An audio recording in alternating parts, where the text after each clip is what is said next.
Welcome one and all here to the ESL 1 Kuala Lumpur Qualifiers, where we're trying to figure out which teams to send to the first event of the new season. And of course, that brings us to the North American region, where only one squad actually gets a punch a ticket to Malaysia. And over the course of the next 3 days, we'll be figuring out who that team is from the 8 gathered for the closed qualifiers.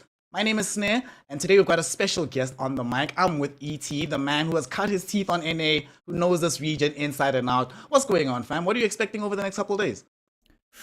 Honestly, you've got to take a look at the top 3 teams. You got to look at TSM, you got to look at Nouns, you got to look at Yangji Guanglu, and you've got to look at Bambi Soy. Honestly, I'd give it all to those 4, where they're NA vets, they're people that are coming in after the post-TI shuffle, trying to make their name stay. TSM probably having the most interesting inclusions to their newest roster, getting immersion in Whiteman. Of course, Whiteman, not an alien to the region. He's played in here before, but any of those 4, honestly, could punch their ticket. When these teams are so fresh, when these teams are so universal, they're international squads, you go through those growing pains just a little bit longer than a lot of these NA teams that have played together for years at this point. So really, you can give it to any of those 4, I think. Everybody else, it's not like they don't have a shot, but those 4 are the ones that everybody's going to be looking at.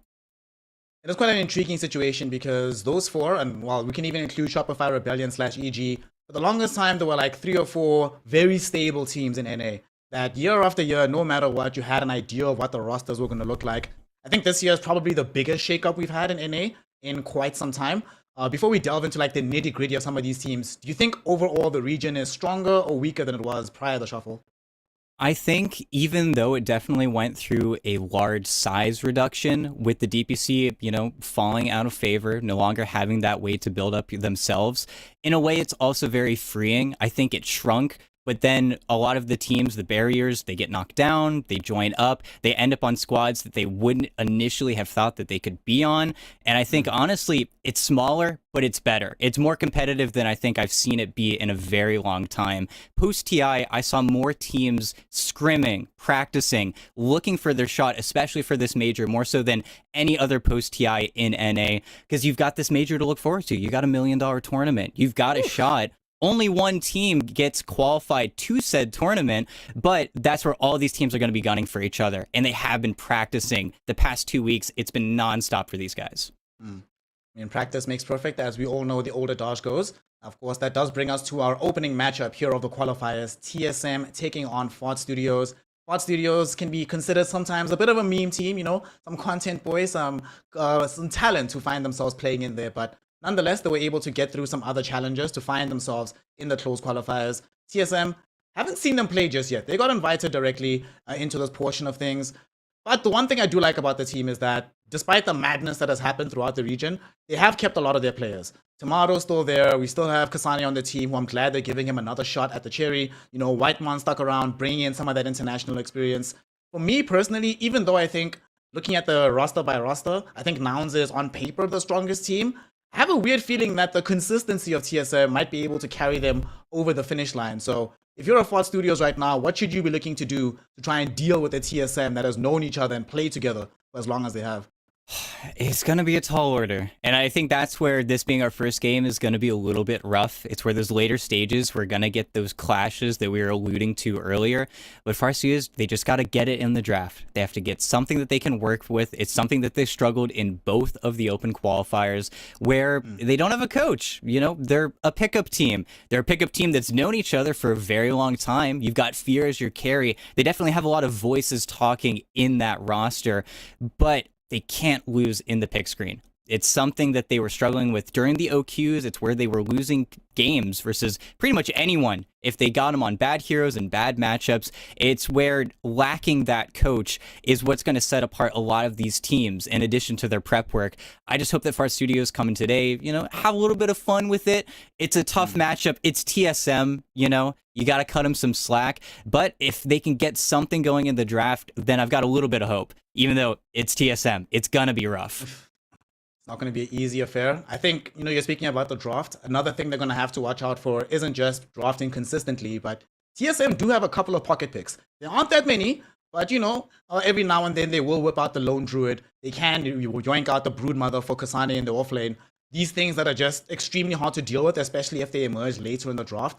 And I guess if you're a pickup team, you're also not necessarily thinking through every permutation of super cheesy stuff, right? You're like, let's play a normal game of Dota, and they're probably worse off if the game gets a little stranger than expected. So I'm fully with you that the drafters have to be where a lot of their efforts take place. But fortunately, Fear was on a finals panel just now at TI. Like, not like the guy doesn't have a thing or two to say about drafting. So even if they don't have a coach, I still think it'll be an interesting phase of drafting, seeing which heroes get picked and what strategies get employed for both of the teams. No, it'll be interesting, and we'll have to see if they can bring that game to that weirder phase where maybe TSM don't have a good idea of what's going on in the draft. Maybe they can draft an overwhelming advantage and then iAnnihilate can just walk over the entire mid lane. That's the advantages that Fart Studios kind of has to employ here. It's not like TSM can't take a tumble. Of course, when they took a tumble, it was at the hands of Nouns, which, we'll talk about it later. There will be a game. Yeah, there will be a game coming up, We will see that eventually. But, they've got something, though, to work with. And, of course, you've got Jaeger in the off lane. You've got not the random, I don't want to say that, but you've got that wild card, somebody who has maybe a slightly wider hero pool than Jenkins off lane. It's why he's forced himself into the 5 position, something he's done many times for many different iterations of this team, even though, he is a 3 player, let's be honest. Yeah. He likes that role a lot more. He really only does it when he has to, but I hope that he finds a hero that he can find a little bit more impact on. I know he has a really small hero pool in that 5 position, so hopefully TSM doesn't just ban him all the way out, but it's TSM. They're going to be coming in prepared. They're going to be coming in looking for that $1 million slot for the tournament. It's just what the org needs from this squad. I mean, worst case scenario, we end up with a position 5 Jenkins Pudge. It will be exciting. That's content, no matter what the result actually is on the field of play. One thing I do find interesting about where these teams are meeting, right? Of course, this is a qualifier for North America, but we're one of the last qualifiers to get going. Southeast Asia has already been playing. China's been playing. Eastern Europe, Western Europe. So many regions have been playing Dota, which means that you get a little bit of time to analyze the tape, see what kind of strategies are working all across the world right now.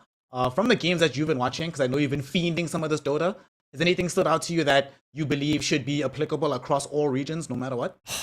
You see, it's a great question, but we're in patch fatigue. It's where we haven't gotten that switch up yet.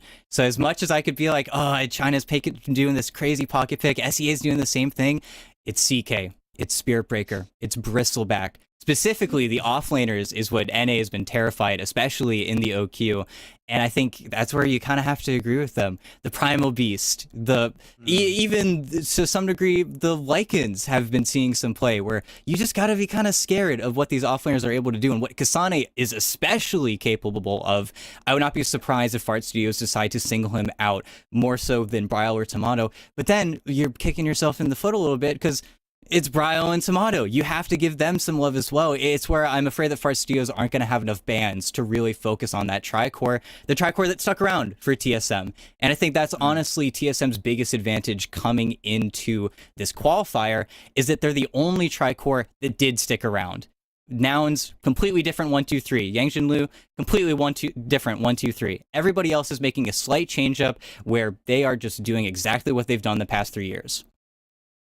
And there's consistency. Hopefully it breeds success for them. I'm really interested as well to see. I want to get Kasane's read on this because I remember just before, which major was it? It was the Lima major. There were a couple of pros I was talking to, and many of them were legitimately, and by pros, I don't just mean some random scrubs in tier 2 teams. I mean 33. I mean Zai. Like the guys, right, at the top of the hierarchy effectively. And they were expressly watching Kasane replays to lab and learn from him exactly how he plays the micro heroes. Obviously, those heroes aren't necessarily in vogue at the moment in the same fashion, but a player of that caliber who's able to, lead the way for other really good players, surely there's more in the bag, right? And he's still pretty young as a player, so I wouldn't be surprised if they start to develop him into that more tempo controlling, team fighting, super broadly 3 position, which is winning all across the world right now. So I'm excited to see what tech he has to bring to the table. I also want to see what Fear has been cooking up because, when it comes to just understanding how to play carry, even if he might not necessarily play carry all the time in his games, there's few people on Earth who I think has a better read on the situation than Fear. So just to see what he believes is strong right now, I think is going to be a good indication of what this meta might look like going into the next couple of days. And, as all these teams have to learn from each other because, like you said, only one slot. If you're trying to be stubborn, nah, guys, we don't need to get information from these guys. They're worse than us. Suddenly you get upset. Suddenly you're out of the tournament. and then you have to just cry at home about, damn, I wish we could have just gone back to that one ban. Would have changed everything. Exactly. And that is the one nice thing about this closed qualifier is that everybody starts an upper. Everybody gets that one game like, okay, we play versus TSM first round. We can maybe get a little bit further. We can inch our way forward in those lower bracket rounds where you start coming up on some of these teams. You get to see everybody play first. There shouldn't be that many surprises with the way that the bracket is set up. You've survived through the best of one hells. You've survived through some of those best of threes. Most of those best of threes were 2-0s where teams just got completely shut out. But that's where you start getting a little bit of a textbook to play from. Even though you don't have that coach, you don't have that prep work, you get to just literally see the raw data. You get to see what they drafted. You get to see those games. And I think that's where Fart Studios could make a pretty decent run coming in from that lower bracket if they do just get knocked down here. Of course, you know, we want to say Fart Studios versus TSM. Fart Studios, they got a shot. I'd say it's like 80-20 if I had to be brutally honest, but that's not nothing. And I think that's where, especially from their off-laner, the Jaeger Nusham lane has been cooking in that early game. First 10 minutes, they've been the strongest members of the team, definitely running out in front. And again, if they get TSM in the draft, they just build up some of those advantages. They've still got to get accustomed to each other a little bit there on TSM, and especially slotting in Immersion, that new offlane could be a weakness, and maybe catching a Kasane off guard there. But Immersion's also a vet. He's been around the block. He's been on many good teams. A lot of people recognize him from his Gambit runs. I mean, he's a hell of a player as well. Yeah, and he's Russian, right? In the same fashion as Kasane. So the two of them, we've seen in previous international squads. Team Secret comes to mind as a good example between Zyx and Resolution, that you can have two individual members of a team that sort of form their own little bond, their own little connection. They communicate in a certain way, and that can get you results. The flip side is that when the communication goes sour, like we saw with Team Aster earlier in the year, then suddenly the results stop coming. But while the results are good, while the communication is still good, it could be something special emerging there. So I'm excited to see how that lane's going to pan out. I was actually laughing as you're talking about the odds of Fart Studios getting this W. Earlier today, while Jenkins was streaming, he literally named his stream "Winning Pubs Right Now so I can go lose to TSM later." And it's like, right, bro, like that's some confidence right there. It is confident, and it's also, you know, they're being realistic. They're not going to let themselves get too upset. I think the worst thing that could happen for Fart Studios is that they just get the double loss. They get knocked out from upper bracket into lower bracket, immediately lose that first round. That would leave the players feeling pretty upset.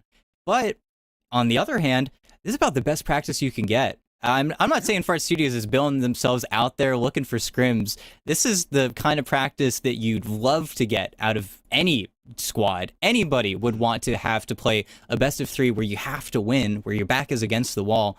It just helps you grow as a player. And I think especially for Nusham and Annihilate, it's that hunger in the region where, you know, they're playing on Fart Studios, but they're always looking for opportunities. They're always looking to dive back into that pro scene where they are playing on a more serious squad.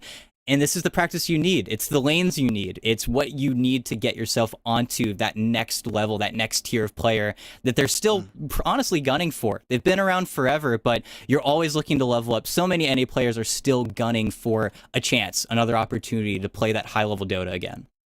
Yep, absolutely. And there's a point that you mentioned earlier about the scene now being a little bit smaller. That means that spots on teams carry a bit of a higher premium, but it also means there's probably going to be a lot more qualifiers for these events. So you're not necessarily at the whim and at the mercy of a single 2-week period for DPC. Better luck next time around. You know, there'll be plenty of bites at the cherry to try getting himself involved in pro play again. So exciting to see that hunger, that drive, which is kind of something that we need going into the future of Dota. We all have to remember the Wild West that it used to be. It was good times, it was fun. We don't have the safety net of the DPC anymore, but that also means that you live and die by your own efforts, which honestly is what Dota is all about at the end of the day. So we are about to get into the game. Some information on the drafting order. TSM has opted to go on the Radiant side. Fart Studios choosing first pick. I was looking at some of the data at TI, and it was something insane. Like 80-something% of teams, when given the option, would always go first pick. Like it was just like, give us first pick every single game. We don't care about anything else. Just first pick was the way it went. And you know which team first picked a lot? Team Spirit. You know which team won TI? Team Spirit. Strong correlation. Strong correlation. Yeah, it's just the better pick, right? We talked about it a little bit before as well. We're 24 pick. There's so many bans now that it doesn't feel like you can salvage or necessarily corner people anymore like you used to be able to, where you had to pick a super defensive mid laner on 23 just so that way you didn't get cheesed out of the game with 24. And they're throwing that away by going for first pick. But at the same time, you get something. Something gets through. You get to get the CK with the AA ban. You get to play for Bristleback, perhaps. You get to get these setups now where you get to take away a hero from TSM as well. I mean, it's the better pick for a reason. And I think you need everything from Fart Studios to get something going.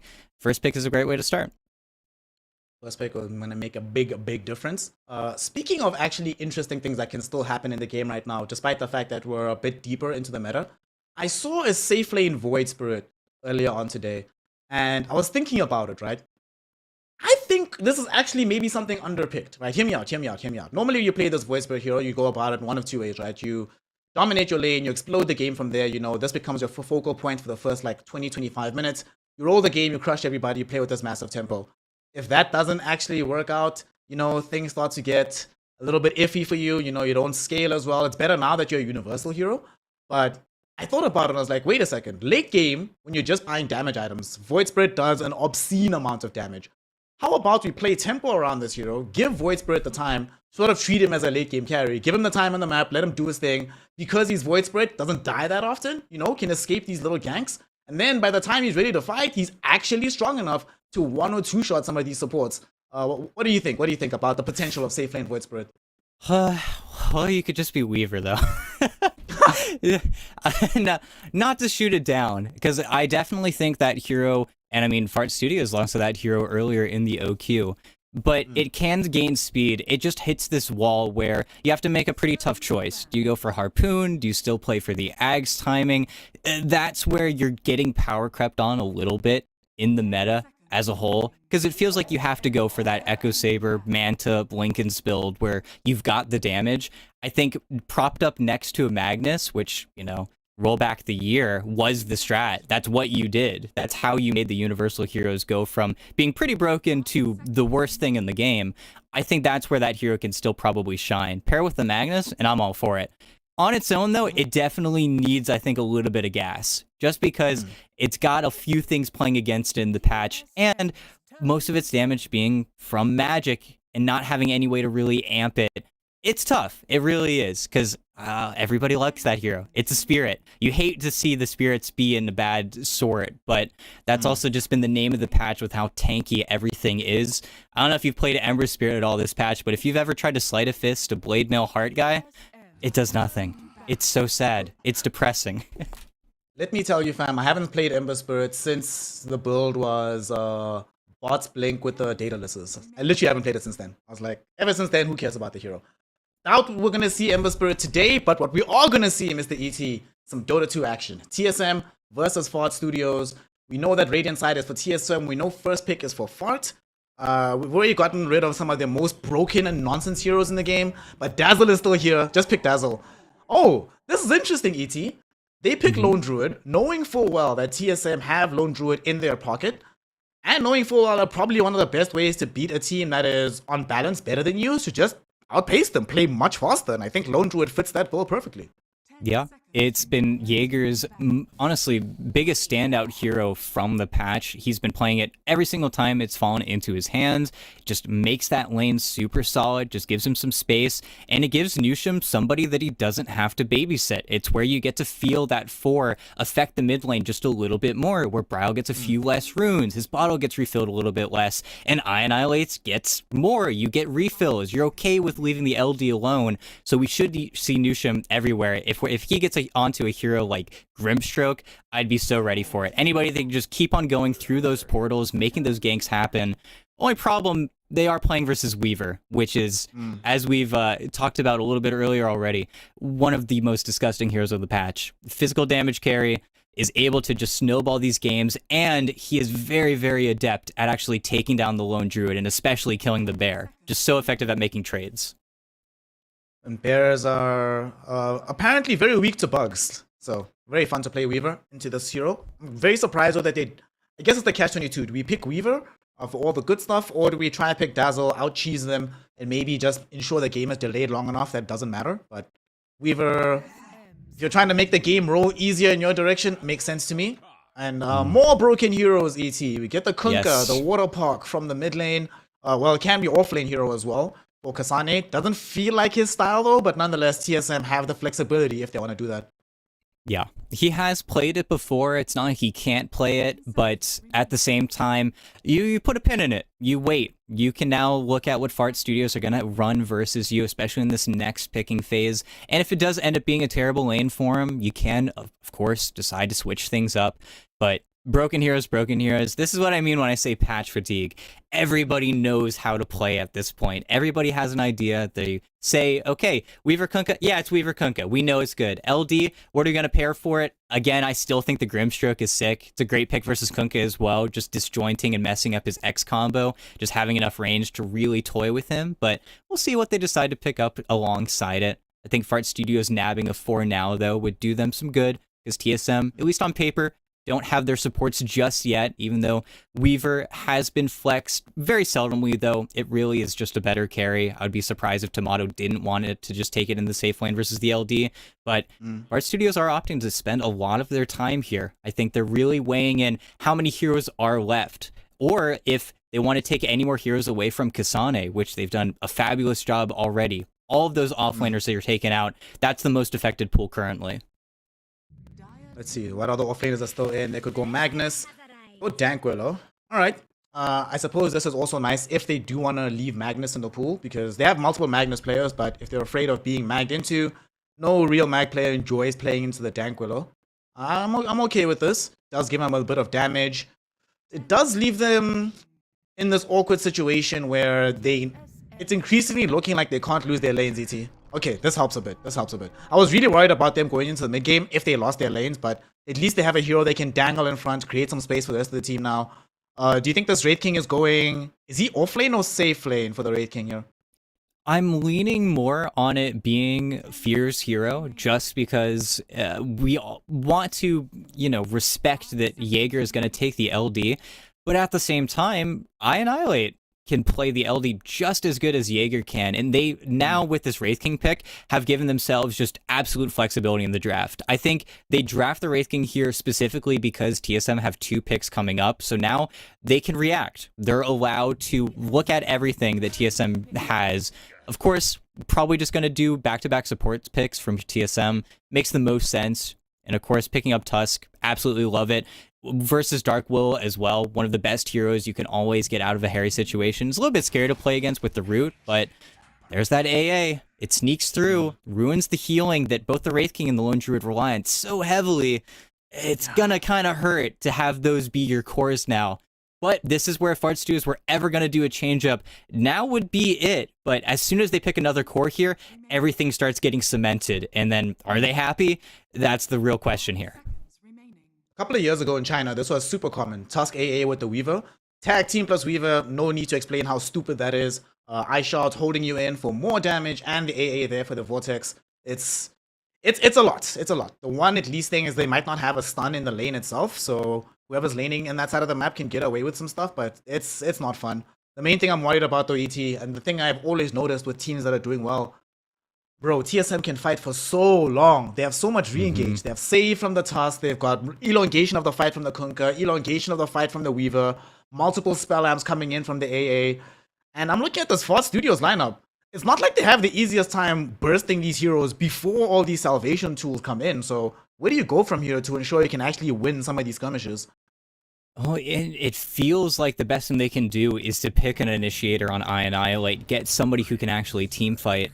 And they're going to put a pin in it. We're going to have to wait to see if he does actually end up taking that LD. But they need to get somebody who can go in. They need somebody that can put pressure on the Weaver and the Ancient Apparition in the backline. Because as it stands right now, you can't touch Kunkka Tusk. They're going to be too strong in the early game. You're going to have to dodge them a little bit there.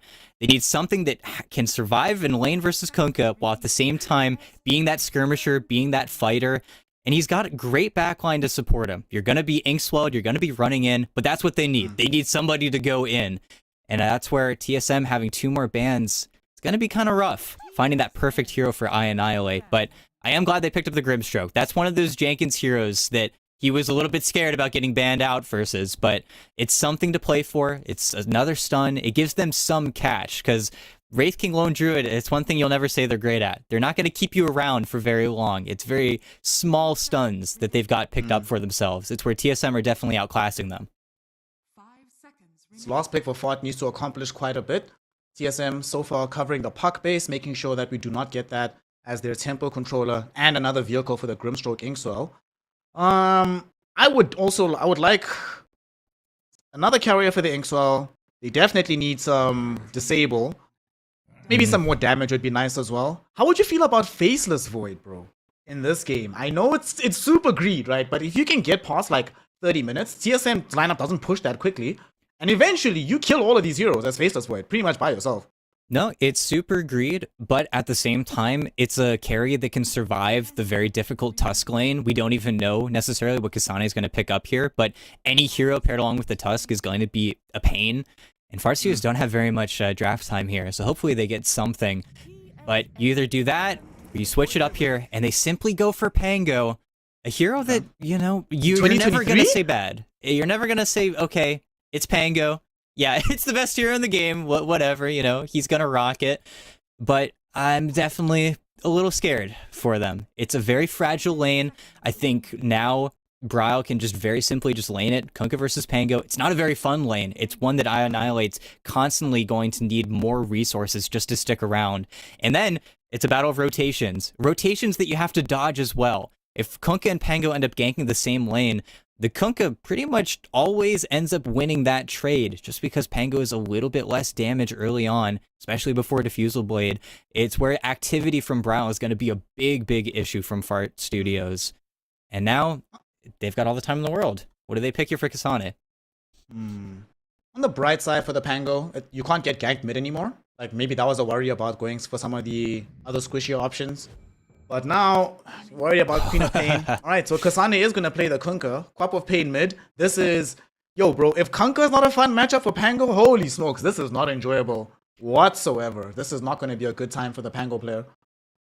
No, at least it's a lane that Annihilate has a lot of experience in. He's played this many, many times. Of course, not a lane that you ever want to play in, especially not in CM, but this happens. It's one of those picks that Bryle has in his back pocket. Feels a little bit less disgusting than like a Huskar, but at the same time, it's going to do the same thing.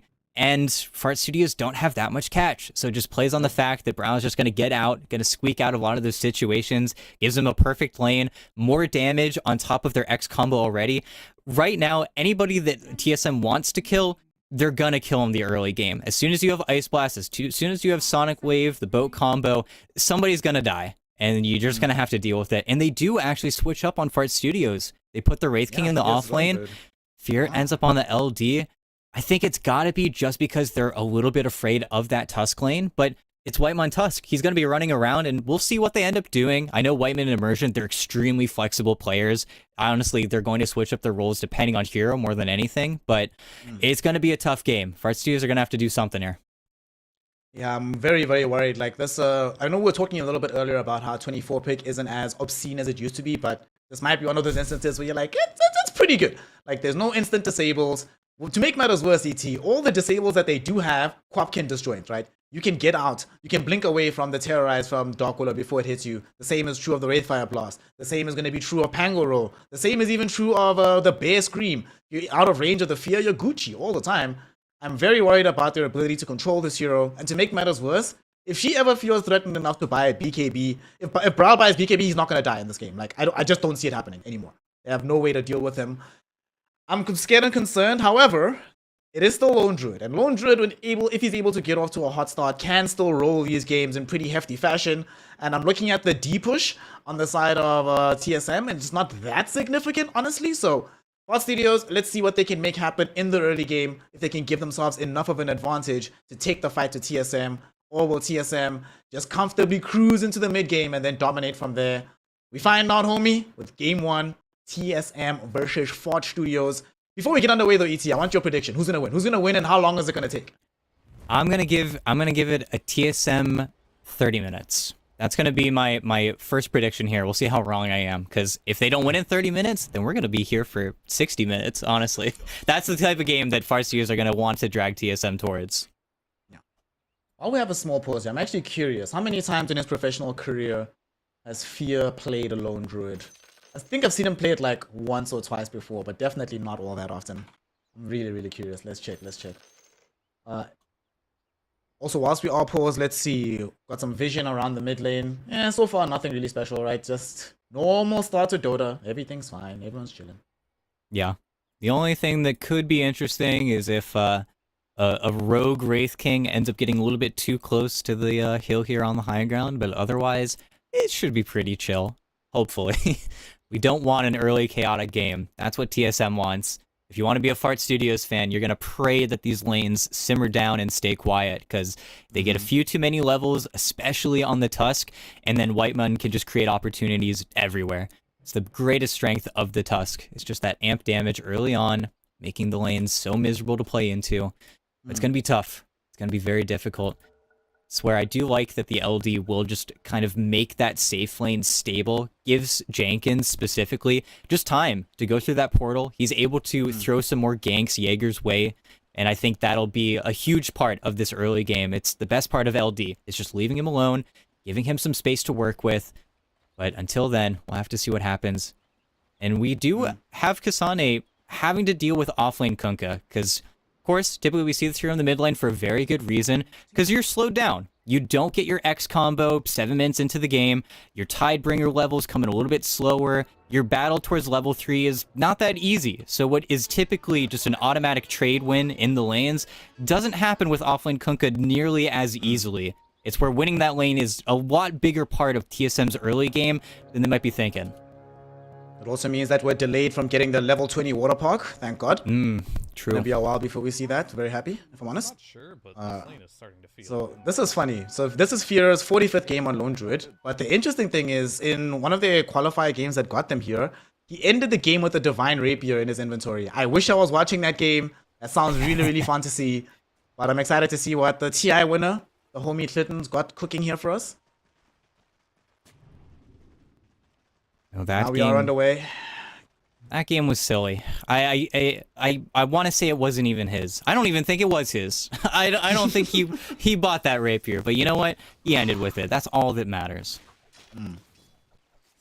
So this mid lane, the one that we are most concerned about. How should I Annihilate be playing this to ensure he doesn't get absolutely bodied by Brow? Simply get level 3, 2 points up in shield crash. You're gonna have to eat the magic damage no matter what. That's the saddest part about this matchup.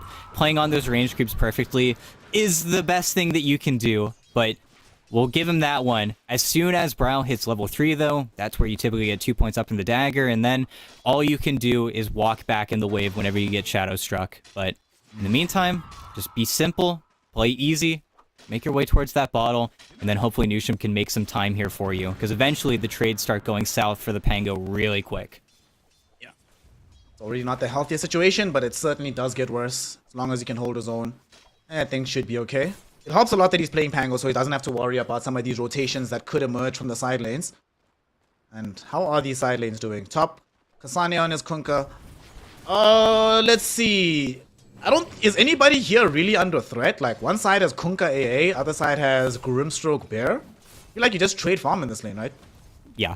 The only kill attempt that can really happen here is if Immersion ever steps up a little bit too far forward to get control of that large camp. But with the way that the lane is currently going and with where the creeps are at, nobody's upset. Everybody's going to keep on trading. And it's interesting that Immersion is actually on this AA in this lane, but what they're doing is kind of disgusting. They're just having him right-click the bear off cooldown. Fear's already on a resummon. His bear's not too healthy. They're really punishing these early levels. He's just constantly finding trades and damage onto the bear, even prioritizing it over getting some of these ranged creeps, just because he knows Fear can't lane, and currently Jenkins is focused on pulling, so he's actually winning a lot of these trades.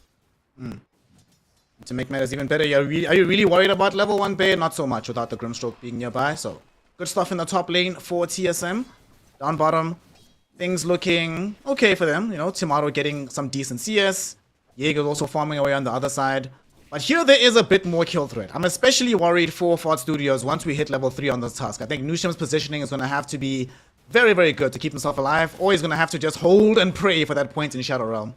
Yeah, and that's the best part of this Dark Will. You do have that get out of jail free card. You can survive a little bit longer, but anytime that Whiteman stops showing, you have to adjust your posture. You have to give the Weaver more respect. You're not able to play as far up on Tomato as you otherwise would like to.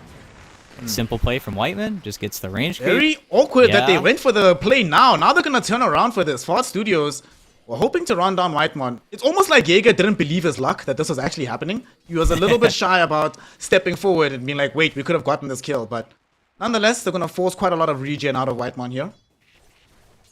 Oh, and that's something that they've been very stingy about. Neither the Tusk or the Weaver really have too much coming in from their couriers. They actually have no more regen coming in from their couriers. So with these next few waves, if Fart Studios can continue to spin these trades, I'm all for it. Even though, okay, here's the bugs. Whitemon brought in a blood grenade instead of some regen. They're going on to Jaeger and they're going to find the first blood. They might be able to go for a second. Nusham falling very low. Tomato only has the 2 points. Nope. Okay, never mind. Double kill. Easy. I really thought Nusham was going to run away, knowing that it's only 1 point Sakuchi so far, but sticks around a little bit longer, gets brought down. It's a double for the Weaver. And TSM, that is a very good lane down bottom. That's a lane that's going surprisingly well up top. And of course, they are crushing in the mid lane. This is not boding well for Ford Studios. No, it's perfect. Whiteman kills himself to the neutral creeps, buys a salve, buys tangos. They just have this damage calculation that is just absolutely perfect. And they caught Fart Studios, honestly, with their pants down. They just ended up in a situation where they're committed. They have to trade. They have to play into the fight that they didn't even want to start. And you can't just afford to lose all 3 your lanes. Is Annihilate dead? I think Annihilate dead. He's gone. Yep. Well, got him. Dude, the classic happened. He swashbuckled to try and get level 5, but Brawl was already 5, so he's like, oh, wait, you don't have swash anymore? Awesome, great. Just jump him and kill him. Very easy. Oh, boy. All right. Although there's all signs of life being shown here, ET. They rotated up into the top lane to ensure that we could get a kill onto this Ancient Apparition. So it's not all doom and gloom. Fear is still farming quite handedly on the Lone Druid. Looks like he's going to be their primary hope for this game. No, he absolutely will be. Of course, this just means that Bryle gets more bottle refills. Oh no, mid lane! Annihilate! He swashbuckled again in the same spot! Oh no, I've seen this movie, and you were mentioning that down bottom they need to be careful when Whitemon goes off map. It's not just Nusham, it's the mid laners as well. They might be able to find some revenge here though. Inkswell will connect onto him, but Whitemon has shards, has Snowball, and he's also a strength hero. He's just too damn tanky right now. Nusham will at least be able to TP out, thanks to the Shadow Realm, but this cannot feel good for Ford Studios. They come mid just to watch their mid laner die, and they don't even find revenge for his life. No, that was a really greedy TP as well from Nusham. He was TPing towards the bottom. He wanted to stay back out on the map because he knows that things are going badly right now. They have to keep this pressure on. Tomato's already level 5 though, so shutting out the Weaver, you're not going to find those cheeky kills on him anymore. You're not going to see a 10-second cooldown Shikuchi. It's where Tomato is really starting to get out of that danger zone. And the only thing you have going for you is top, which is something. They've got Lone Druid. They've got him on the carry. But this isn't your Lone Druid offlane that's going to start running around the map and Annihilate. Oh, no. Is this a solo kill? Yeah, Kind of feels like it. To be fair, this is not that surprising. We literally were talking at the end of the draft about how awful this matchup is going to be for him, but as much as I would like to say I could not see this coming, this is a very bad matchup. Such things are not out of the bounds of possibility. And to make matters worse, you were mentioning how Fear is at least farming up, you know, getting big on the Lone Druid. Carry to carry? The Lone Druid matchup sucks, dude, against Weaver. I would much rather be Weaver in this situation. Like, I used to spam Weaver, and I would be ecstatic when the enemy team went for Radiant's Lone Druid. That was absolutely nothing to me as a hero. No, it's not great. It's not what you want to see, and you're not rotating. You're not going to Fusel first. Yeah. Sorry to interrupt, but bottom, Jaeger eats a huge amount of damage, but fortunately for him, he does have backup. Ford Studios coming in to defend him. They want to try and bring down Whitemon, but he's too damn tanky. He's still alive on the Tusk, and now they're potentially turning onto Jenkins because Brawl has shown up, ready to lend aid into his crew as they bring down the Grimstroke, a dominating streak for the Queen of Pain. Unfortunately for TSM, though, some of these heroes are low on resources, so they might not be able to keep the push going. but they definitely can keep the skirmishes going in their favor pretty much indefinitely with this draft. Yeah, you're just happy that you get to walk away on that Wraith King. You get to chill just a little bit more now, but at the same time, Brow's right back to mid. He's right back to bullying Annihilate. He's not able to stabilize at all. Immediately back on those 8-minute runes. You've got every support in the game here. Bullying on this DD. You're getting dewarded. It's just a presence that you're not able to muster from Fart Studios, where TSM are just on it. And you can see it reflected in their support's levels. Whiteman's level 5, Immersion's level 4.5. They've succeeded in the early game. And the only way for Fart Studios to claw back now is making plays happen with Rolling Thunder, getting those Inkswell, the cheeky plays going. And here we go mid. Mistake from See if this TSM. play works out. There's going to be a Rolling Thunder. Nice little shots there, blocking off the rest of the team. But nonetheless, it creates an avenue for the double stun onto Quap. Some rare mistakes this game from TSM. They mess up getting away from the Pango, they mess up the shards, and that leads to a huge kill. And that kill ET also gets given to the Pango. You could not script a better situation for Fart Studios if you tried. No, immediately. It's only boots, but he's got boots now. He can start making moves on the map. And that's what they need to do. Like clockwork, they have to make plays, especially with their Grimstroke, who's been sapping and pulling constantly in that top lane. He's such a high level. You just have to make plays happen. You have to have somebody to go in, whether it's the bear or if it is just Pango running in, killing himself. You got to do something. This, though, they're going middle onto can't do much. Jenkins. Very easy to kill him. They did mess up the combo a little bit, but it's Grimstroke, unfortunately, against Queen of Pain. These things happen. So, Brow immediately back on the map. The one big thing, though, for Fart Studios, despite the success TSM have had skirmishing all across the map, they've pretty much gotten no tower damage out of this. Like, the actual map state is still pretty decent, and that's reflected in the gold lead. Despite them bleeding kills all across the map, they're not that far behind in net worth as it would suggest. No, they've made it out, and I think with the LD in his position, we'll see how Greedy decides to go. Again, Whiteman, just a thorn in everyone's side here. Beautiful snowball as well, just getting him out. He's not completely out, but there's no way he dies here. And yet again, regen rune. One that Annihilate will be able to bag. Not the Arcane or DD that he would have loved, but something in his bottle. Bro, I am fully okay with this if I'm Fart. 4 heroes had to come mid from the enemy team. My Lone Druid still farming. My Jaeger, Wraith King got to finish level 6 and a little bit more down bottom without being interrupted. We get to clear our camps and then still stack an additional Ancient.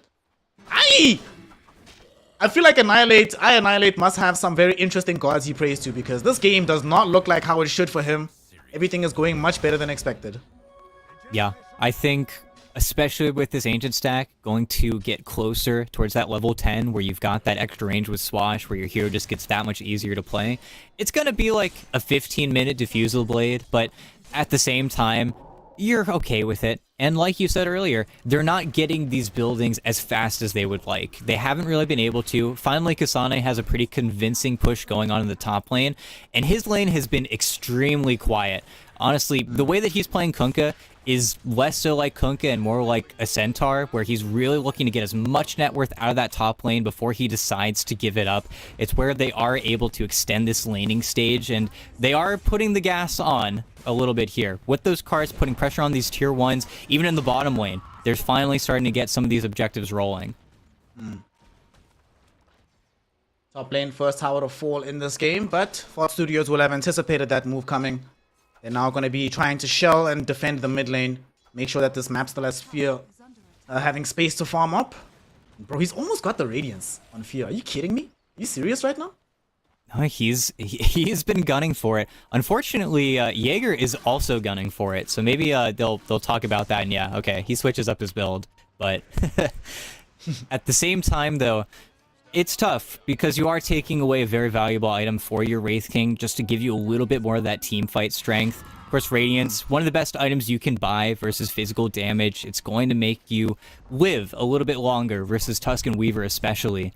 It looks like Fear is moving, trying to get out of dodge here, but it's a very convincing smoke, and he does dodge it. Smoke dodged, and now they're going to smoke up themselves as Fart Studios as they've isolated potentially this Weaver all alone down bottom. 3 of his allies are smoked up top, so they're not in position to help him if something were to occur. He's ensconced in the trees at the moment, but I think they have an awareness. There's the ping. They know what's up. But how do they catch him here? They need to connect directly with the Rolling Thunder, but this is a Weaver. Tomato also has the time lapse. I don't think this gank is going to pay off for them, and they are going to let it go. Just instead, back off, put some pressure on the tower, and wait, no, never mind. They're going to stick around. Allies are appearing for TSM. Tomato doesn't want to leave, getting backed up by Whitemon. But this Observer Ward will alert them the fact that Immersion is all alone. They're going to go for him instead. The Ancient Apparition on the left, he is dead for sure. Throws out the Ice Blast to defend himself slightly. But without the AA, I think you'd finally leave this area, let the tower go down. Fear has shown up as well with his bear. And they will be able to threaten and finally get some real estate on the map in their own advantage for Fort Studios. Yeah, not just that, they sound the full retreat. Every member of TSM decides, yeah, this is not the fight we want. We don't want to risk ourselves here. In fact, 2 cores just TP mid and start beating up the tower. So they do find pressure elsewhere, but a little bit of gold. Something going for you. That was a lot of time that the lone druid ended up not farming because he was trying to get as involved as he possibly could have in that situation. But that's also where, until we get a Blink Dagger on the Pangolier, they can't start fights on him. If they ever want to try and kill Tomato, it has to be that perfect connection of Rolling Thunder. Honestly, that with the Shard. Because they need to set up enough time for either the Terrorize or the Phantom's Embrace to come through. Otherwise, that play doesn't work. But now with the map as open as it is, with TSM taking out these tier 1s, you also have to start getting concerned about what this Kunkka is doing. Because Kasana, he's got boots of travel. He can be anywhere he wants to right now while still farming absolutely everything. And I don't think you want to give him a free Ags timing. You'd barely want to give him a free Shard timing with how great it is, but he's going to start getting active very quickly. You know what I love about stats in Dota 2, or just in general in life, is depending on your sample size, depending on your representation, depending on the question you ask, you can get very intriguing results. So, the intriguing result here is that Fear on his lone druid, this Radiance timing, well, we'll talk about it after he dies, because there is no way out of this one, buddy. Ice Blast, the drag back with the X, both connects, he's dead for sure. But, you know, you were talking about how he showed up for the fight, wasn't farming for like 20 seconds. Turns out he has a fastest Radiance on lone druid since 7 point... Oh, actually, since 7. Yeah, you have to go back to like 6.88 before you find a faster one. Kind of incredible. Well, goes to show an... Oh! 0.2 on the TP out there. Okay. Oh my god, I was so close. He managed to survive that. But sadly for Fart Studios, that kill that they did bottom is clockwork. All of their abilities, less than 60 seconds. They can kill whoever they want, whenever they want to. It just becomes a vision game. And now I Annihilate, well, he was the one that targeted Whitemon. Let's see if he's going to be happy about the decision. It turns out not, because he's been dragged back by the Kunkka, and they do manage to bring him down. There is going to be a Terrorize thrown in after the Soulbind with the Storm onto Weaver. Tomato, though, they just don't have the damage to kill him off just yet. And they get out of dodge with TSM. Nobody the worse for wear. That, oh no, and then Jaeger armlet toggles with Ice Blast still on him, so he dies and loses the first life. Ain't that a bitch? Game is hard, bro. Yup. It's a classic what can you do moment, but you know, you move on. You don't have Wraith King ulti now. I honestly think he would have loved to pop it in the middle of that fight, because at least you would have secured a Whiteman kill, but instead, you get nothing. Your Pangos still ended up dying. And the real question for Fart Studios is, what is our next play? They clearly can't take a stab at that mid tower. They're just getting shoved off. They're too afraid to put themselves out there, especially when they don't have a tier 1 of their own. But finding plays at night is difficult. Usually you just want to post up, farm, stay near your wards, but you're letting the cores on TSM get away with murder right now. 3 core, 16 minute, 8k net worth. This is a mistake, might be able to murder Kasane, though. He walks in all by his lonesome. I don't think he caught the memo that invisibility is not invulnerability. Sadly, he'll have to update his priors. Now, that is a massive, massive kill. A huge amount of gold given away, most of it given to the lone druid as well. And if I know how Fear thinks about Dota, the reason they're playing in this area, they want to secure Roshan as soon as possible. Maybe not in this cycle, but definitely before the next nighttime. Yeah, and the only reason that I think he feels that confident is A, because of that Invis rune, but also because they have good vision here. They've got a nice ward sentry combo. They should have known more about where Fart Studios were playing, and they just get caught off guard. Jenkins, though, well, he found the ward. He knows. Yep. Do they stick around here, though? I don't think so. There's no Wraith King ulti. There's too much to lose in this engagement, and they do decide to back off. They just have to back off fully, because Kasane, he's still gunning for picks, and with that X, I mean, he's going to start dragging you. Yep, and he's got the tidal wave as well. They're going to be able to get the boat out, so Coco Rum will keep him alive. But they're thinking about taking the fight. Ice Blast comes through, connects very nicely, but the Ice Shards will prevent the escape from Kunkka. Kasane dead yet again in the top side of the map. The question is, do they want to pursue this fight? I Annihilate gets the swashbuckle onto this Weaver, but a little bit too difficult to catch up to Tomato. Nonetheless, though, I'm on the side of Fort Studios. Yeah, it's not great that we're being pinned to the top side of the map, but it is very good that we keep killing this Kunkka and its cores that keep getting the gold for it. Yeah, and I think with this build-up that Kasane has gone for, he is pretty paper thin. There's no heart, there's not that much tank coming out from your Kunkka until he gets that Aghanim Scepter going for him. At least he gets the boat out slightly earlier in that situation, so he doesn't just outright die. But messy engagements like that end up forfeiting gold. TSM have to be a little bit careful, because all it takes is one messed up team fight when the Roshan flips sides, and then suddenly Fart Studios can take that away from you. Your Weaver doesn't get that free Aegis, that free first Aegis that typically you need almost on that hero to secure your mid game. They can steal that, then I think your game plan gets a whole lot more convincing for Fart Studios, even though still they're upset with the pace of the game. They want to go faster. They want to make plays every time this Rolling Thunder's off cooldown. And they've got a blink now on Annihilate, so I can only imagine they try to smoke, they look for kills. Unfortunately for them, TSM isn't showing absolutely anywhere right now. They're completely off the map, so they can't really show either. They're definitely hiding on these corners. Bottom side of the map.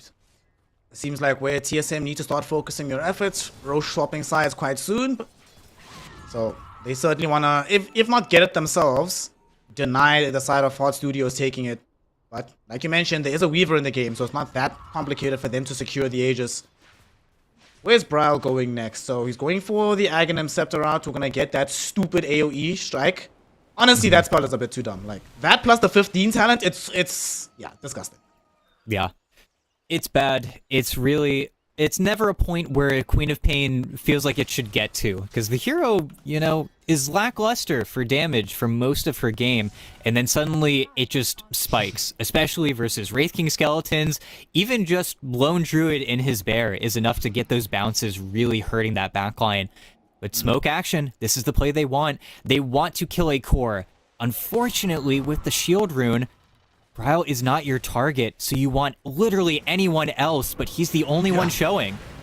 They're still gonna try for it though. There is gonna be an attempt using the fear, but where is the damage going on to him? There's the soul bind leashing them together, but they're playing very far away from the Rolling Thunder. The initiation, the execution from Fort Studios letting them down, and now they're gonna start bleeding heroes. Jenkins is the first to fall. A boat dropped on the edge of the fight. It catches fear. He's inside the tidal wave. He's inside the torrent. He's attempting to TP out, but he will be denied, as TSM have more than enough damage to kill him off. Tomato playing very low into this Pango as well as the Dark Willow, but still more than enough tank ability to survive that fight as they kill off the Lone Druid, the Pango, and now the Wraith King. It is a 4-for-1 affair. It's only the Dark Willow that survives this, and TSM happier than ever because not only do they win the fight here, ET, look where they've won it, nearby the Roshan pit. The moment they refill their resources, easy to take down the big man. Yeah, and that's just the worst situation. The only hero showing is a shield rune Queen of Pain, waiting for you in the nighttime. You can't burst her, you don't have enough control. And on the backside of that, Tomato has a bottled DD rune, completely ready for the engagement. They would have used it to Roche if that fight didn't come to them. But they also find the perfect pecking order. They get both of the cores, they save the Wraith King for last, you don't have to deal with the slow in the fight, they don't even look at him. He's throwing out stuns, he's trying to stay on heroes, but he can't do much of anything. And then the fight blows up in your face. That fight was also taken before TSM had any of their big items. That's before Quap eggs, that's before Kunkka eggs. The team fight is not getting any easier for Fart Studios. They're getting to a point where they need to pray for a miracle. Some aggression coming out from Tomato as he's contesting with fear over these ancients. But the main thing is they're reminding Fart Studios who is boss. You're not allowed to play in this area of the map. This area of the map belongs to us, as does the entirety of it, in fact. They're playing aggressively. They're not coming back for the Roshan. They're gonna go into Fort Studios, who's lost a lot of life thanks to this Tormentor being taken down. Look at the HP! The Ice Blast flying through the pause! Fear! Oh no, okay. ET, what do you think? Is this pause gonna help or hurt them? Because now, if you're the Ancient Apparition, you have time to line up that 3-pointer, baby. Immersion is channeling his inner Steph Curry. I wanna see what he's got after the pause ends. I mean, the big brain, what do you do here? If you read every situation, then you turn towards the Weaver and the Weaver kills you. If you decide to walk down this path, 3 heroes are gonna get hit. You're gonna get clipped. No. There's nowhere to move. There's no situation here. This is, we're watching a dunk in motion. I'm terrified. All right. Let's see. Here it comes. The 3-point shot. How hard is it gonna hit? Oh! It actually whiffs completely. Okay, that's our bad. We casters cursed them. We hyped them up too much. Sorry, Immersion. You know, your debut in NA, we messed it up for you a little bit, fam. Our bad. Look at the route, though. This is certainly deliberate. The way that they took that U-turn, the way they beeline to the left there, they knew something bad was coming. And, you know, maybe it's slightly off the mark, but oh my goodness. Tactical pause from Fear. Tactical pause. I mean, he's an old school player, right? So he knows how to still deploy them when necessary. Oh yeah, he remembers doing that at TI, you know? He's still got that in his back pocket, but at the same time, game's not getting any easier. Your tier 2s are starting to get fired down. Those Aghanim Scepters are coming out on the couriers for TSM. You're not finding those plays. Here we go, though. I annihilate. Yep, it hurts. It hurts. What? Holy smokes.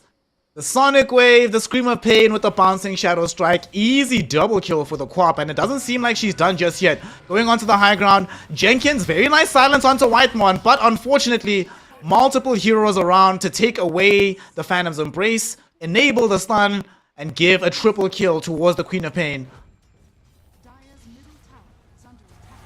And they're not, dude, look where they are. Look where they're fighting. They're on the high ground. They're going after Fear. This time around, the Ice Blast will connect. And they do get the kill. Jaeger can't even find revenge onto Tomato. He lacks the damage output. Easy time lapse for the Weaver. Now they just turn and kill the Wraith King. And these heroes can surround him on the high ground, knowing that there's not much in the form of reinforcements. Still though, they will respect some of these respawn timers. And especially respect the low HP of Tomato. And allow Jaeger to escape with his second life. They definitely claim the first one for themselves. Yeah. And we'll have to see, of course, another great aspect of Kunkka. Nobody even needs to really back if they don't want to. They just X mark, go to the fountain, buy some salves, you know, do whatever you need to do, come back out. There's really no risk at this point for TSM. And again, well, I think he mistimed it. It's a little bit early there. Did not get to X his Weaver back into the fight, but Varsuas are pressured. They're feeling it. They feel like they need to make a play happen. They are assuming that TSM are going to be gunning for their top towers next, which is not a wrong assumption. They're actually moving over towards their Tormentor, though, which is unfortunate, to say the least, because now is the safest objective they can really look to take on the map, and as soon as they see it, or they're going to have to guess in the Ancients. Otherwise, there's no real play. But they're cutting down. They decide after the Tormentor kill to look elsewhere. Oh, no! From bad to freaking worse, man. The smoke pops. He has to guess 50-50. You're left or right. Goes the wrong way. And Kasane will never know until he watches the replay how close he was to death. He just waltzes on through. That's a full 5-hero rotation. So you know what, ET? Nobody to defend Roche against the Weaver. Roshan is dead for sure. Yep. Can't do anything. Nobody claimed it before from that earlier fight. As soon as the Tusk gets here, it gets accelerated even further. The Solar Crest, the bug going. Poor Roche. Bad day at work, you know? It will kill the bug off him at least, so that'll maybe make Roche take slightly longer, but there's no way for Fart Studios to get into that pit. An objective that they would have wanted to fight over. It's the best place for your Pango in a lot of these situations, but they feel like they can make something happen with the little bit of farm they're able to eke out of the map in the meantime, but now all they can hope is they can get onto Bryle. If you can somehow find this kill onto the Queen of Pain, that's kind of your best bet at this point. Unfortunately, your Queen of Pain has 3100 HP. She's tanky. She's not an easy kill. every hero just scales so quickly in Dota now that, well, this is your easy kill. Can you hit it? Here we go. They're gonna try. And she took a grand total of 600 damage. She's perfectly fine. And now, And the same maybe not might be said of Jaeger as he gets caught right now. But at the same time, Annihilate coming in to help him out with the Rolling Thunder. They're zoning back Whitemon and Annihilate zoning back the rest of the squad. Sadly though, Tomato is picking off the backlines all by himself, having already killed off Jenkins. Annihilate forced to try and flee the fight, but he's not going to be allowed to. Brawl is chasing him down 1v1. At the same time, on the northern side of things, Tomato is just cleaning house. Jaeger's gonna die.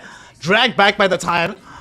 Newsham, no escape for you either, buddy. You might have the Shadow Realm, but the Shadow Realm doesn't give you flying movement. Will definitely end up dead sooner rather than later. They roll onto him with the snowball. Yules into the air to delay proceedings, but the inevitable occurs nonetheless. A triple kill for the Weaver, and a team fight demolished by the side of TSM, and even more real estate taken on their routes to potentially winning the first game. Yeah. Then they start refilling, they start Xing people, they start pushing on these towers. Fear is not coming back. He is not looking in the mirror right now. He's looking to try and get this harpoon before he even looks back, but Jenkins is dead outside of the fountain. Shouldn't have even left the base, I guess. I don't know. It's not much to say at this point. It's just very difficult for them to do anything now. They don't even have Rolling Thunder once Annihilate respawns. They will try to poke and prod a little bit here, but every core in TSM just does damage. The push is not easy to get them away. Really, it's just going to be losing one Rax. They have to wait for Grimstroke and then maybe Fear to finish one more item before they make anything, any type of attempt. Let's see what they can accomplish here. Mid lane of Rax easily taken away. Will Annihilate survive this? He's taken quite a huge amount of damage, forced to go into the roll-up. But the only reason I think he can feel safe in surviving is because he knows Sonic Wave is down. That spell was up, I'd be very worried if I was him. And Braille, routinely able to jump on the high ground, keep threatening the squad. He knows there's nothing to do anything to him. They can do the X-plays with Tomato to push out the other sides of things. Game is just feeling like it has this air of inevitability around it at this point. Yeah, it's a tough spot. It's a pinch. Again, they gotta find a fragile target. I don't know if you just do everything to try and kill Immersion at this point, but here we go. They're trying to get the Aegis, and they do get it, but how do they get life out? One, but what's it gonna cost? Ice Blast connects flush onto Jenkins, bursts him down, he's gone. It takes away the Jaeger life, the first one, and the second one will not be lasting that much longer. Very nice Terrorize coming in from the back edge of the fight, but it doesn't help because Brawl Sonic Wave is even better. Brawl is just cleaning up house right now with the triple kill, but Annihilate finds the stun. Jaeger, between himself and Annihilate, they actually managed to get the kill on the Queen of Pain, but it does require buybacks, and even from beyond the grave, Brawl able to find an ultra kill with his shadow strikes. Everybody though buying back on the side of Ford Studios, but it doesn't matter. The Quap Ags is too good. A rampage from beyond the grave. TSM though still forced to leave as they have lost out on their Tusk, and they will give some due respect to the numerical advantage. Nonetheless though, that fight, it's a good fight for Ford Studios, but only because TSM was massively pushing the envelope. If that fight started off on even footing, the game would be over right now. And they're re-engaging here, ET. They're looking for Jenkins. That's going to be a dieback on our Grimstroke. Annihilate, though, sees 3 heroes low, hoping to clean them up. But little does he know that they are waiting for him. Unfortunately for Kasane, he ran out of mana for the X combo. Not able to get the full degree of disables out onto the Pango. That will mean that the game keeps going, despite the overwhelming lead that TSM have amassed. Yeah, and you're 4 buybacks down. You push them off the high ground, even though, you know, they did stick around for the Jenkins kill, but you've got something to play for, perhaps, and if they get messy on the high ground again, that was simply just Bryle sticking his neck out a little bit too far, getting caught with too many silences, too many stuns, and you can get stunned down still by Pango. It's why the hero is still valued so strongly in the meta, even today, even though the hero's been nerfed over and over and over again, but they're still in a tight spot. And if TSM want to... Oh! Jaeger. What a blink. Slightly missed space from Whitemon, but you have to hope for a miracle at this point. The next time that TSM kisses the high ground, you have to immediately pop something, pop someone. Otherwise, You give them too much space to work with, especially during the daytime. You don't find that angle, and then you just suddenly have to give up a Rax. That's that decisiveness that Fart Studios need to fight with right now. And here we go. Smoke up. They try for it. Inkswell out onto Jaeger. They're going for the Weaver again, but they messed up the combo.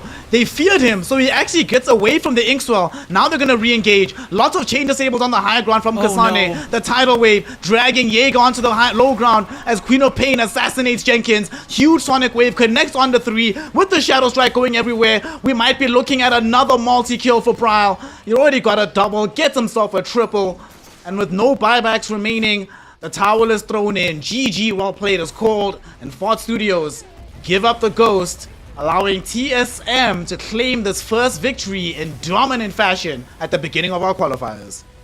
Yeah, it's a tough game. It really is. They're countered at every turn. You've got a Pangolier, but every single roll is met with a snowball. You've got a lone druid and a Wraith King that want to get in there and do damage, but you have a Kunkka pushing you around with the tidal wave over and over and over again. The lanes were already tough. I still think you've got this highlight of Nusham and Jaeger trying their best in that bottom lane and bouncing back. Skill-wise, it doesn't seem like they're too far off, but it's the rest of the map. It's the Tusk rotations. It's the way they play on their mid lane. It's the way they turn an already winning mid lane into a complete collapse, and Fart Studios just aren't able to find enough plays to keep themselves in this one. They tried their best. They tried to move around. I think coming into the next draft, maybe it's their turn to pick up the Kunkka. I know Ionile plays it well. Maybe gives them some room versus Bryle to breathe in, but I think that mid lane is going to be the first problem Fart Studios have to try and resolve. If nothing else, knowing that the Kunkka has a decent matchup into Queen of Pain, preventing Bryle from playing Quap again might be a good idea. So at this point, Fort Studios have to dig deep in the bag if they want to remain in the upper bracket. But TSM, as you heard from ET earlier on, certainly are favorites in these qualifiers in demonstrating why they are so. The series is not over just yet though, as we still have at least one more game to go. So we're going to be going to a quick break. When we return, Game 2 of TSM versus the side of Fort Studios in the Kuala Lumpur close qualifiers. So don't go anywhere, NA Dota resumes in just a moment.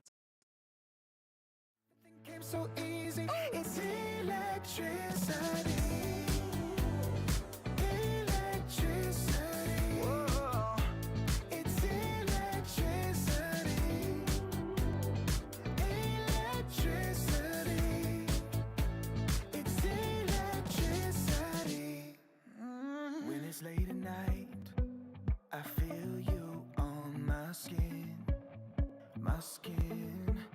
you're all that's on my mind, it's finally sinking in, you're it, I know you're feeling different when you're stressed out, but even with no makeup you still stand out, cause no one makes me feel the way you do now, like you do now.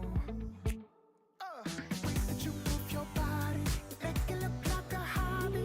Every time that you touch me, it's electricity. Things we discovered underneath last night's covers. Everything came so easy. It's electricity.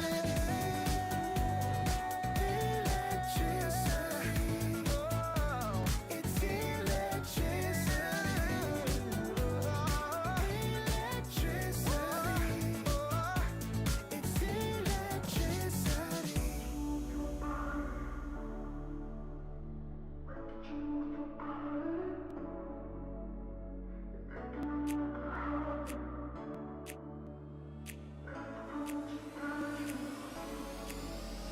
The way that you move your body, it make it look like a hobby. Every time that you touch me, it's electricity. Things we discovered underneath last night's covers. Everything came so easy. It's electricity. Electricity. It's electricity. You move your body. Electricity. You move your body. It's electricity.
wasting time, 'cause I'm already gone. So long, can you stay the night? 'Cause you're the thing I want. I know you're feeling different when you're stressed out, but even with no makeup you still stand out. 'Cause no one makes me feel the way you do now, like you do now. The way that you move your body, you make it look like a hobby. Every time that you touch me, it's electricity. Things we discovered underneath last night's covers, everything came so easy. It's electricity. Electricity. Whoa. It's electricity. Electricity. It's electricity. When it's late at night, I feel you on my skin. My skin. You're all that's on my mind. It's finally sinking in. You're it. I know you're feeling different when you're stressed out, but even with no makeup you still stand. Welcome, one and all. We have returned for the second game of our qualifier game between Fort Studios and TSM to try and determine who moves on in the upper bracket and gets closer and closer for qualifying for ESL 1 in Malaysia, where there's only a single slot from the NA region. So stay in the upper bracket. Your life is going to be much easier. And so far, looking like it's going to be a very easy day at the office for TSM as they demolish Fort Studios in the opening game. However, Dota is a very particular game, it's a very peculiar game, and also, we are in a very particular and strange region. So ET, how many times in your life have you seen what should be a guaranteed 2-0 sweep turn into an upset in this region? So you have the experience to know we shouldn't be counting our chickens just yet. Not yet. Once we're 15 minutes into the game, then we can call it. Then we might be able to have a little bit of a finger on the pulse. But until then, the way that NA teams, they get tilted, they get upset in the lanes, they have to play a pick that isn't so much fun, and then sometimes it gets to them, and then something happens.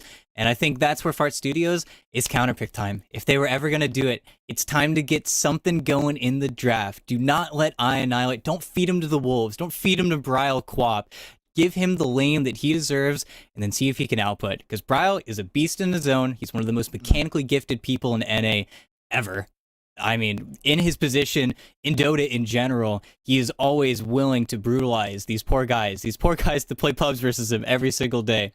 But I think if you're going to give Annihilate a chance, you got to give him something in the draft. You got to give him something good. I would love if they just first pick Kunkin and then flex it all over around, and we'll see. Nope. Ignore me. We're doing Druid again, and let's see what happens. And there's the CK. Well, we are about to get into this game. You said that they should be drafting better for Fast Studios. They've given themselves the best chance. They have the Radiant side and they have first pick. An insane combination that has generated a pretty high win rate at prior tournaments in the season.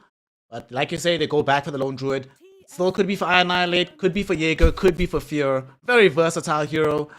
This hero though from TSM, not so much. Long gone is the era where you played Chaos Knight in the offlane. You picked this hero for Tomato heads up. And unfortunately, ET, lately, not many carry heroes that can actually stand toe-to-toe with the CK. No, you can't beat him in his lane. In fact, he is always the one going on you, typically. You can't shove him out. He farms incredibly quickly. He just kills creeps faster than, like, anybody else, and then becomes your secondary initiator. He becomes your illusion farmer. He just ends up being Naga with the gun, effectively. You just can put pressure on the map. You can show up to fights that you want to. He, in many ways, is a perfect hero. And typically, the only thing that you can draft against him is the Ancient Apparition, but Fart Studios feel pressured enough that they have to ban it themselves, so that way they don't have to worry about their Druid getting the heal taken away from him, as well as TSM having the first pick into the end of this phase. So it makes sense why they'd ban out the AA, but it's a ban that you kind of feel gutted that you have to do. And then pair it with a Phoenix. Now you've got that percentage HP healing. Your team fight gets even stronger. There's nothing to protect the egg so far in TSM's draft, but they've got a whole lot of time. It's another one of just those great heroes in the patch. I mean, this is perfect drafting from the TSM side. Like you mentioned, they don't have to worry about AA into them. I mean, sure, Fort Studios are probably also worried about that CKAA lane. But another big thing about them not having to worry about the AA. I'm looking at these heroes from Fort Studios right now. Phoenix Egg seems pretty damn well protected. So provided that the Lone Druid Bear can't fully close the gap, I'm thinking that you always get the egg pop here. That being said though, ET, I do like this adjustment from Fort Studios. You know what the adjustment I see? Tankier heroes mid. Just strength heroes are doing so well mid right now. Put them there, have them have a hard time actually killing Annihilate, so that even if he ends up losing the lane against Brawl, he's not just getting reliably assassinated in the mid game. Yeah, and you know, no shade thrown onto him, but Earth Spirit is literally the mid hero that cannot lose. You once you get level 2, and okay, It can't lose. Okay, wait a second. Dazzle might be a little bit annoying, but once you get level 2 in the Boulder Smash, you kill ranged creeps. You can secure your creeps no matter what. You end up with like 3,500 net worth of 10 minutes. You walk around the map. You do whatever. It's a hero that ends up feeling fairly reliable. Dazzle's gonna make any melee hero cry a little bit, but to that same degree, Annihilate will be able to get the creeps. He'll be able to get his level 6. He'll be able to walk around the map. He's a silence to have to play versus that Phoenix. And before I get too far ahead of myself, if they want to, Nusham can play the Earth Spirit just as well. I think the big question for Fart Studios is whether or not Fear can convincingly play Muerta. Because typically, Fart Studios have been putting Nusham on the Muerta to pair up with their lanes. You'd even see Jenkins maybe taking a stab at it. And with Tidehunter pick, maybe it's just going to be Fear Druid again. Something that I was kind of hesitant to want to see out of their lineup. But Fart Studios are not completely locked into that melee versus Dazzle lineup that would certainly make Annihilate cry again. But we'll have to see, because until they slot in, they do have that flexibility. I just don't know how comfortable everybody's going to be on their hero. I was actually thinking that Fort Studios, I was about to ask you, because I don't know if he does. Does Jaeger play Brewmaster? Oh, it got banned anyway. Okay, it did get, yeah. Just got banned. Brewmaster, it felt like that would have been a perfect pick in lieu of this Tidehunter, but I didn't see the ban. Okay. Wait a second. ET, hold on. Isn't this Spirit's draft at TI? CK, yes. Phoenix, Dazzle, Tusk. Yep. One of these heroes wasn't here. Might be the Phoenix. I think the Phoenix was... The Phoenix was not, yeah. Enchantress, maybe, or something like this? Some other 5 hero. But yeah, these exact 3 heroes. And I remember when I looked at the draft, I was so concerned for gaming because I said to myself, how do you win a fight? Because your route to winning fights is you somehow have to burst through CK, get through Dazzle heal, prevent Tusk salvation, and in this context, also kill the egg while all of this is happening. How, bro? How? I legitimately don't see how Fort Studios can do it here, but you know, you're smarter at Dota than me, so it'll teach me. What will happen?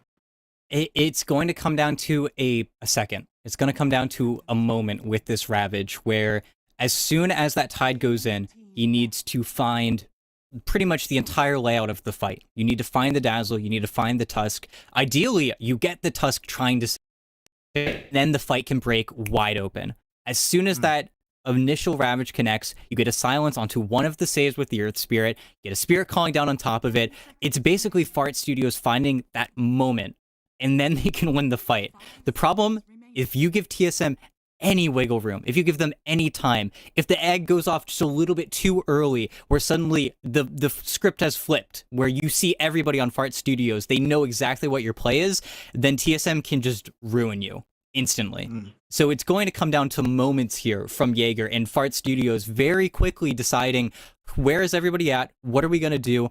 Honestly, I feel like a ton of pressure is going to be on Jenkins just to give them the vision for these fights, because they don't have an easy way in. It's Earth Spirit roll, Blink Ravage is basically your best setup, all you can hope for, and then you've got 2.5 seconds to decidedly win the fight, or TSM will just walk over you. Because it's CK, it's Phoenix, they heal, they have Dazzle, they just keep that fight going, and you run out of gas so quickly, and you will lose that fight. Even though your team fight's fantastic, it's all about that follow-up. I'm also a little bit concerned right now because looking at the draw from Fort Studios, they either need a hero for Jenkins at the end, or they're going to be playing... Oh, Jenkins Pudge! I made a meme about it earlier today. I want to see 5 Jenkins Pudge. Alright, we are going to get it today. Sweet, sweet, sweet, sweet, sweet. You know, I respect this. If you are going to go out into the lower bracket, at least go out on your own terms. Don't go out like a punk. So this is good stuff. I'm very happy to see this. It also solves a few of their problems, right? It's a way to be able to isolate heroes far away from the team, because that's the main strength of the TSM lineup. It's absolute hard disable, forcing out either the Dazzle or the Tusk to make a reaction, which could set up for the Earth Spirit or the Tide Hunter. And it's, just a comfort hero for Jenkins. Where do you think it slots into the overall strategy for Ford Studios in this second game? Well, in almost a similar way to playing versus Tinker, the easy way is just he's going to be looking for the Dazzle constantly. If you can catch him in a situation, you pull him out, he has to immediately grave himself, you keep him locked down with the Earth Spirit with his grip, you silence him up, you shut him up, then you can kill him. Then it's perfect. The only problem is that if Fart Studios start to slip behind a little bit, you know that the lanes are going to be tough now. You've got a Pudge in your lane. Pudge is not known for his value in the early stages of the game. Then playing Pudge from behind versus TSM's lineup, he could just be another piece of meat. You just fuel on the fire, just another guy to kill. Because if you hook in somebody too big, let's say you hook in the CK on accident, you're not walking out of that. And they switch it up. Tomato gets to snap. get to, or wait, no, Kasane Luna. Kasane Luna. All right, hold up. I need to find the stats on this. There's no way he's played this before, right? I don't think he's played it in a pro game. Absolutely not. I'm going to check. Give me a sec. What? Are you kidding me? Kasane playing the Luna from the off lane. I was seeing some things today, fam. People are talking about like where the patch is at the moment. Honestly, personally, I still think given what we saw at TI and how quickly some innovations were made when people had a very good reason to do so, I'm pretty sure we're going to have a reliably different game once we actually get to the KL event. But this is some new stuff, and it's, yes, his first professional game on Luna for Kasane. That is hype. That's all right. I'm good with this. I'm very happy. Always like seeing players pull out some new tech out the bag. What do you make of it in this game? Obviously, there's already illusions available from CK. You might buy Manta. Are they trying to just up the tempo, play around this the Luna blessing timing, and just overwhelm Ford Studios with early damage? Yeah, I think so. I think as well there's this almost nightmarish situation where if Kasane wants to do the Ags build, you have these melee heroes trying to run up and hit the egg, and you just have Ags beating down on you from above. And no matter what he goes for, it's going to be scary. I can see Tomato as well, maybe tempting Fate a little bit and looking for an Ags build for himself, just because you have the strong illusion now to play with when it comes to the Luna. But I also think very simply, you just pair it with the Tusk and you're happy. Hold on, ET. Hold on.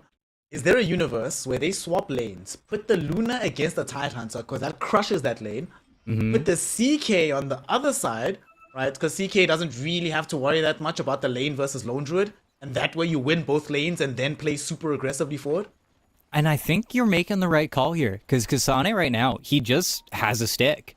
So you don't buy stick when you're playing versus you Pudge Druid or whatever that lane is going to end up being. So I think you're right on the money here. I think he's going to make a little bit of a trip towards the top lane, and then, well, that's just sad. And Fear, well, the bear, hey buddy, does he get a blood grenade or is he not even worth it? Yeah, he gets one blood grenade, but 300 gold for Bryle. What? Well, bro, well, that's if you ask me for a horror situation from the mid lane as I annihilate, it's one thing playing Pango into this incredible Queen of Pain. It's another thing playing into Dazzle, who gets to start with a Bracer, bro. Oh my god, that's gonna suck. It's not gonna be easy. Thankfully, he is Earth Spirit. He can ignore the lane as much as he can. And then it's just gonna be up to hopefully not getting too shut down by TSM supports, but even more skirmishes here. Yeah, Kasane is going top. Yeah, boy.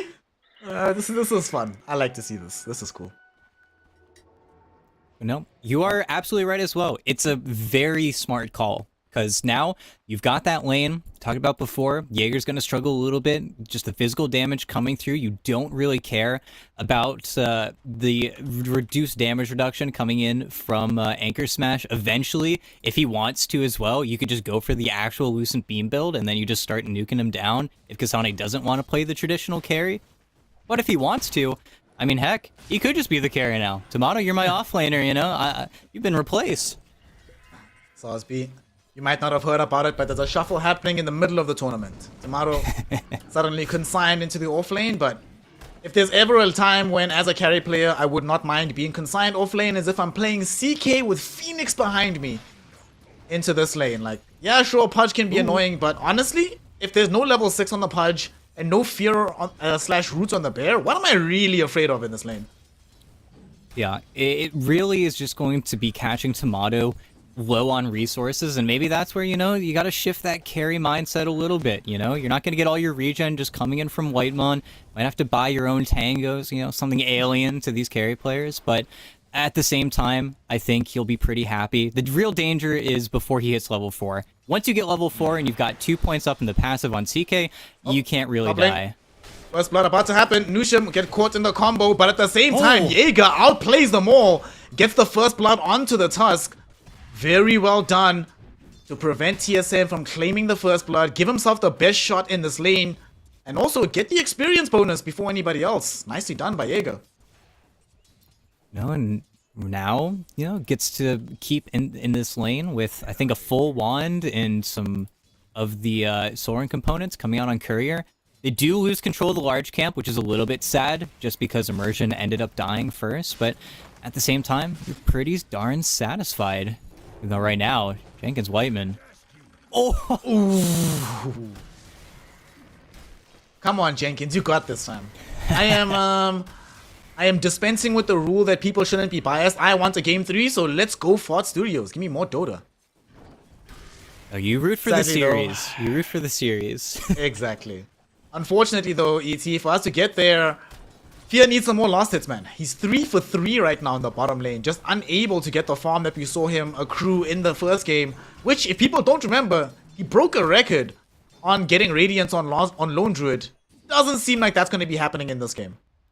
No, he is certainly under a lot more pressure. And, oh god, I see the mid bar.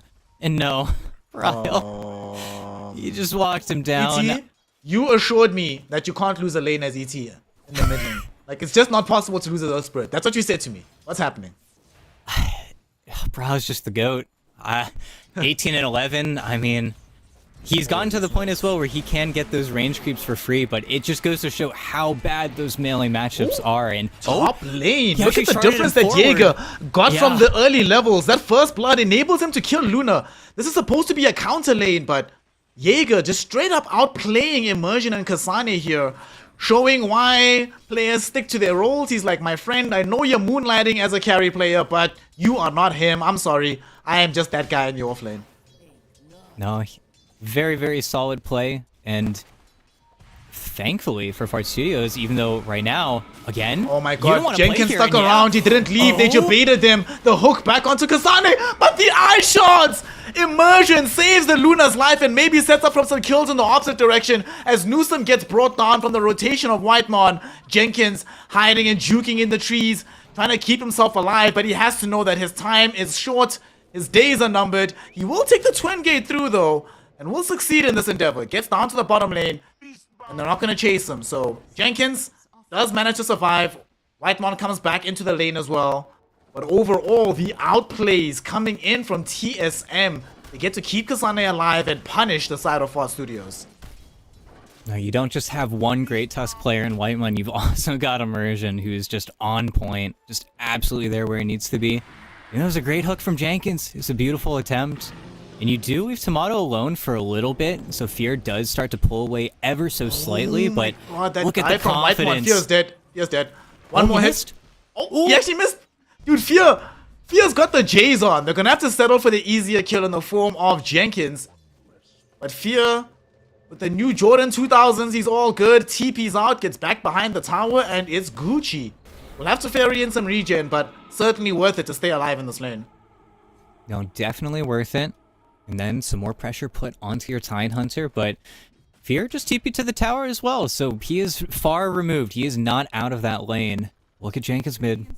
He's trying some salvage here. Worst case scenario, he just hooks the cart. If this lane becomes a toxic place, it's what he's looking to do right now. I don't even know if they hook Bryle. Yeah, and he's already kind of aware. Jenkins gives up the play now. He'll probably stick around for the 6-minute rune, but oh, this mid lane disparity, it's rough. It's tough to watch. It's just dazzle things, just what happens. Broken hero versus melee hero. It's never going to be easy. But this is going to be a clash here, and I annihilate. Oh, it hurts. Nice little roll there. Eye shots will not connect properly. You know, by the way, speaking of this Dazzle hero, every player, and I do literally mean every player I asked at TI about who's the most broken hero in the game, all routinely said Dazzle. Every single one of them. So the fact that Brawl is not only able to get the broken hero, but get this much of a start on the broken hero, yeah, does not bode well for Ford Studios. But that being said though, ET, we have a similar situation as to in Game 1, where many of these lanes are not going that well, but nonetheless, TSM is not applying that much tower pressure just yet. So they still have some real estate to play around with, opportunities to try and bring themselves back into this game. No, they definitely do. It's just a situation where TSM are content with the way that the game is currently. As Fear, good Fear, but at the same time, it's just too much magic damage. So dead. Yeah. Jenkins sadly does not connect with the hook, came a little bit too late. So Fear just gets killed off. The worst part about that kill though, ET, isn't that they took his life, is that the bear was on a resummon, so he's going to emerge all by his lonesome. In the top lane though, Jaeger doesn't have to worry about a bear, but certainly worried about his life as he's going to lose it to Kasane's Lucent Beam. TSM taking names all across the map, and now maybe starting to feel confident enough to take towers as well. Yeah, before simply was just spawning with that 10-minute cart, and then immediately they started cooking. And that was a haste rune, so Brow isn't even out of the mid lane for that long. He's right back to bullying. Poor old Annihilate, who's still looking for his 6 as he's forced to TP to Fountain. Because man, oh man, life is hard for the Earth Spirit. I mean, you can see it reflected in their net worths. They are not doing so hot in this game. Immersion, beautiful shards. Should be in a little bit of danger here, but he does manage to dodge out a lot of this calling with the snowball. Immersion just too damn good at this hero. Whitemon coming in to render aid. Jaeger's too deep in here. They are able to kill him off, but it's not going to be for free, as they do at the very least. Oh wait, no, they don't lose anybody. Never mind. They don't even have the damage to kill off the Tusk. Instead, they end up losing 3 heroes. Tide, Pudge, Muerta gone, and all of it in service of just feeding this Luna a little bit more farm. She continues to grow in net worth. Tier 1 tower is completely safe. And this game feeling super easy for the side of TSM. And then Fear, just clockwork. Just going from lane to lane. Everybody is extremely high level now. Immersion is the only one slightly sagging behind as he's making a play mid happen now. Yeah. Will they get the ward? What makes this so sad? What makes it so sad is Jenkins was here for like 10 seconds, right? Trying to set up for a potential kill onto Bryle. He had Annihilate, who just hit level 6, by the way. 2 levels behind the Dazzle, waiting to try and drag out the Magnetize. But unfortunately, if the hook misses, they can't actually make that play. They don't have the silence just yet on Annihilate. So there's no way to prevent Bryle from just chain healing and keeping himself up. No, he will just survive, and that is the problem. When you hook in these heroes when you're this far behind, the heroes might just decide that you're next on the chopping block. In Immersion, he's looking for a fight, but he's level 6 too. Nah, he's doing something even better, bro. He is allowing Bryle to steal a lot of this camp, and Bryle almost got away with the entire thing. Annihilate comes in to defend it, but Annihilate maybe rolled in a bit too far. He's in danger right now, and they save Bryle with the snowball from Immersion, but Bryle doesn't have the shallow grave, so he will end up dead. Annihilate able to roll onto the high ground away from the supernova as Immersion got trapped on the high ground. Sadly though, there's too much burn damage, too much dot damage, and they are eventually able to bring down this Earth Spirit, but Whitemon, he went onto the high ground in pursuit of a kill onto Jaeger. Gets himself brought down instead by Nusham. Big deal of gold going towards the Muerta. But overall though, a huge amount of experience because they get 2 high value kills here around this mid lane. No, that's exactly what they needed. Suddenly, Nusham's level 6, Jaeger's level 6, you've got some ultimates to play around. Sure, there's a little bit to be desired for your Pudge still, but everybody else got what they needed. And of course, not being high enough level on the Dazzle, you never want those early points in Grave, but just wasn't able to keep himself alive in time for the egg. How is this allowed? Kasane, you need to die, please. Yeah. Somebody kill Kasane. This should not be allowed. Like, He's a honestly, thief. illegal play just took place on this high ground, and they do not punish it in time. Bot Studio is implicitly admitting that crime is cool because they let Kasane get away with it. Yep. Comes in, takes your 2 stack of Ancients, gets another 2 stack of the large camp, walks away. nobody bats an eye. They try to get pressure on that tier 1 tower top and keeping that cart alive, but ends up feeling like every single play that Fart Studios is attempting is just not panning out. And there is another Magnetize, so Annihilate has damage to play around with. And the carts, at least around the 10-minute mark, have been dealt with. And Hey! Oh, We they finally did it. get the hook from Jenkins onto Kasane. Nusham pops the ultimate there. Even with Pierce the Veil, Jenkins nearly died in that situation. But if there's ever a time, ET, to hit your first hook of a game, it's on an overfarmed Luna, so you can keep pushing out the wave and change the game state. Nicely done from Jenkins. Sadly though, he needed in the mid lane because Annihilate trying to get himself out of dodge, able to roll away at the last second. And now Jenkins hoping to punish Emergent for this. Annihilate though taking more damage from the Sun Ray, he will end up dead. And now all of a sudden Jenkins might be regretting where he's at right now. Was able to at least help get the kill onto Emergent with the help of Newsom. But he still ends up dead. A 2-for-1 affair in this mid lane. I guess on the bright side, they do protect the push on the tier 1 tower, but that is yet another death on your mid Earth Spirit.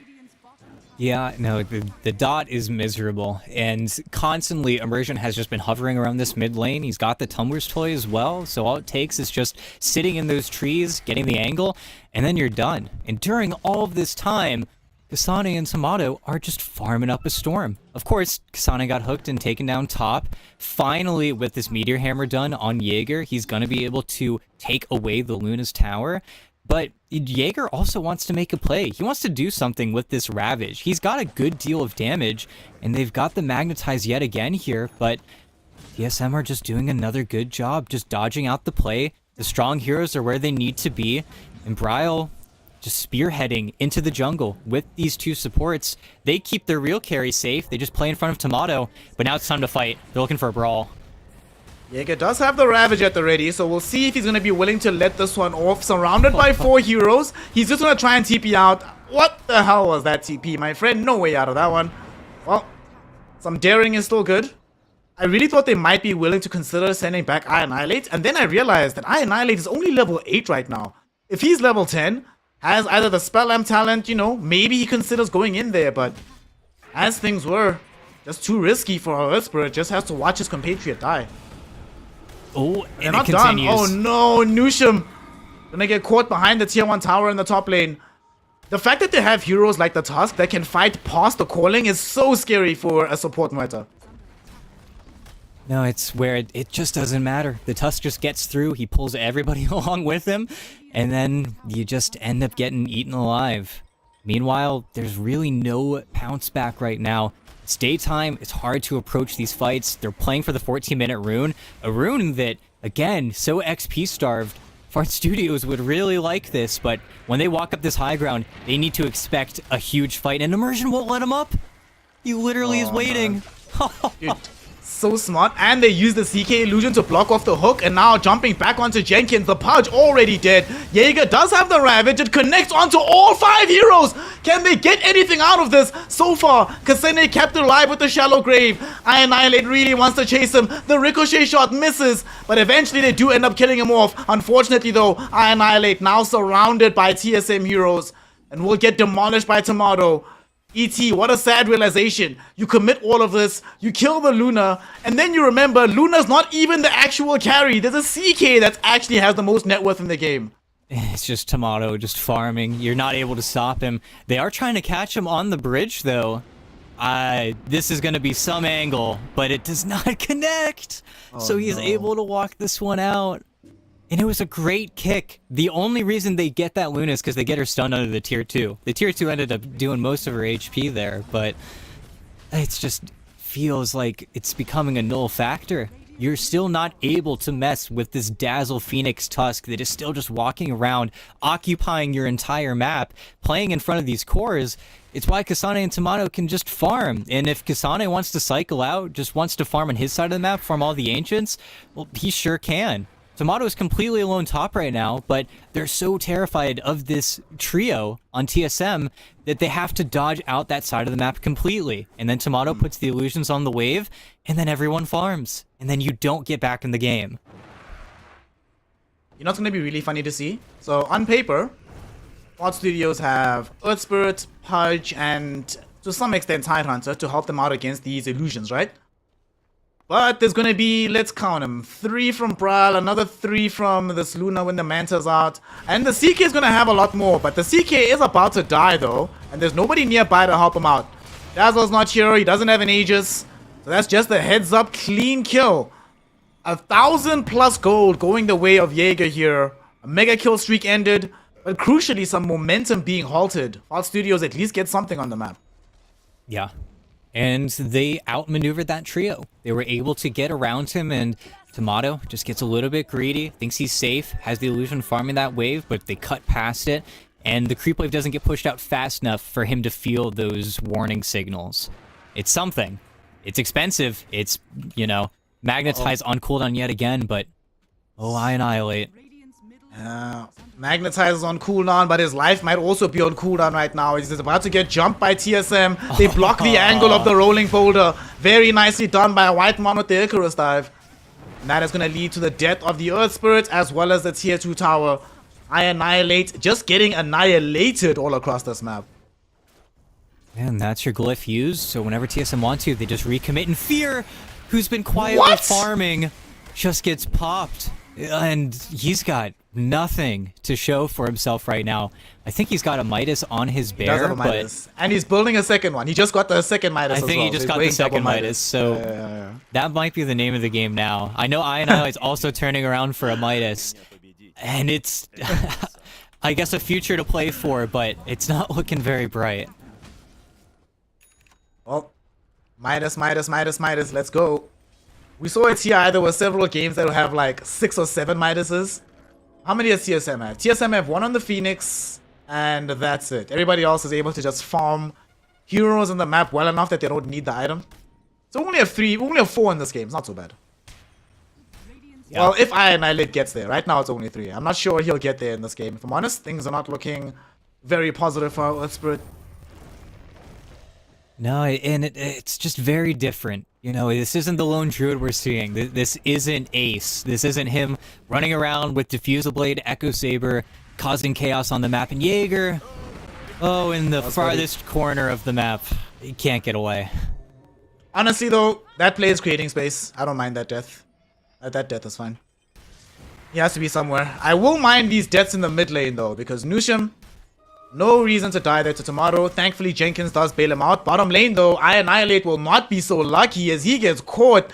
Oh, no. I was fine with the death top because it made space for I Annihilate and Fear to farm bottom, but not if I Annihilate dies. He's still being gate kept away from his Midas. Oh, and then they just get Nusham in transit. Just this vision, this dominant control all over the Radiant jungle. All of the gateways are being watched. Everything, there is vision here from TSM to make sure that you aren't getting out on these lanes. Typically, you need lane wards to actually see these heroes go, but they've got a mix of both. They've got the jungle completely warded. They've got the lanes completely locked down. TSM are just not giving any space to Fart Studios. They would love to escape to these corners of the map and be these hard-to-kill heroes, but every single time they do, Immersion finds them. This, though, Immersion, they're gonna try middle. There's a Ravage that comes out, but they've already lost the Pudge, and they keep the Shallow Grave out onto the Tusk, so he doesn't even die here. Immersion, though, will be brought down, but if I'm Immersion, I take down a Pudge on the way out, and I force them to commit a Ravage? Hell yeah, let me die like that every single time, please. Yeah, and now once Roche switches over towards bottom, I can only imagine the TSM just look for it, knowing that without those teamfight ultis, you really can't put up a fight from Fart Studios. They probably should just take the farm instead, because Immersion's just going to respawn and go to that tier 1 tower bottom, and then that's the play. That's just what you do. They do not want to lose Fear, though, but again, it's TSM vision. They see him walking over. That's something that Fart Studios have just never been able to reclaim. Fear is finally able to TP out. Yeah, daytime saving him there. The creep wave gets to spot out the CK, but you're cut off now. And now that you know that the Lone Druid's TP is on cooldown, you absolutely know that he can't get towards that bottom right corner of the map. So TSM have many good options right now. They literally see everything. Even here on this Radiant high ground, close to the secret shop, they have perfect vision on these heroes' movements. Finally, Jenkins will realize that it's been a bit interesting how preternatural their movements have seen. Unfortunately for him, the D-Ward came too late because TSM already coming in to reclaim their territory. Jenkins, the D-Warder himself, will pay for his actions with his life. But what a god, he actually dropped the ward before he died? I don't think they saw this. If he manages to get away with this, that's actually probably the best play he's able to pull off given the current game state. Given the circumstance, indeed. But look at this. Your Tormentor, it's gonna get stolen. Your Wisdom Rune, it's gonna get stolen. Oh, God. They're gonna start making that march now towards that bottom right corner of the map as soon as they want to fix out their lanes. Tomato ults, starts cutting. It's just textbook. They're just not giving you any chance here. At least Annihilate can escape from that situation. A situation that Whiteman's actually preparing for as well, because he's just going for the Hex immediately. But as soon as they want to, they can just twin gate towards bottom. I think Roche is finally going to be the call here from TSM, because, well, there you go. It's easy. I think the Couriers just flew out, so that's another Tormentor taken down by Bryle, so... God. TSM just take no prisoners. BKB being queued up right now by the CK. Luna has a butterfly coming up. I actually can't believe they're getting away with this, honestly. Like, CK Luna, man. I hope this does not catch on. This seems, in a losing game, pretty cancerous to deal with. And now to boot, you have to add an Aegis on top of it. Is there any timing that they're waiting for on the side of FOD Studios that can meaningfully make an impact in this game anymore? Maybe another Midas? It's really tough to say. Because Fear just has not been able to build himself up. I mean, his bear doesn't even have boots still. He doesn't have boots. He's not really able to have that impact on this hero. It feels like they're floundering a little bit here. I think with the Tide Blink, perhaps, you can see a little bit more courage coming out from their lineup, and you get that moment that I was describing in the draft where you can solve the pick. You can find the hero. And actually, top lane, Tomato, if anybody else can get here, it's just him. He's alone. There's no TP. He has no friends. But his friends are killing your tier 3 bottom, and they're killing Annihilate. Friends are looking for Annihilate, but they might actually end up losing Kasane for their efforts here. That's an Aegis gone. They take away potentially Whitemon's life. The Grave will save him, so they still have an egg to pop if needed. No. Annihilate throws out the Magnetize, does kill the Phoenix, and the Earthspirit is alive for a second longer. Eventually does die, but he's done his job. They do end up losing the Tide Hunter, but he does have buyback. So does Annihilate if needed. Tier 3 tower gonna start falling lower and lower. This is a Luna, so once the tier 3 is gone, the entire lane of Rax is threatened. And it looks like FOD Studios are willing to give up the ghost. They, maybe not. They pop the cliff. They're coming out. They have the Ravage at the ready. There's gonna be the Fear out onto this Dazzle, but they don't get the combination with Jenkins. If Jenkins found the hook there, Brow would be dead right now, but they do not. Brow gets to stay alive. And emerging from your base against the Dazzle, that's a difficult proposition. Immersion as well, jumping back onto them. They do finally find the hook with the Fear. Ravage comes out, but it only connects yet again onto Immersion. This time, though, the Tusk will die, taking only Nusem's Muerta with him. A 1-for-1 trade. Annihilate coming back. They get the drag back onto Luna. They will be able to find her with the Dismember. The damage from Annihilate enables them to get the kill. But here's Tomato with the BKB just cleaning house. Took down Jenkins, deletes Annihilate. Now potentially TSM could continue their push. Only 2 heroes here in the meantime, but it's 2 of the strongest heroes on the map. Tomato jumping in onto Jaeger, unable to get him properly though. But now it looks like TSM might settle for the range racks as Brawl is starting to fall low on the HP. Disjointing the Rod of Atos on the way out to secure the safe escape. As they destroy the illusions, they keep the racks safe at least for now. But the real reason they retreat is the return of Jenkins. This Pudge has been underwhelming this game, but in terms of high ground defense, Jenkins proving why this hero was picked up for him. No, it's the only thing he can play for is just getting these heroes so far out of position.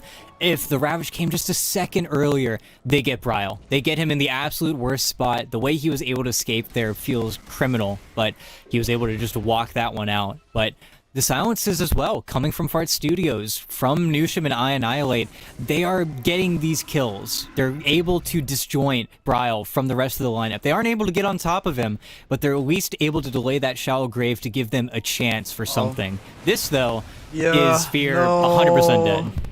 Fear Darkness. Oh? Will he be sent to the darkness? It looks like it. He gets tossed into the air by Immersion, cancelling the TP. Annihilate came in to try and save him, but he dies before the supernova even pops. The 2 big cores down for the count. Tier 2 tower very shortly to follow. And TSM, even without having an Aegis, even without having all their ultimates at the ready, it feels like they're probably strong enough to just aggress onto the high ground tier ET and claim a lane of racks. Yeah, and without Glyph, they really can't do much, and that's why they're going further, because they know there's no Ravage. Tomato is going to take a lot of damage, but at the same time, he's got BKB, he's healed. Fine. Well, now the questions start being asked. How long before we call it? What is there anything? If not for this tier 2 tower in the mid lane, we might actually be staring at a lane of 4 megas already. Well, they didn't take bottom just yet, but doesn't feel like it's going to take them that much longer to accomplish. No, they're closing off the map. It's a dieback on Nushim if they really wanted to push it. Immersion is still very aggressively positioned, even though he's got no team on him right now. Look, almost nabbed him, but immediately, TSM go back to basics. They cut the top lane, they cut the mid wave, they maybe farm another set of Ancients, and then this game is feeling like it's going to be wrapped up before long. There's just no items. There's just not very much coming out for Fart Studios, and especially after all their buybacks, any itemization has just been halted. We're probably not going to get to see this heart on the Earth Spirit. Sadly, we aren't going to get that Blink Dagger on Jaeger in time. So it literally is just hook into Ravage, into hopefully Immersion and Brow can't save whoever is hook ravaged, which is something they've been able to accomplish pretty much every single time. Just a tough bill right now for Fart Studios. Given the nature of the game and how things have been going, do you think Jaeger could have maybe not finished the full pipe and come in for the Blink Dagger sooner? I think so. I think it was definitely made thinking that this trio of Dazzle, Phoenix, Tusk is just running amok and killing my team over and over, so we need something as... Well, there goes the Earth Spirit. Poor Annihilate has now reached 10 deaths. Feels pretty bad. Not a good day at the office for him here. No, incredibly tough game. And now, still not having Glyph for another 25 seconds. TSM were timing that out. They would know if you get this tier 3 down, then Kasane can just bust open the rest of the racks.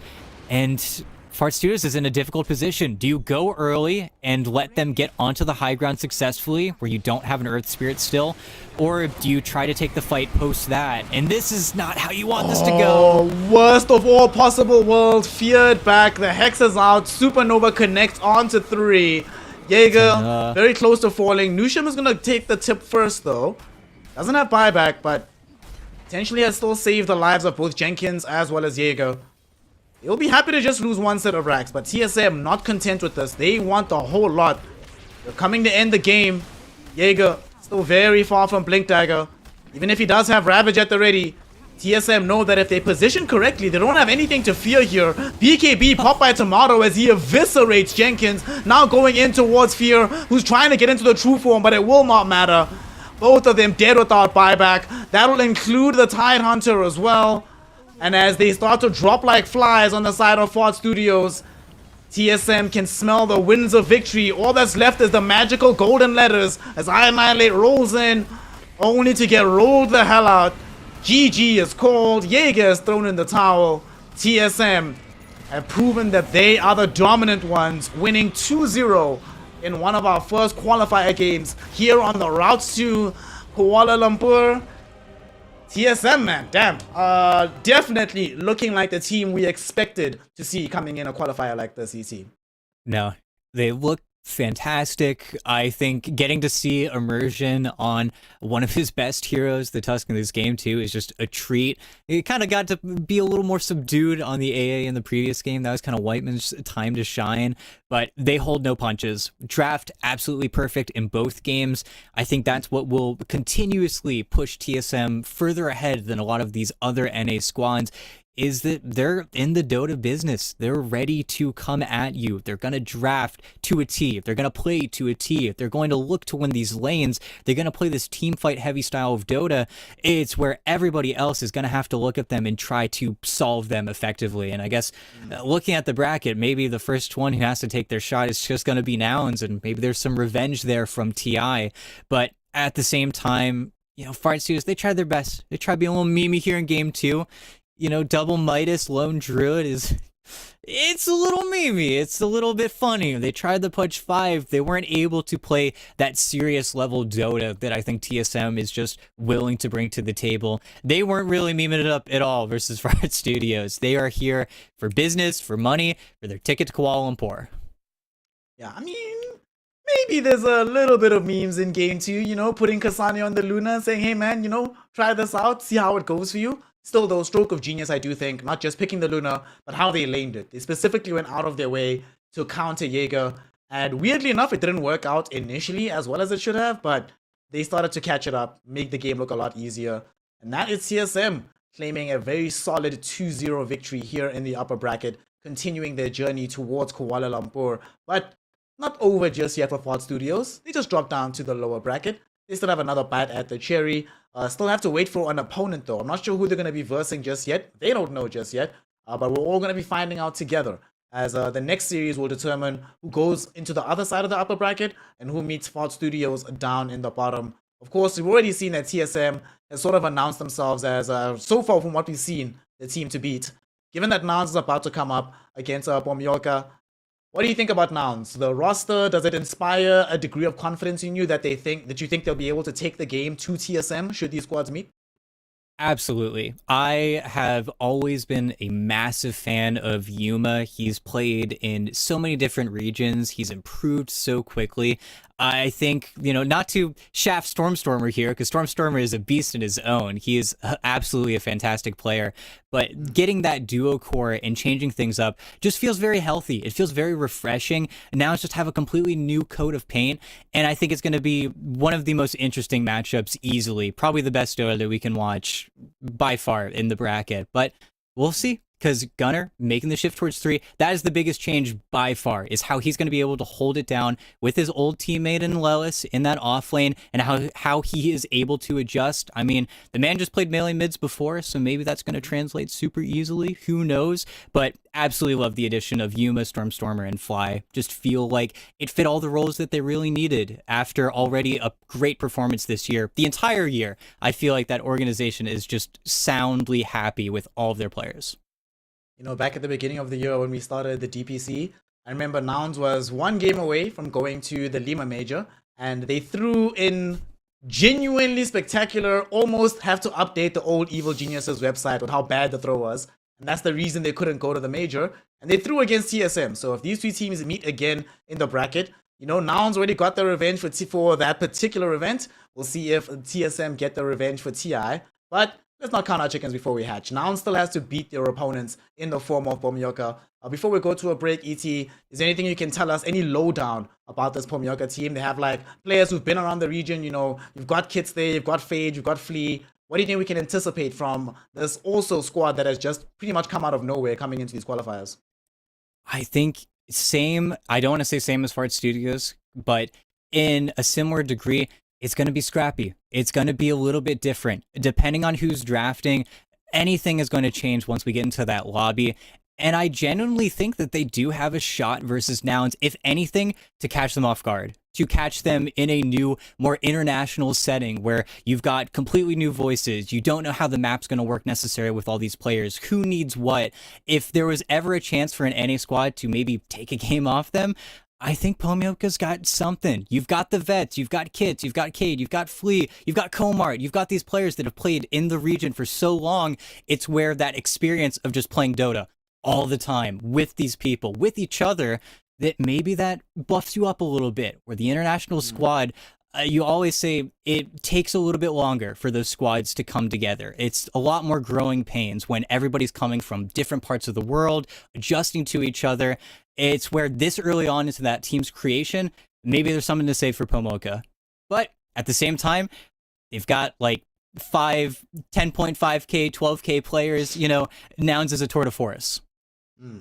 Well, we're going to be seeing in a very short while what the difference is between a squad with pure skill on the side of Nouns and a side with increasing amount of experience on the side of Pomyokas. It's going to be happening in a bit of a while. We have a bit of an extended break, so don't go anywhere. Watch some other ESL games in the meantime, because there are qualifiers happening all across the world to try and gain entry into the first prestigious tournament of the new Dota season. Myself, Snare, with ET will join you back in a little bit of time for our next series of the day. So see you then. Go drink water in the meantime and join us for some more NA Dota.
wasting time, 'cause I'm already gone. So long, can you stay the night? 'Cause you're the thing I want. I know you're feeling different when you're stressed out, but even with no makeup you still stand out. 'Cause no one makes me feel the way you do now, like you do now. The way that you move your body, you make it look like a hobby. Every time that you touch me, it's electricity. Things we discovered underneath last night's covers. Everything came so easy. It's electricity. Electricity. Whoa. It's electricity. Electricity. It's electricity. When it's late at night, I feel you on my skin. My skin. You're all that's on my mind. It's finally sinking in. You're it. I know you're feeling different when you're stressed out, but even with no makeup you still stand out. 'Cause no one makes me feel the way you do now, like you do now. The way that you move your body, you make it look like a hobby. Every time that you touch me, it's electricity. Things we discovered underneath last night's covers. Everything came so easy. It's electricity. Electricity.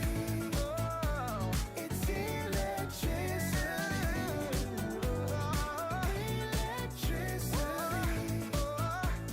It's electricity.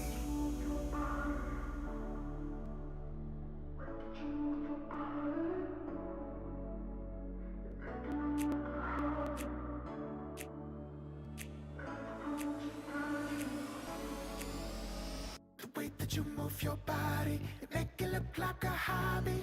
Every time that you touch me, it's electricity. Things we discovered underneath last night's covers. Everything came so easy. It's electricity.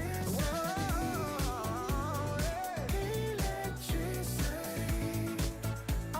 It's electricity. You move your body.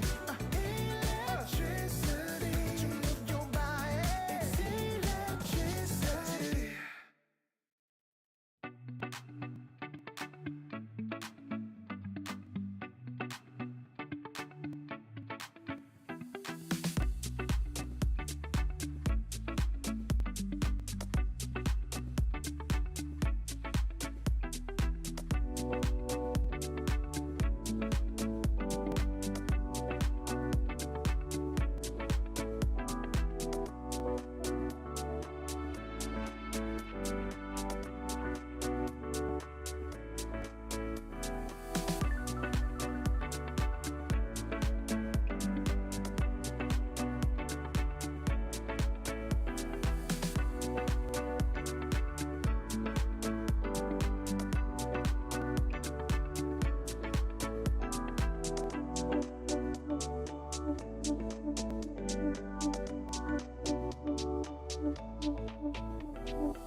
'cause I'm already gone.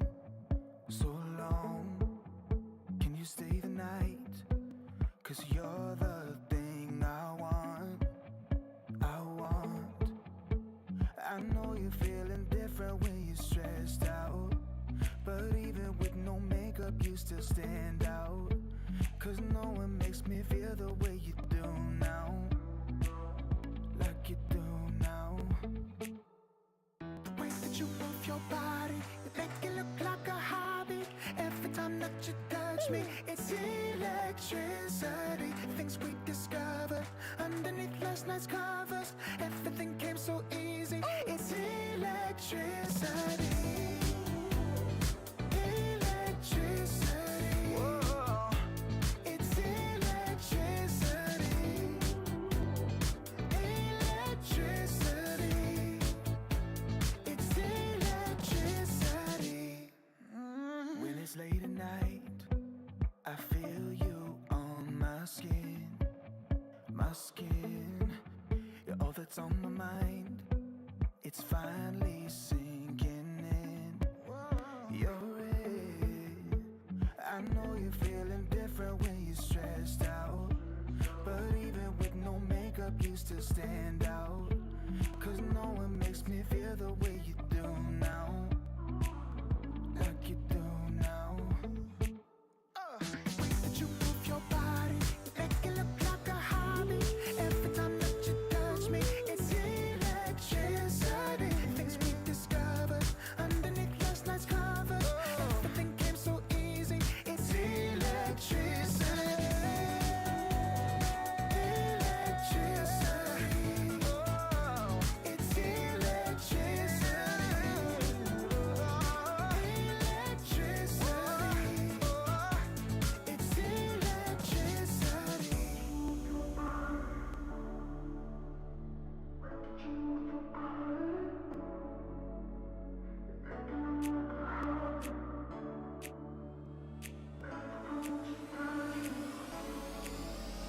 The way that you move your body, you make it look like a hobby. Every time that you touch me, it's electricity. Things we discovered underneath last night's covers. Everything came so easy. It's electricity. Electricity. It's electricity. You move your body. Electricity. You move your body. It's electricity.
Am I wasting time? 'Cause I'm already gone. So long, can you stay the night? 'Cause you're the thing I want. I know you're feeling different when you're stressed out, but even with no makeup you still stand out. 'Cause no one makes me feel the way you do now, like you do now. The way that you move your body, you make it look like a hobby. Every time that you touch me, it's electricity. Things we discovered underneath last night's covers. Everything came so easy. It's electricity.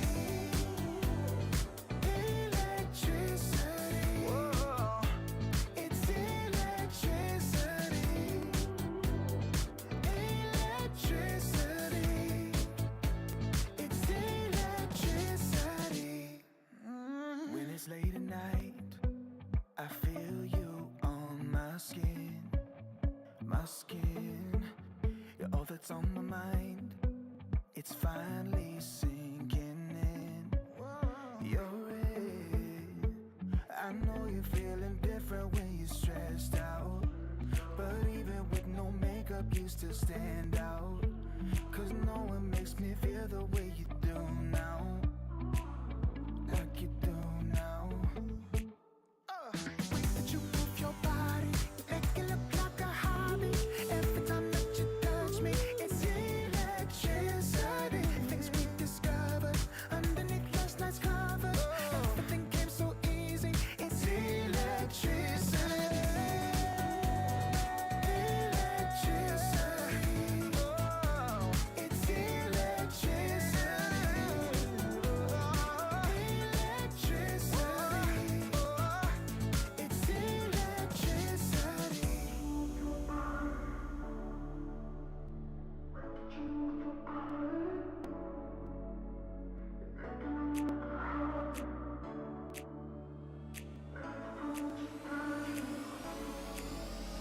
The way that you move your body, you make it look like a hobby. Every time that you touch me, it's electricity. Things we discovered underneath last night's covers. Everything came so easy. It's electricity. Electricity. It's electricity. You move your body. Electricity. You move your body. It's electricity.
wasting time, 'cause I'm already gone.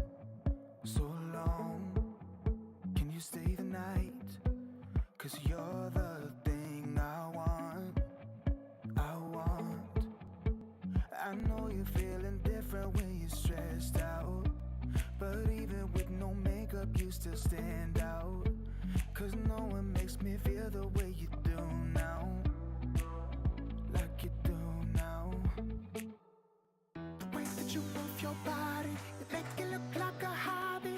Every time that you touch me, it's electricity. Things we discovered underneath last night's covers. Everything came so easy. It's electricity. Electricity. Whoa. It's electricity. Electricity. It's electricity. When it's late at night, I feel you on my skin. My skin. You're all that's on my mind. It's finally sinking in. You're it. I know you're feeling different when you're stressed out, but even with no makeup you still stand out. 'Cause no one makes me feel the way you do now, like you do now. The way that you move your body, you make it look like a hobby. Every time that you touch me, it's electricity. Things we discovered underneath last night's covers. Everything came so easy. It's electricity.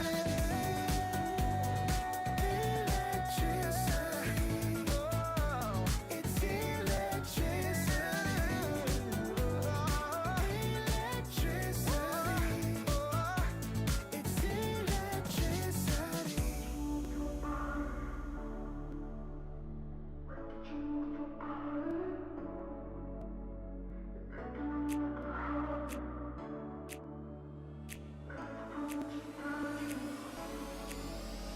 The way that you move your body, you make it look like a hobby.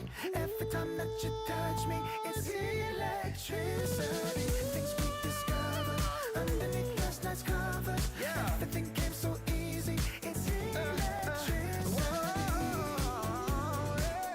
Electricity. It's electricity. You move your body. Electricity. You move your body. It's electricity.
wasting time, 'cause I'm already gone.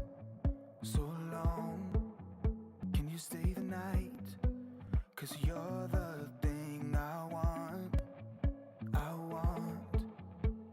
I know you're feeling different when you're stressed out, but even with no makeup you still stand out.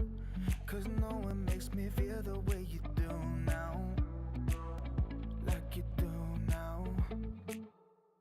The way that you move your body, you make it look like a hobby. Every time that you touch me, it's electricity. Things we discovered underneath last night's covers. Everything came so easy. It's electricity. Electricity. Whoa. It's electricity. Electricity. It's electricity. When it's late at night, I feel you on my skin. My skin. You're all that's on my mind. It's finally sinking in. You're it. I know you're feeling different when you're stressed out, but even with no makeup you still stand out. 'Cause no one makes me feel the way you do now, like you do now. The way that you move your body, you make it look like a hobby. Every time that you touch me, it's electricity. Things we discovered underneath last night's covers. Everything came so easy. It's electricity. Electricity. It's electricity. Electricity. It's electricity.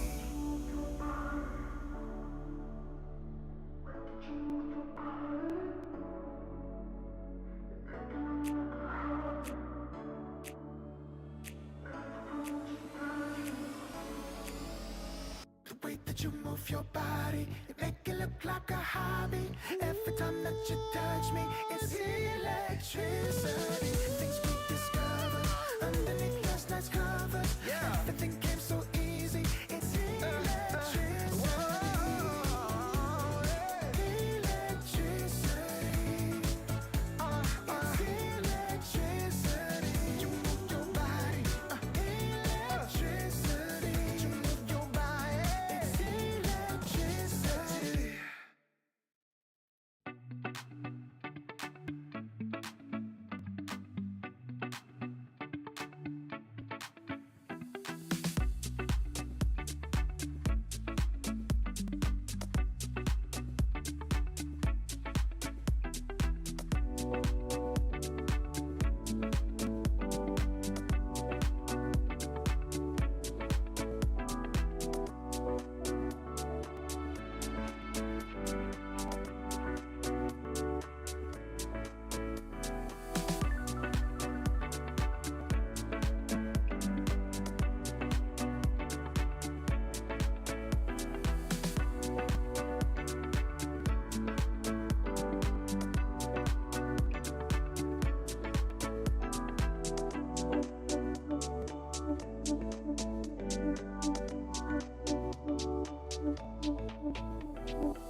time, 'cause I'm already gone. So long, can you stay the night? 'Cause you're the thing I want. I know you're feeling different when you're stressed out, but even with no makeup you still stand out. 'Cause no one makes me feel the way you do now, like you do now. The way that you move your body, you make it look like a hobby. Every time that you touch me, it's electricity. Things we discovered underneath last night's covers. Everything came so easy. It's electricity. Electricity. Whoa. It's electricity. Electricity. It's electricity. When it's late at night, I feel you on my skin. My skin. You're all that's on my mind. It's finally sinking in. You're it. I know you're feeling different when you're stressed out, but even with no makeup you still stand out. 'Cause no one makes me feel the way you do now, like you do now. The way that you move your body, you make it look like a hobby. Every time that you touch me, it's electricity. Things we discovered underneath last night's covers. Everything came so easy. It's electricity. Electricity. It's electricity. Electricity. It's electricity.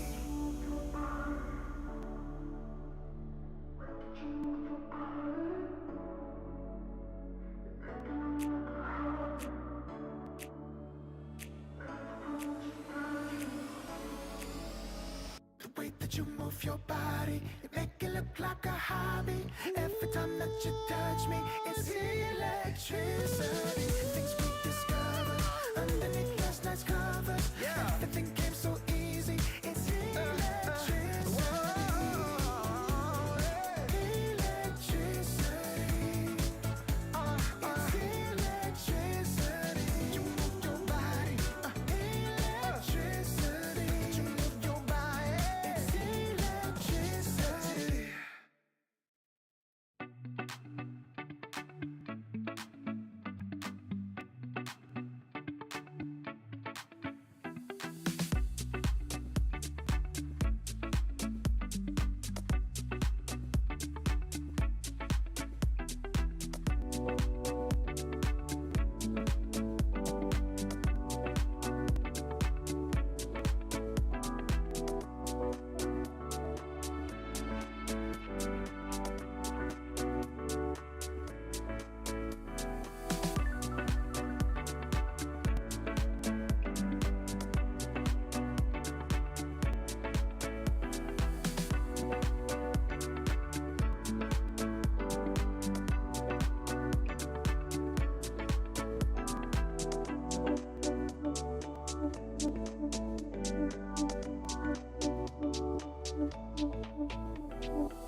'cause I'm already gone. So long, can you stay the night? 'Cause you're the thing I want. I know you're feeling different when you're stressed out, but even with no makeup you still stand out. 'Cause no one makes me feel the way you do now, like you do now. The way that you move your body, you make it look like a hobby. Every time that you touch me, it's electricity. Things we discovered underneath last night's covers. Everything came so easy. It's electricity. Electricity. Whoa. It's electricity. Electricity. It's electricity. When it's late at night, I feel you on my skin. My skin. You're all that's on my mind. It's finally sinking in. You're it. I know you're feeling different when you're stressed out, but even with no makeup you still stand out. 'Cause no one makes me feel the way you do now, like you do now. The way that you move your body, you make it look like a hobby. Every time that you touch me, it's electricity. Things we discovered underneath last night's covers. Everything came so easy. It's electricity. Electricity. It's electricity. Electricity. It's electricity.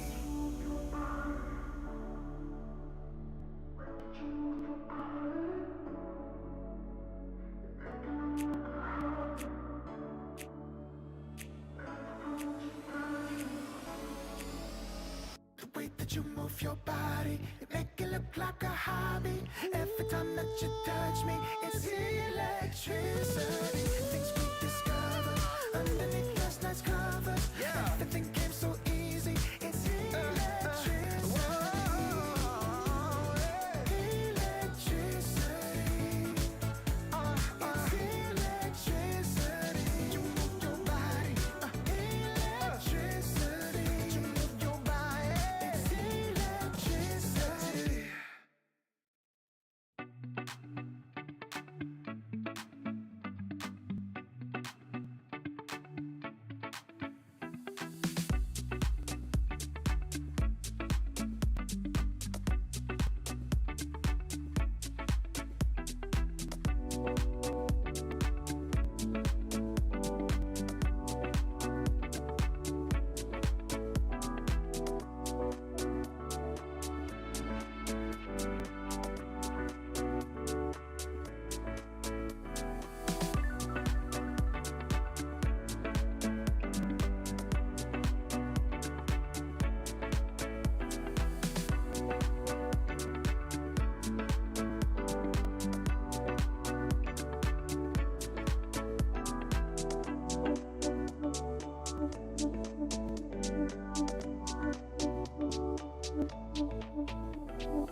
'cause I'm already gone. So long, can you stay the night? 'Cause you're the thing I want.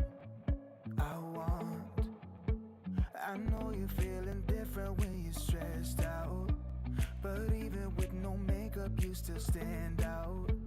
'Cause no one makes me feel the way you do now, like you do now. The way that you move your body, you make it look like a hobby. Every time that you touch me, it's electricity. Things we discovered underneath last night's covers. Everything came so easy. It's electricity. Electricity. Whoa. It's electricity.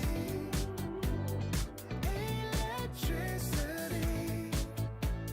It's electricity. When it's late at night, I feel you on my skin. My skin. You're all that's on my mind. It's finally sinking in. You're it. I know you're feeling different when you're stressed out, but even with no makeup you still stand out. 'Cause no one makes me feel the way you do now, like you do now. The way that you move your body, you make it look like a hobby. Every time that you touch me, it's electricity. Things we discovered underneath last night's covers. Everything came so easy. It's electricity. Electricity. Oh, it's electricity. Electricity. It's electricity.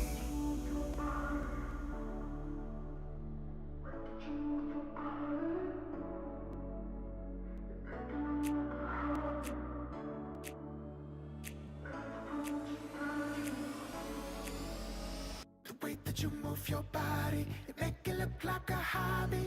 Every time that you touch me, it's electricity. Things we discovered underneath last night's covers. Everything came so easy. It's electricity. Electricity. It's electricity. You move your body. Electricity. You move your body. It's electricity.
'cause I'm already gone.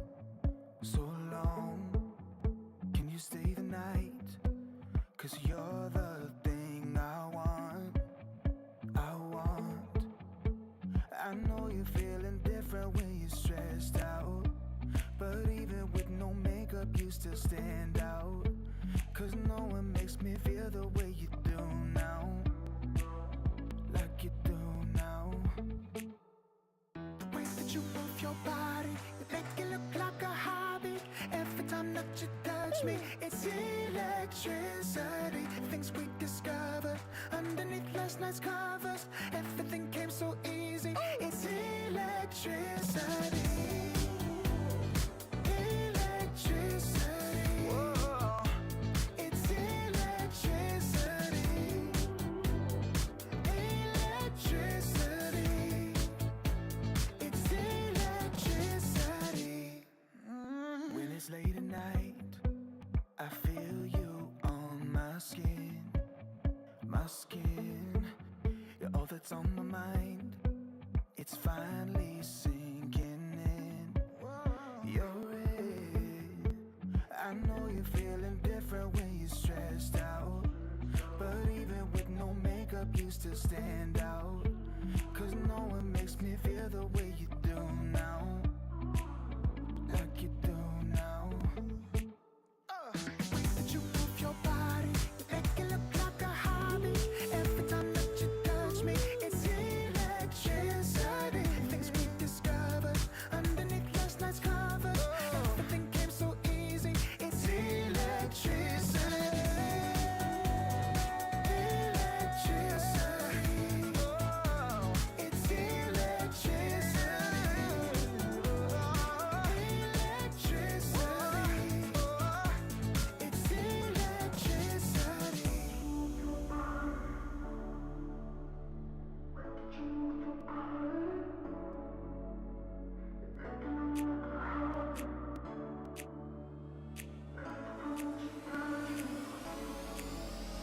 The way that you move your body, you make it look like a hobby. Every time that you touch me, it's electricity. Things we discovered underneath last night's covers. Everything came so easy. It's electricity.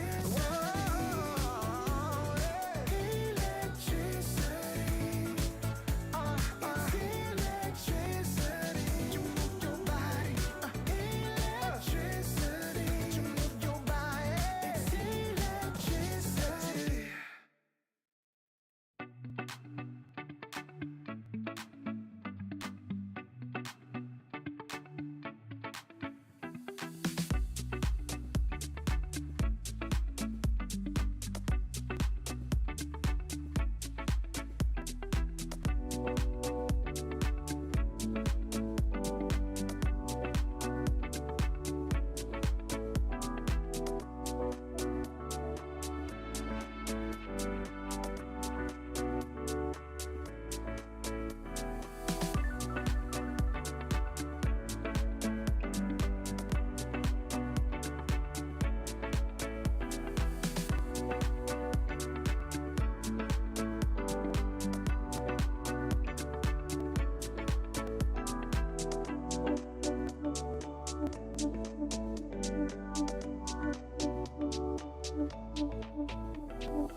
Welcome back, one and all, to some ESL qualifiers heading into the Kuala Lumpur event. We are going to be witnessing some more North American Dota as Nouns takes on the side of Pomiakas. You know, from what we saw earlier on today, it seems like the big name teams have a massive advantage coming into these qualifiers. However, this is NA Dota, so many surprises have befallen us in the past. And a man that has been here for many of these surprises is the homie ET. ET, you've been on a bit of a break, bro. What did you get up to in the meantime? How are you feeling about the upcoming game? I mean, got some lunch, took a nap. Now I'm ready to watch some NA Dota, see what Pomiaka's got cooking with Kits and Fade at the helm. I just hope they put up a little bit more of a fight than Fart Studios. And hey, Pomioka qualified one round ahead of Fart Studios, so fingers crossed. Only problem is you're playing versus new Nouns. You're playing versus the squad, the core, the slightly less NA Nouns than the previous roster. But at the same time, love what they've done with their new roster, with all the changes they've done. An org everybody's been watching very, very closely the entire year. I'm just excited, but I hope Pomioka give up a little bit more of a fight than Fart Studios. And hey, you know, they did beat up Fart Studios yesterday, so maybe that's some hope. But maybe Kits has something cooking in the back. Maybe Flea's got something. They've definitely got, I think, a little bit of a raw talent advantage over Fart Studios. It's just whether or not they can execute versus the big boys. I think for me, what makes this particular matchup quite interesting is that, yes, you have the big boys in the form of Nouns on the one side, but unlike our previous matchup where TSM is a more, how do we say, established roster, you know, as you mentioned, the 1, 2, and 3 have been playing together for the better part of a year. Whiteman's also been there for most of that time. Only really Immersion who's new into the mix. For Nouns, not only is it a new squad in terms of the 1 and the 2, but Gunner, who was holding it down, in my opinion, as the best part of Nouns for several years now, he's now playing the offlane. We don't have necessarily that many scenarios where we see mid laners transition into the offlane. So before we get into like the game itself, what do you think of that particular transition in terms of changing roles? Right now in Dota, how easy is it to go from a 2 into a 3 right now?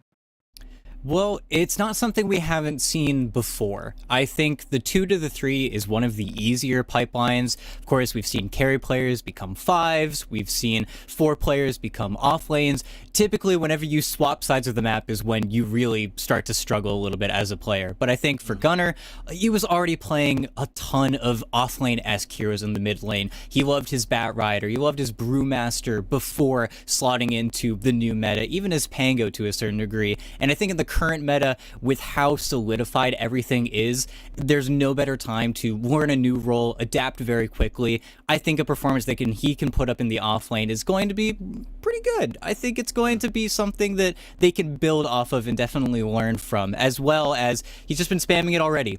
Ever since getting back from TI, it's mode offlane. I'm gonna play Centaur, I'm gonna play Wraith King, I'm gonna play Bristleback, I'm gonna play even Kunkka, you know, maybe polish up some of my other heroes, give me some flexibility.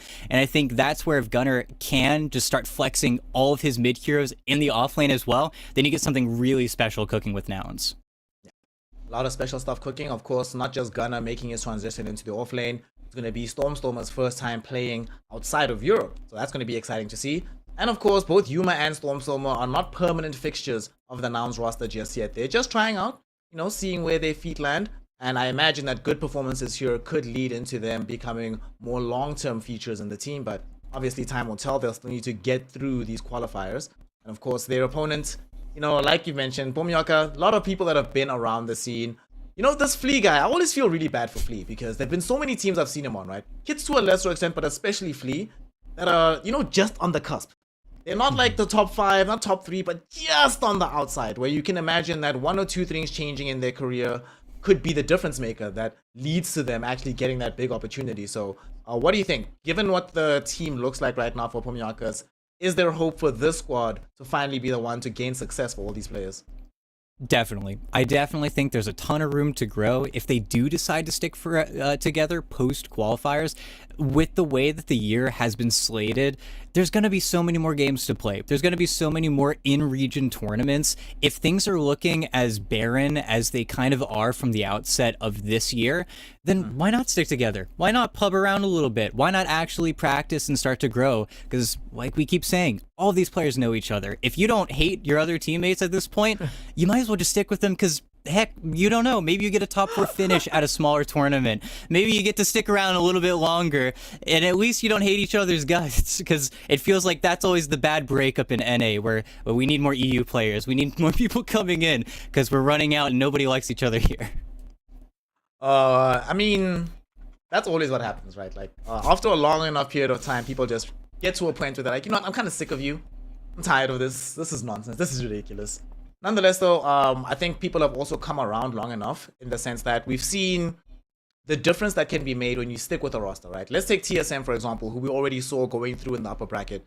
At the beginning of the year, when they made their new team, they made the very deliberate decision that no matter what the results look like, they'd stick together up until TI.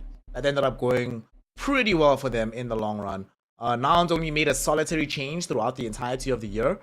That also tended up to work quite well for them, so it seems at long last, NA is learning the value of consistency in the game of Dota, you know, getting some good results. And hopefully we get back to the point where NA was a genuinely competitive region, right? Because I'm tired of seeing people just clown on the region and say, oh, they can qualify for an event, but once they get there, they're going to be trash. I just want to see good Dota happening. This region has a lot of potential, a lot of good minds, and crucially, a lot of good players. So, let's get into it. Game 1. The side of Pomiakas taking on Nouns. Only one slot to go to ESL in Kuala Lumpur later on in the year, so let's find out which team is going to be good for it in our opening game. Draft-wise, first pick is going the way of Pomiaka. Nouns sticking on the dire side. This is peculiar, ET. This is the second time today that we've seen a team have Radiant and first pick, and that particular combination is quite rare of late. So what do you think it is that's making this happen reliably here in these close qualifiers for NA? Well, I can say, at least specifically on this one, I think Nouns are maybe testing some of their ideas and some of their draft strategies coming in for maybe some of the more difficult teams later on in the bracket. So they chose second pick in this instance, but now I just want to see what they've got cooking. I think really the surprise pick at the beginning of that next phase is where second pick typically tries to draft for, and then it very quickly becomes, did you do your homework? Do you have the right bands to counteract what we're instantly going to pick up? Because that immediate ban into pick has something that has been a staple of these types of drafts, and it's where Nouns are going to lay those traps. And if Pomioka don't do their homework or didn't do their homework, there's going to be a big draft disparity coming right out of the gates for Nouns. Nouns is playing with Fly as the 5 position. I'm very curious about this Pomioka Chen ban. I can't remember the last time I saw Fly play Chen. Like, Enchantress definitely makes more sense to me, and that hero also seems to be more in the meta overall. And obviously Fly has been known to play a lot of these healing supports. But talk to me about this Chen hero. Is this a viable way to open up your banning phase by getting rid of the Chen or the Holy Rider? It's definitely a little bit weird, as well as they have previously never touched that hero in all of their bans leading up to this match. So I think it might just be some kind of phantom fear that, you know, they're Nouns, they're a scary team, they're going to run different heroes, and I don't think another squad would get that same level of respect.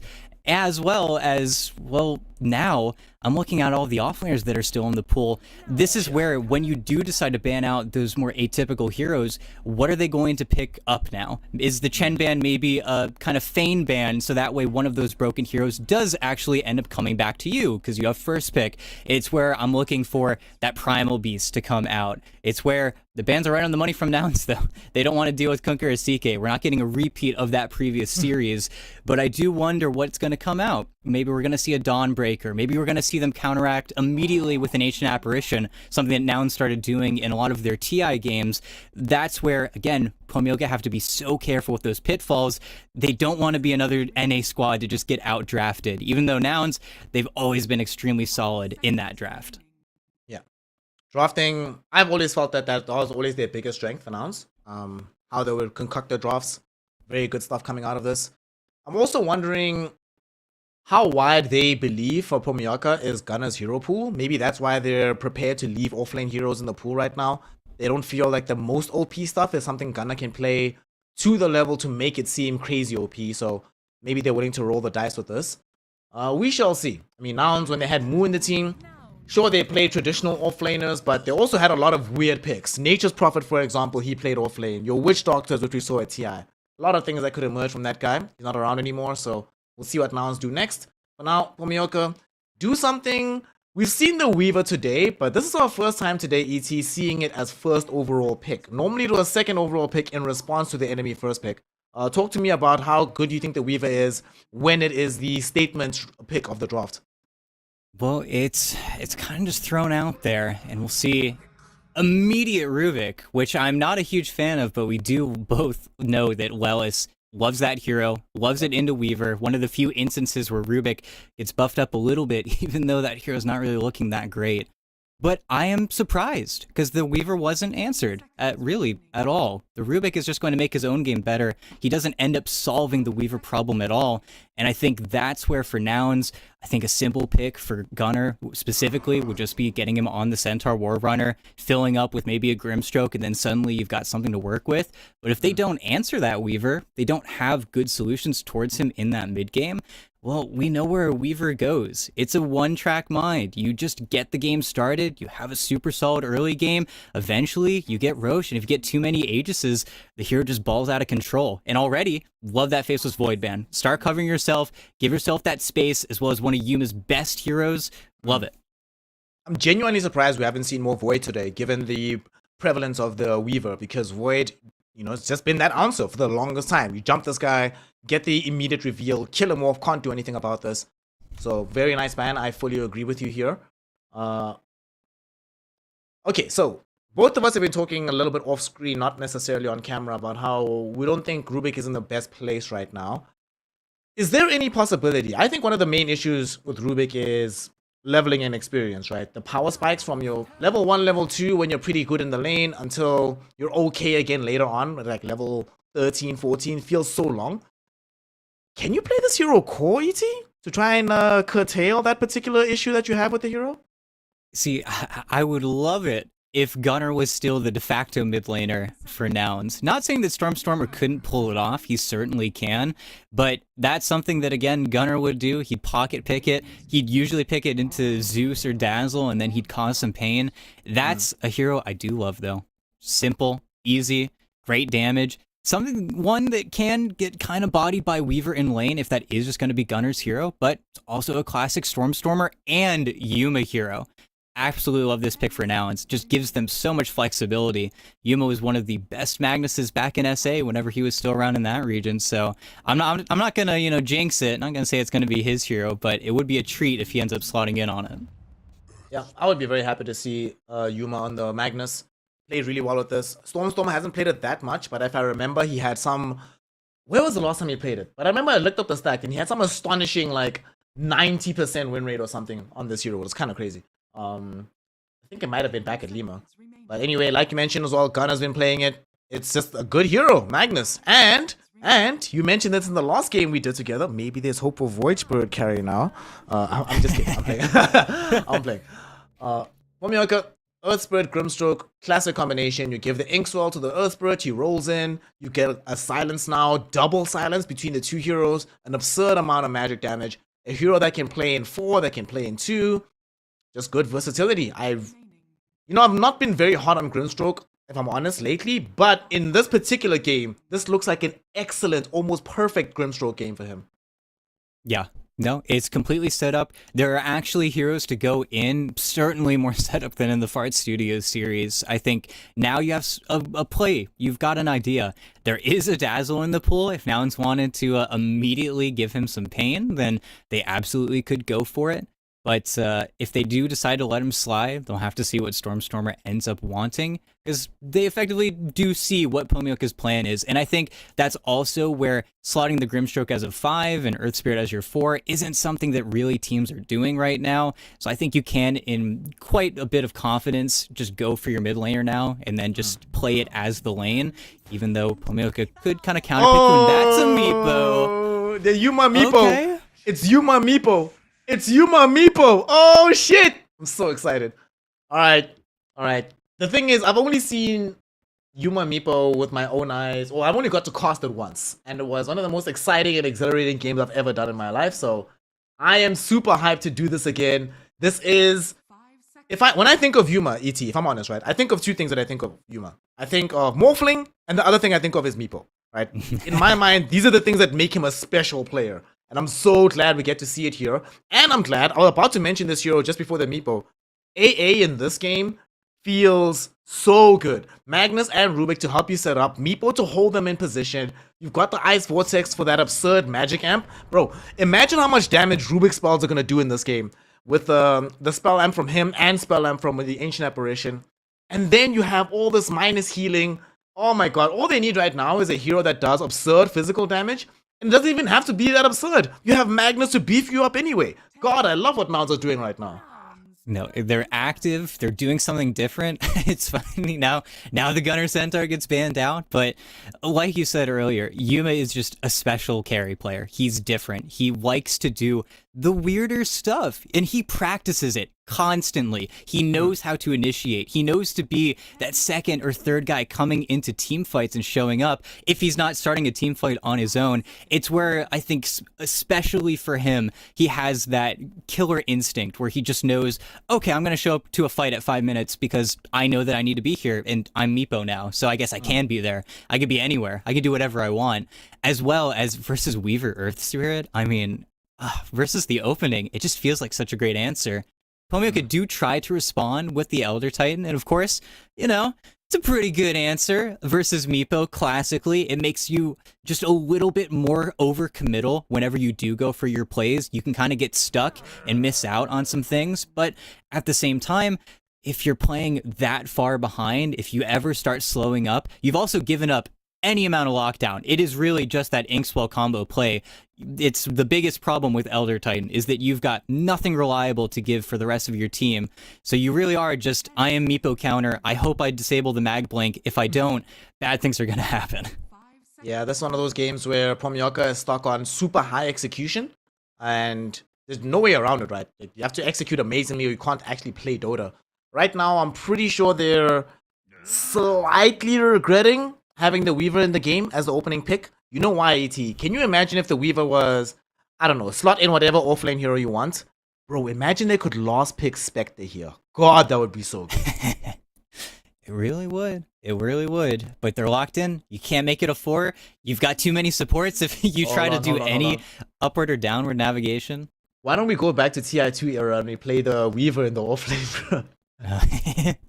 I mean, if it was a different specific NA player that I'm thinking of, Zor, maybe the level 30 Weaver man would want it no matter what, which I wouldn't be the most upset about. It would kind of allow them to fix this Meepo problem that they have, but now I do wonder. This is very weird. It's very different. This is where drafting versus nouns is always a problem because it makes you wonder, what are we going to need to ban next game? They pulled out a Meepo on us in game 1. Depending on how well this Meepo succeeds, how scared do we have to be? And what are we picking now? Because we do need an offlaner for Pomyoka. We need some actual disable to put some pressure off this Earth Spirit. But then everything loops back around. It gets very difficult to draft. And Slardar. Okay. It's been a long time since I felt Slaughter was anything more than okay. Although there are some really good aspects in this game, right? We have the combo of amp damage, or corrosive haze as the kids call it. It's always amp damage in my mind. Amp damage plus Geminate attack is absurd amounts of physical damage. I'm looking at these heroes. Rubik, Ancient Apparition, Meepo, Magnus. Are they high armor heroes in the enemy team? No, they are not. So, and we have Elder Titan, right? To remove any kind of high armor, even if it was available. There's a lot of physical damage that can come in a very short span of time. Unfortunately, they are very reliant on that physical damage. But I suppose on the bright side, nobody buys AC on the enemy team anyway, right? So it's not so bad. Yeah. And let's see. And it's wind. Okay. I don't even know if I want to call it. And it will be just Stormstormer on the wind, keeping it simple. Gunner, Mag. I mean, I just like what nouns have. It's going to be so important for Pomyoka. Kits and Fade need to play beautifully off each other. They need to constantly be feeding each other information, vision. Whoever goes in first sets up that next wave of initiation.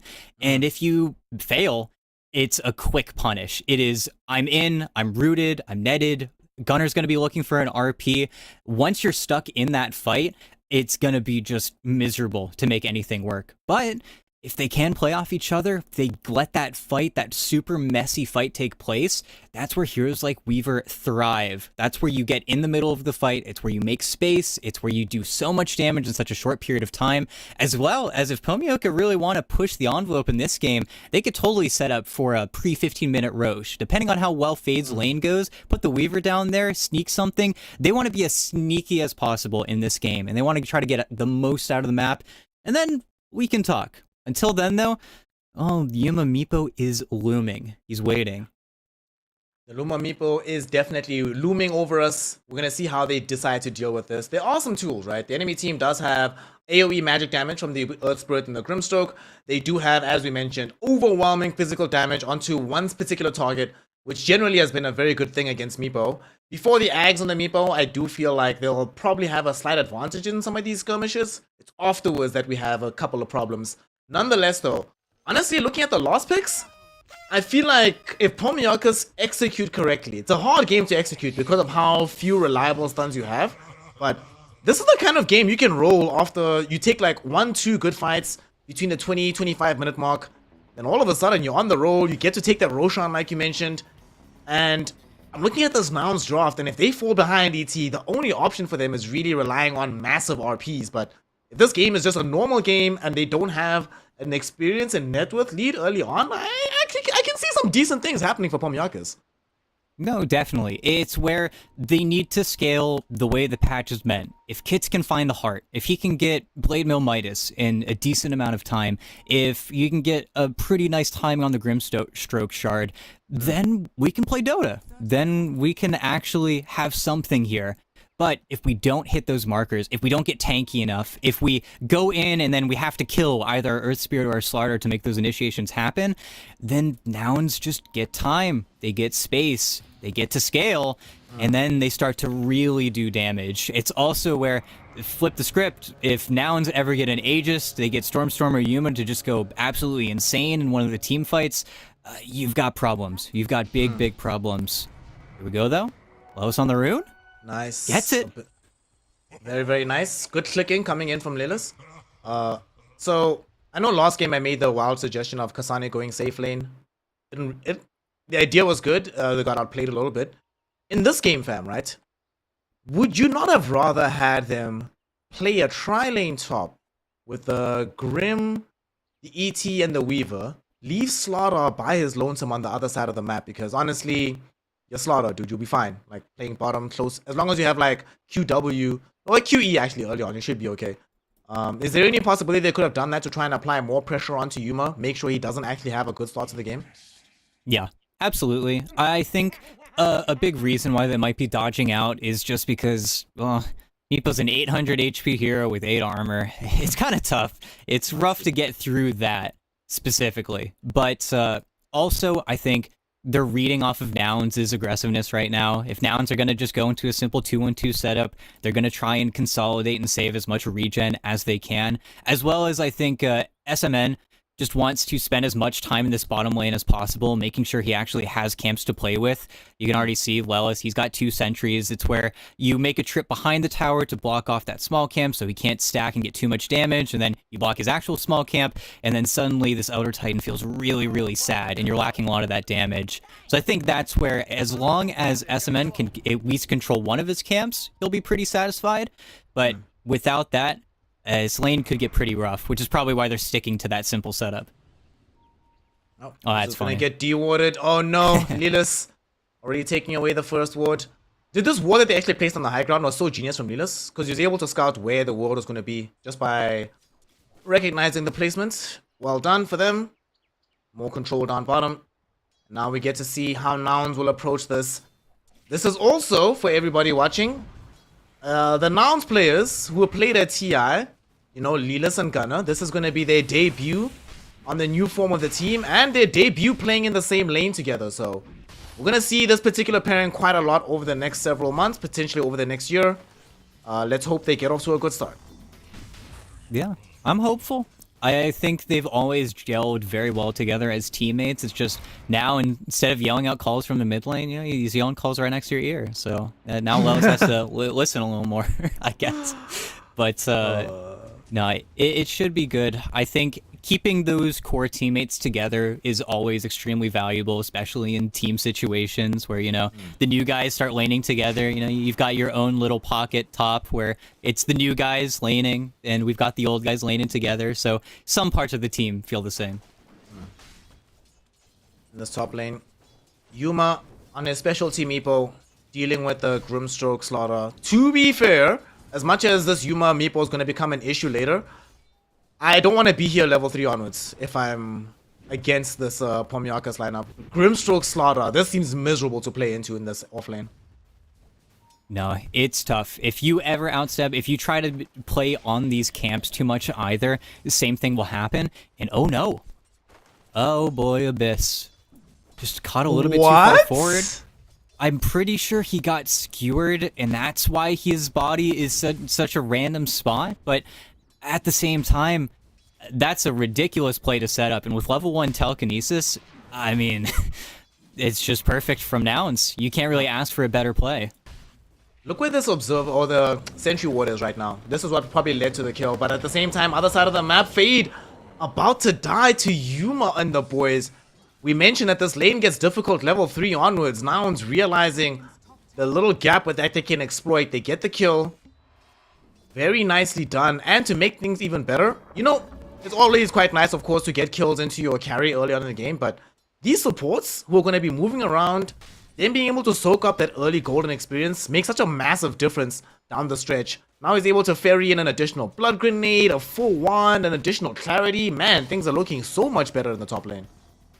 Yeah, just able to feed into it. And of course on AA, you get that Ice Blast a little bit sooner. Suddenly you're just throwing it around the map. All it takes is a shackle setup. All it takes is a lift bottom. And then you've got plays. You've got kills. You've got something to look at.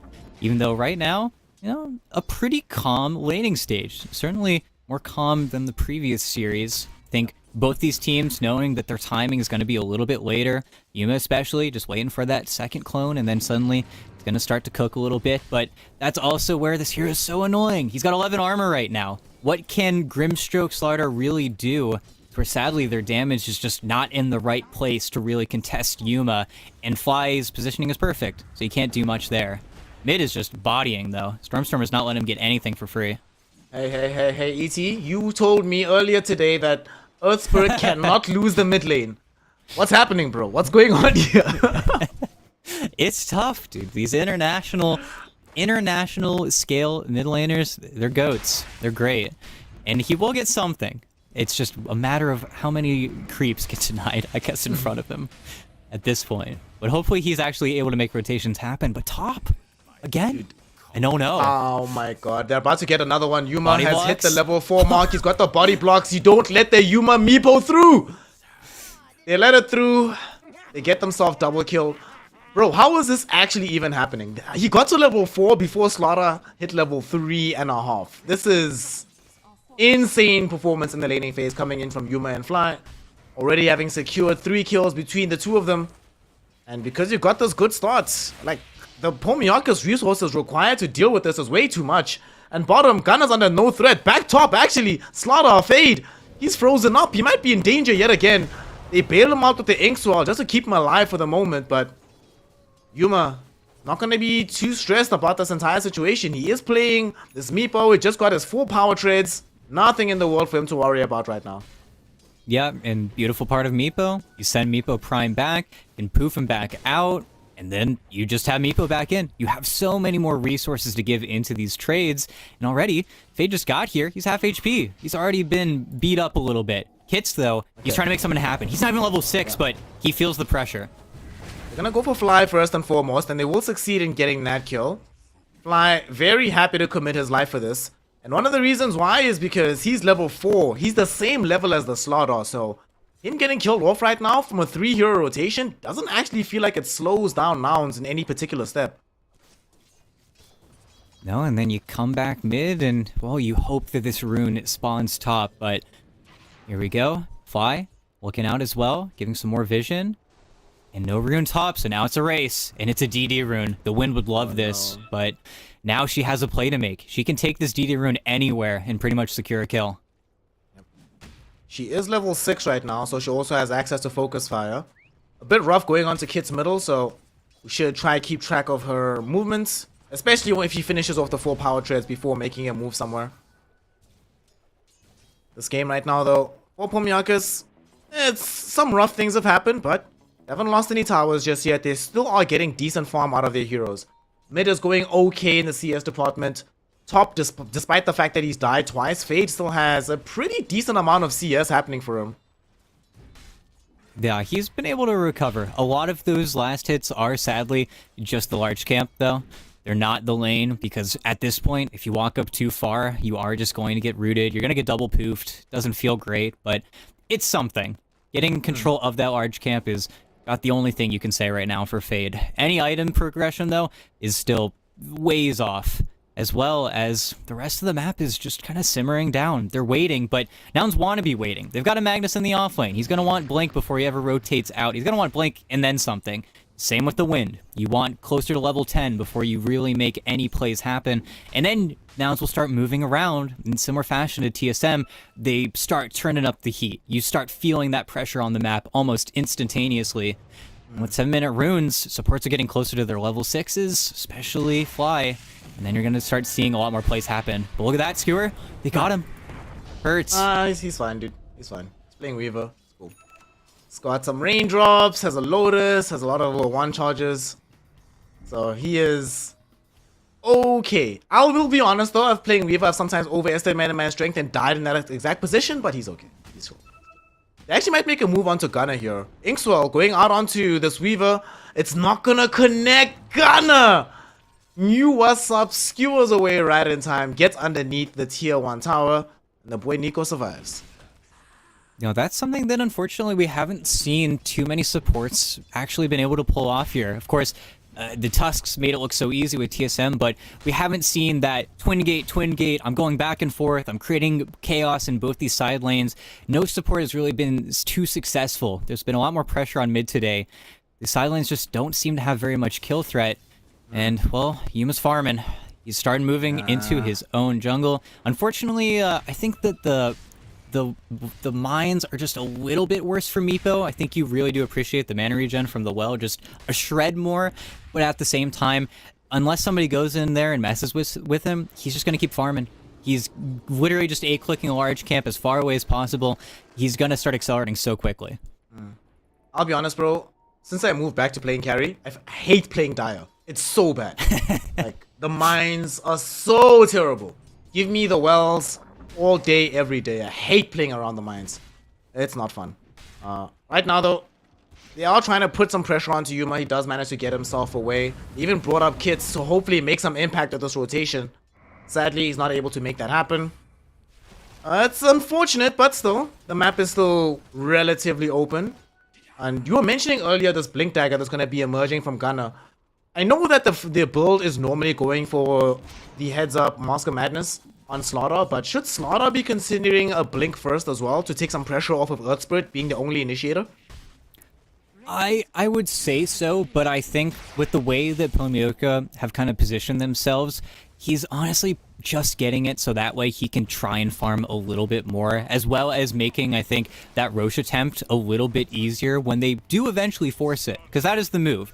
They're going to try and make something happen sooner than it really is going to have to happen, and a Blink isn't going to help you out. It's no more stats. This Mom at least will help you farm, and then give you a little bit more damage in that regard, but as far as the game goes, it's not a great game for it. You don't really do anything versus Wind. Meepo, of course, it's also kind of rough. Same with Mag. You're not really countering any cores by staying on top of them here. It's where that Blink follow-up is going to be just as important, but in the meantime, I hope that they do find time to maybe take a stab at Roche, but while this goes on, 4K at 10 minutes, it's been such a low-kill game, but that's how good Nouns are at pulling this net worth out of the lanes, out of the creeps. Especially Yuma, who's just starting to eclipse everybody else in net worth. He's just doing this thing. It helps if you have 2 heroes to farm with. I mean, you have Meepo to be able to farm the whole map. You have Magnus with Empower. And you have Wind Ranger, who is no slouch either at accruing net worth. They need to do a lot right now on the side of Pomiokas. And they will go top. looking towards a kill onto Fly. They'll succeed in this endeavor, but it might cost Fade's life here. Yuma misses out on the full combo, but they still were able to land the Ice Blast, so the Slaughter is dead to rights nonetheless. Gunner also making a rotation towards the top lane, assisting them in getting a double kill. Stormstormer bringing down the Love Grimstroke, and they're not done just yet. The fight's still continuing. Layla's drawing attention towards himself. He baits out the Kit's Magnetize, and sure he dies, but he's definitely gonna set up a kill onto the Earth Spirit. The Shackle Shot prevents the roll away, and Nouns has more than enough damage as they brought in the whole damn team to take this fight, and they kill almost everybody on the Pyomiyaka side. Oh, and they just forced a little bit too much there. Kids with the Invis rune just felt like he needed to make something happen, but that was actually an over-rotation from Nouns. Gunner getting involved in that first bout wasn't necessary. The fight was already over. That was a mistake from Nouns that ended up being perfect because Pomioka just decided to push their luck. And then, well, the Mag's here. He stayed. What could have been a situation where they're farming 2 other lanes, they just get a little bit too reactive and then don't get to find that punish. Fly, though, is in kind of a crazy spot. He's definitely dead, but at least he shows us that old man as he is, and I call him old because we're pretty much the same age, so I know he's ancient. Still got the J's on, still has the reactions, able to dodge the initial roll, but you are still playing Ancient Apparition versus Earth Spirit. You're dead, bro. Nothing you can do. Yeah, there's no hope.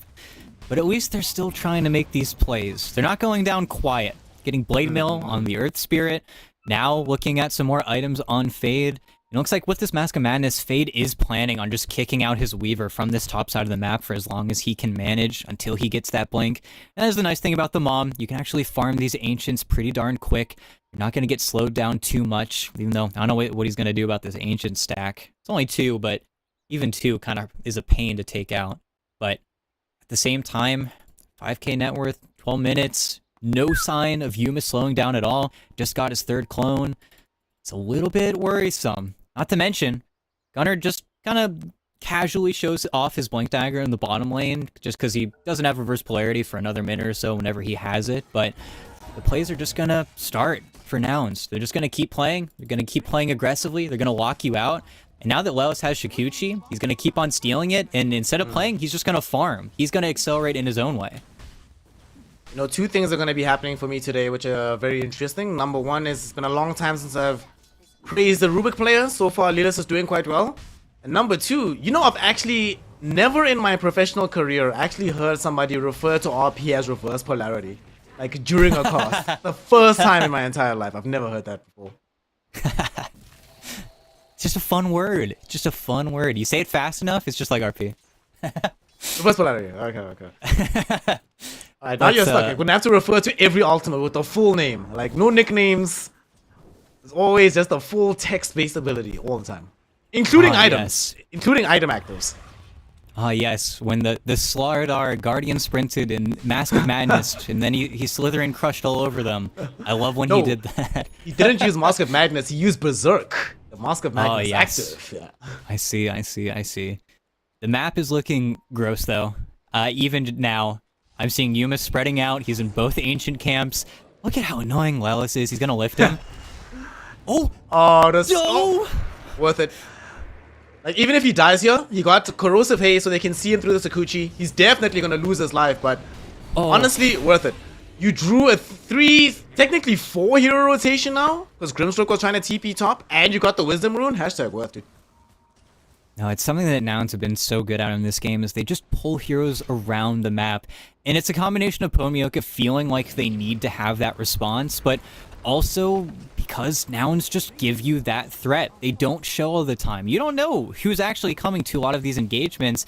9 times out of 10, it's just a bluff. It's just them farming everywhere else.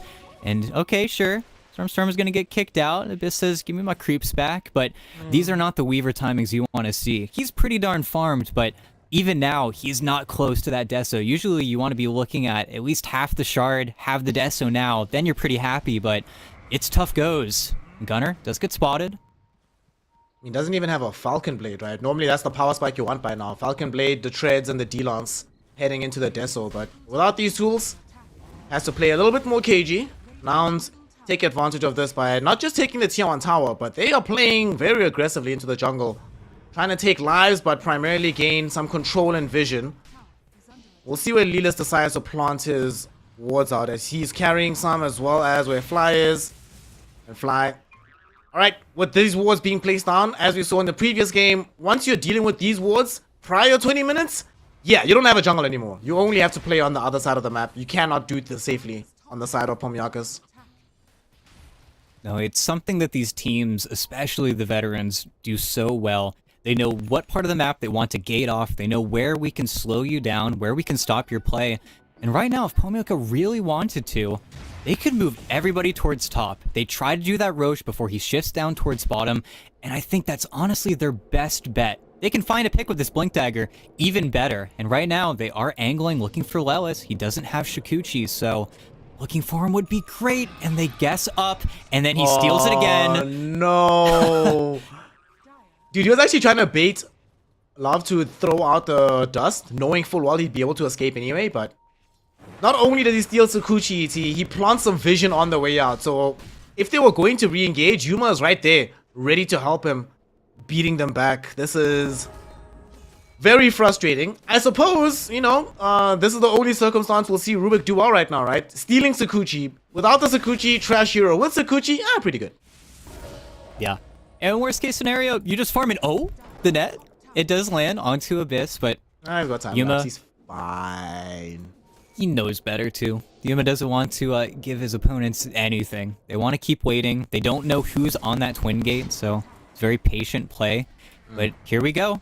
Pomyoka, they've angled themselves towards top. I think they're just waiting for this Deso on the Weaver, which they would love before they go into the pit. So I think they're going to decide to go for this tier 1 first, but it's just so much slower than what they were expecting. This is their forcing move. This is why they pick up the Slardar, and they can't make that forcing play. In the meantime, now just farm everything. Everybody on their team right now, aside from Fly, is gaining net worth. You're going to have a Blink Dagger on Lelis soon. Yuma's still farming both Ancients. Stormstormer's getting whatever the hell he wants. And now, finally, they decide to move in towards that pit. But it's going to be quite a while. And look, immediate scout. Not only immediate scout, so the Deso is en route. If they had the Deso, they could have maybe tried to go for this move, but it still hasn't arrived just yet. For comfort on this Weaver. It's about to fly in, but it's too late. The fight's already coming in. Nouns have a Blink Dagger on Magnus. There's several heroes in front of him. Will he find the RP? Doesn't go for it just yet. Skewers back the Slaughter. Fade is falling very, very low, but with the amp damage, they turn around with kits and demolish Gunner. On the far side of the fight, Comfort is by himself. He got shackle shotted. Oh no, Weaver's gonna die. Kits right now gonna get controlled in by Yuma and Stormstormer. They're able to bring him down as well. Fade and the boys realize what a predicament they're in. They're trying to flee the fight. They'll manage to do so, but they've lost their talisman in the Weaver. They've lost their tempo controller in the Earth Spirit. And they've lost any deterrent to keeping Nouns outside of the Roshan pit. As you were mentioning how good Weaver is with Deso at taking Roshan, guess what, ET? Meepo, also pretty damn good at going into the pit himself. No, and now we're in a game of chicken. Everybody has to wait, because now no way is Pomyoka going to make that same move without getting eyes on Gunner. And Nouns do have to respect the Elder Titan, which is the only reason why that fight almost looked good for them. But in both situations, Cores just overextend. And again, no. they get Gunner. Just stuck in the river, just moves away from his own team's vision. Makes the game a little bit harder, but this also immediately goes in. Space! That's what I'm spending right now, bro. I'm just like, space. It's fine, boys. I made space. You know, one of the things that I'm glad about was Gunner moving into the offlane. There were several times I'd see Gunner make like space-making plays on the map, but because of how much net worth and attention he commands on the team, it feels very wasteful. But when you're the offlane, it's fine, bro. You'll die in the river. Make space for your team. It's all good. No, it's very freeing, I can only imagine. Because, like you said, he likes to be the initiator. He likes to go in. He likes to put himself at risk. And now, it's not the end of the world if you die because you don't have 20,000 net worth and a 3k buyback that you have to worry about on the back of your head. You're just farming, playing mag. I mean, hell, he's still top 3 net worth. He's doing pretty great for himself. And once he gets his harpoon, well, you get the little bit of insanity that the heroes garnered at this point. Oh, but Stormstormer, no, mid lane. okay. Stormstormer, BKB, with the Maelstrom. Easy kill onto the Slaughter. Now SMN might be following the Slaughter into the grave. Trying to TP out right now, but I think they have the damage. And even if they didn't, Stormstormer ensures he has a shackle shot. So 2 free kills right off the back of getting an Aegis. That does, I think, several things for them. Not only the free gold that they get, but while they were getting the Aegis and Gunnar was dying mid, there was some slight pressure being exerted in the mid lane. But already look where the wave is. It's being shoved in. Nouns reclaim the advantage here. They were already farming bottom. Top lane has no inroads for the Radiant side. Man, those 2 kills just feel like they've opened up the map so much for Nouns, even though at the time it wasn't that consequential. Yeah, Yuma gets easy Torm kill. Lois gets an upgraded shard. Lois also got Chikuchi again in the bottom lane. He just always finds himself in the same lane as Abyss and then gets the best spell that he could ask for. Doesn't have too many great steals this game. I guess most of Grimstroke's stuff is pretty great, but he will just keep on getting Chikuchi and just keep farming. And I don't think there's any good way for them to kill Torm on Pomioka's side. They'd have to bring quite literally everybody. And in the meantime, now it's just farm. They farm everything. As soon as Yuma wants to leave the jungle, he already has the Ag, so he's not in danger, but Abyss? Look at Comfort, Abyss. Dude, he's so lucky that Lilas doesn't have Blink Dagger just yet or anything. Barely survives by the skin of his teeth. But does have to vacate the bottom lane, so that's a tier 2 tower that Nouns get to claim for free. While they also pressure... Dude, this Meepo play is disgusting. You get to take a tower while still pressuring another lane with definite inroads to taking that tower. All of this before even thinking about the Aegis expiring. This is so oppressive to play against. Yep. They've still got another 2.5 minutes on it. Right now, Pomioka is just thinking, when are we going to use our glyph here? We already didn't glyph our bottom towers, so do we save it now? We kind of have to for these tier 3s. And as soon as Yuma wants to, he just decides to lock everybody in the base. Already, you see Pomioka having to rotate, having to sit on the high ground. And again, they lose out on net worth. They lose out on farm. They're getting cut off everywhere. And look at these beautiful towers in the top lane, just ripe for the taking. The next spot where Yuma's already moving, they're just leveraging everything. Yuma's about to have Blink Dagger as well, so he's going to start making his own fights happen while they keep 4 heroes bottom. It's just textbook. It's clean. It's not dirty Dota at all. It's just exactly what they need. And smoke up from Pomioka, but then Lewis breaks it, and okay. Here comes the RP! Here comes the RP! 2 heroes caught into an Ice Blast directly on top. Fade gets taken out by a power shot. At the same time, though, they are able to counter this directly onto the Magnus with enough damage. But here comes the Yuma Meepo. He's going for kits. Will easily be able to find him. SMN got a very good Echo Stomp against the Mega Meepo, but still will probably end up dead here. Yuma throws forth one of the Meepos. Doesn't even need to connect with the net. They end up easily getting the kill. Going forward now for our Grimstroke. No way out of this one, buddy. He is going to be the next one on the chopping block. A triple kill for Stormstormer with the power shot. And Nouns. Oh no! Comfort! He came back into the fight on the very edge of it with this Weaver. The Weaver is dead for sure. Unstoppable for Meepo. A full team wipe for Nouns. And this game looking absolutely impossible for Pomioka. It feels like they're just way too far behind ET. And their heroes do not come back into this game in time. No, and this is at least going to be you getting your glyph forced out to save your melee, even though I don't even know if you can shove them off at this point. At least backdoor kicks in for a few seconds, and well, they're trying to stick around here, but Yuma's just fighting. He can fight. He can afford to do this. Him and Stormstormer just eviscerate Fade. BKB now popped by the Wind Ranger, so he has nothing to fear from an under-leveled Earth Spirit. Can easily get himself out of dodge. They take the melee racks. They don't really care about the range. They'll be back for this eventually.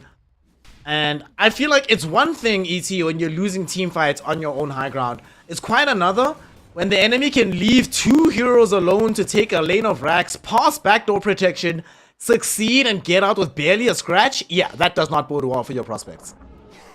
No, it does not. Now, it's just the rest of Noun's poised. They know the map's going to handle itself at this point. There's no glyph. They have free range over the entire map for the next 4 minutes. Anytime they show any pressure in the lanes, Pomioka has to come back. Otherwise, they're going to lose another objective.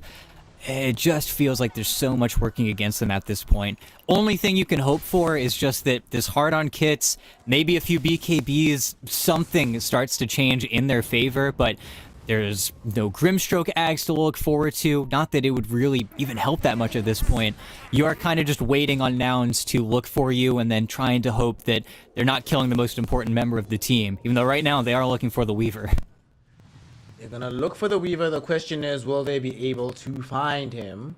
And it seems the answer is no. For now, at the very least, Weaver will be able to escape the gank squad coming in his direction. Sadly, the same is not true of their Ancients and just their map control. Just everything they want to do in Dota. None of it's possible at the moment. No, and then Human decides, yeah, it's time. Time to take your tier 1s, and we're going to set up for your tier 2s. Nobody's ratting, nobody's getting in. Even in the bottom lane, where it's undoubtedly the safest part of the map, it's 4 heroes babysitting 1 hero, trying to get whatever farm he needs as their buildings just crumble. Because they know there's nothing they can do for those outer towers. We're going to have to take high ground a little bit more seriously. The bigger problem is going to come whenever the second Roche respawns, if Nouns even decide to wait for it, because then you have to come out of your base. Then you can't just afford to sit idly by. As well as Stormstormer. Well, he's down here. This could be your play. Stormstormer, he does have VKB though, so he's able to turn this around. Get the Shackle Shot out onto Fade. He's trying to run himself out of this, and reinforcements have now arrived. Fade is going to be dead to rights. Ice Blast connected onto the Weaver. He's forced to time-lapse back, but now he's out of mana here, ET. He needs to run, and he needs to run fast.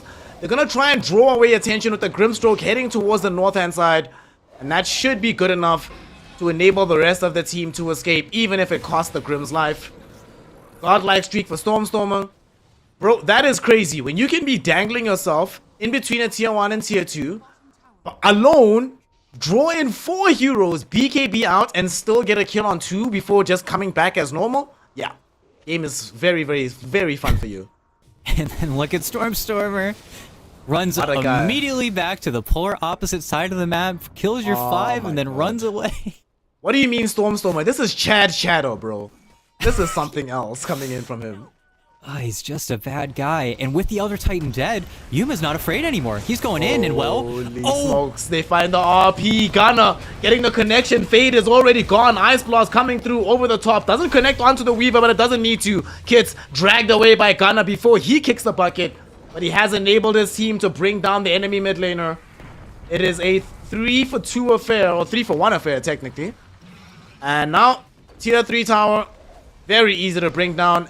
Yuma posted up as the Mega Meepo. Aegis or no, he's more than strong enough to just stand here forever. And this should enable them to get their second lane of Rex.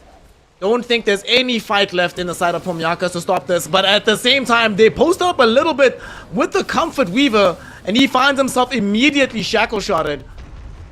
It's actually really funny. Stormstormer's like, guys, let's kill him.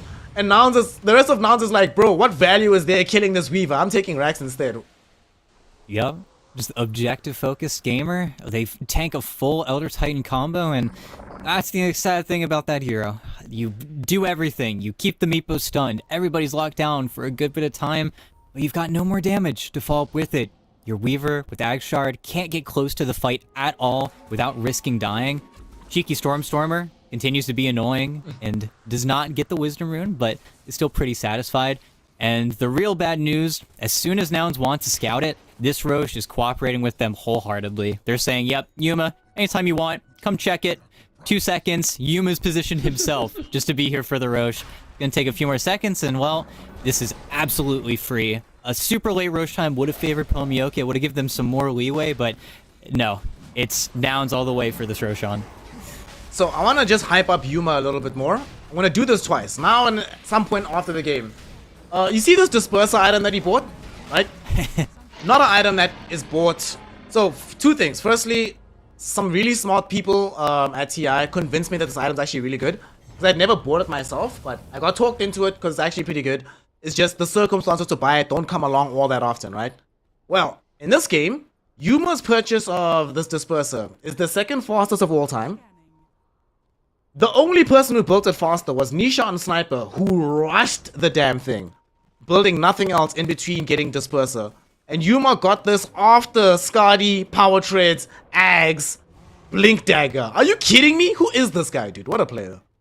I know. We'll see the GPM. We'll see the XP per minute, which I know is kind of fake, but I don't know. He's been killing too many buildings, I think, to break any records, but it's just disgusting. But no, Disperser, it's sad because it's an item that really got brushed under the rug by the rest of the meta for, you know, a decent reason. But it's a cool item. I think the first person I saw who started buying it was Watson, actually. Whenever he would just get it, maybe third item on Terrorblade, and then, like, oh my god, he's farming everything. Being fast is kind of cool. It's the skewer, the shackle! You was talking about speed, ET. Look at the speed of that execution. They get the massive assassination onto the Weaver, forcing him to buy back into this engagement. Fade on a very good crush onto Yuma, but unfortunately the Mega Meepo comes in. They do not have the damage to get past this. It is 30 armor, 5,400 HP. You are not killing Yuma at the moment, and he still has an Aegis if you somehow manage to get past them.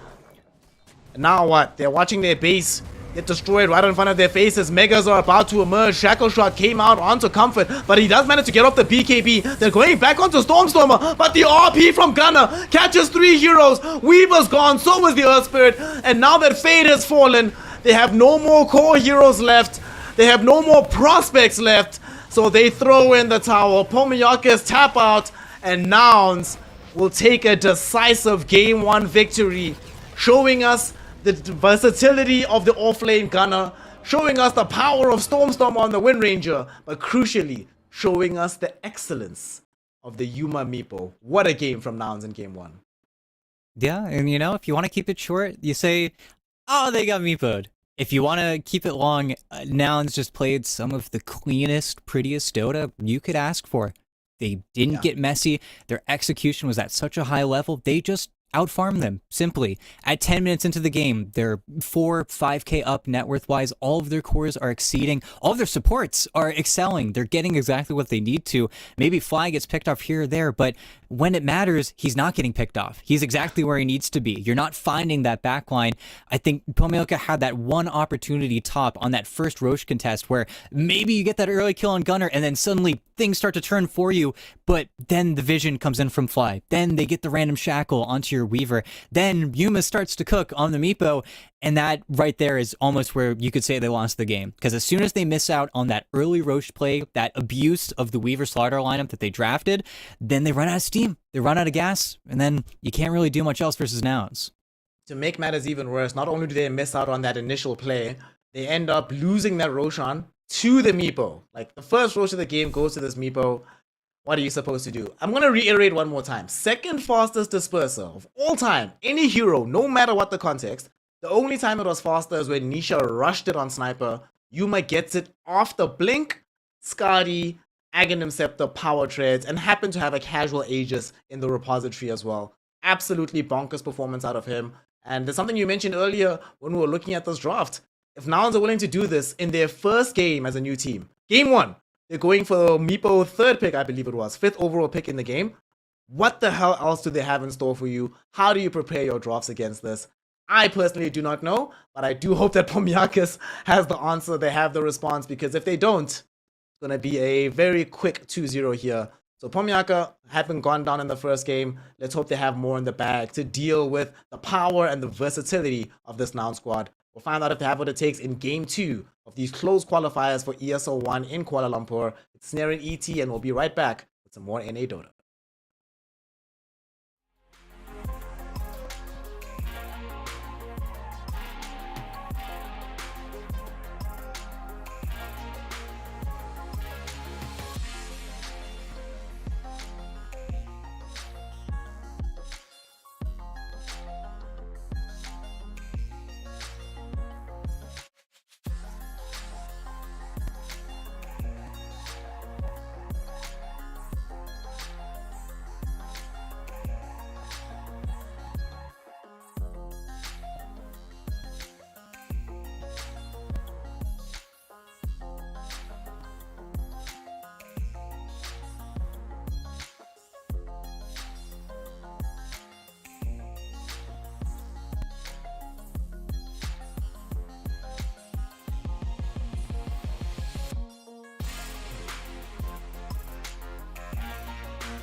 wasting time, 'cause I'm already gone.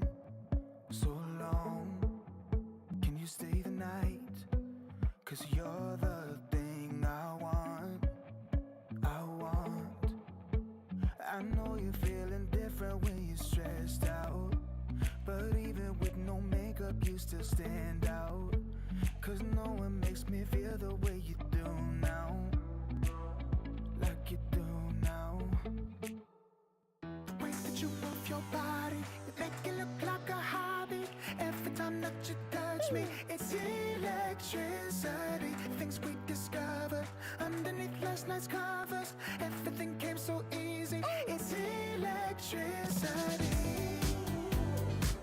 Electricity. Whoa. It's electricity. Electricity.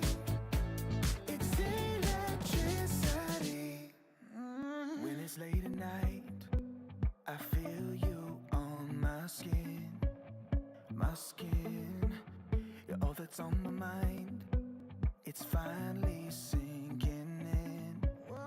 You're it. I know you're feeling different when you're stressed out, but even with no makeup you still stand out. 'Cause no one makes me feel the way you do now, like you do now. The way that you move your body, you make it look like a hobby. Every time that you touch me, it's electricity. Things we discovered underneath last night's covers. Everything came so easy. It's electricity. Electricity. It's electricity. Electricity. It's electricity.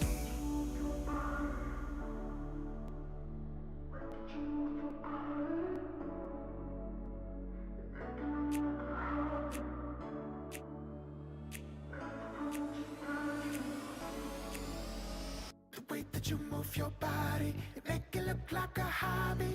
Every time that you touch me, it's electricity. Things we discovered underneath last night's covers.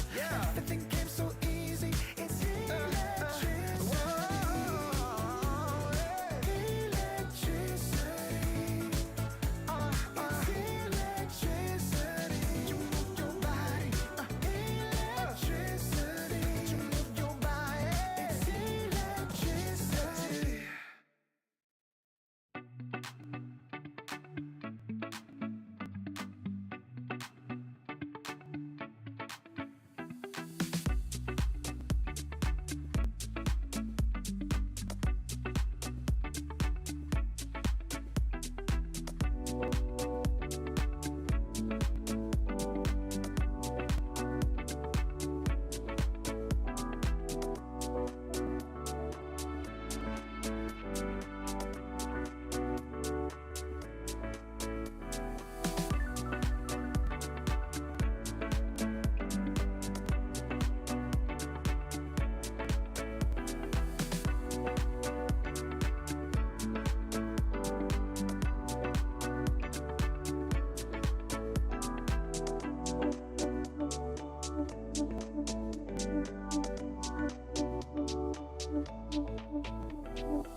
Welcome back, one and all, here for some ESL 1 Kuala Lumpur qualifiers. We are in the North American region. We are in the close qualifier portion of things, but crucially, we are in our second game between the side of Nouns and Pomyaka.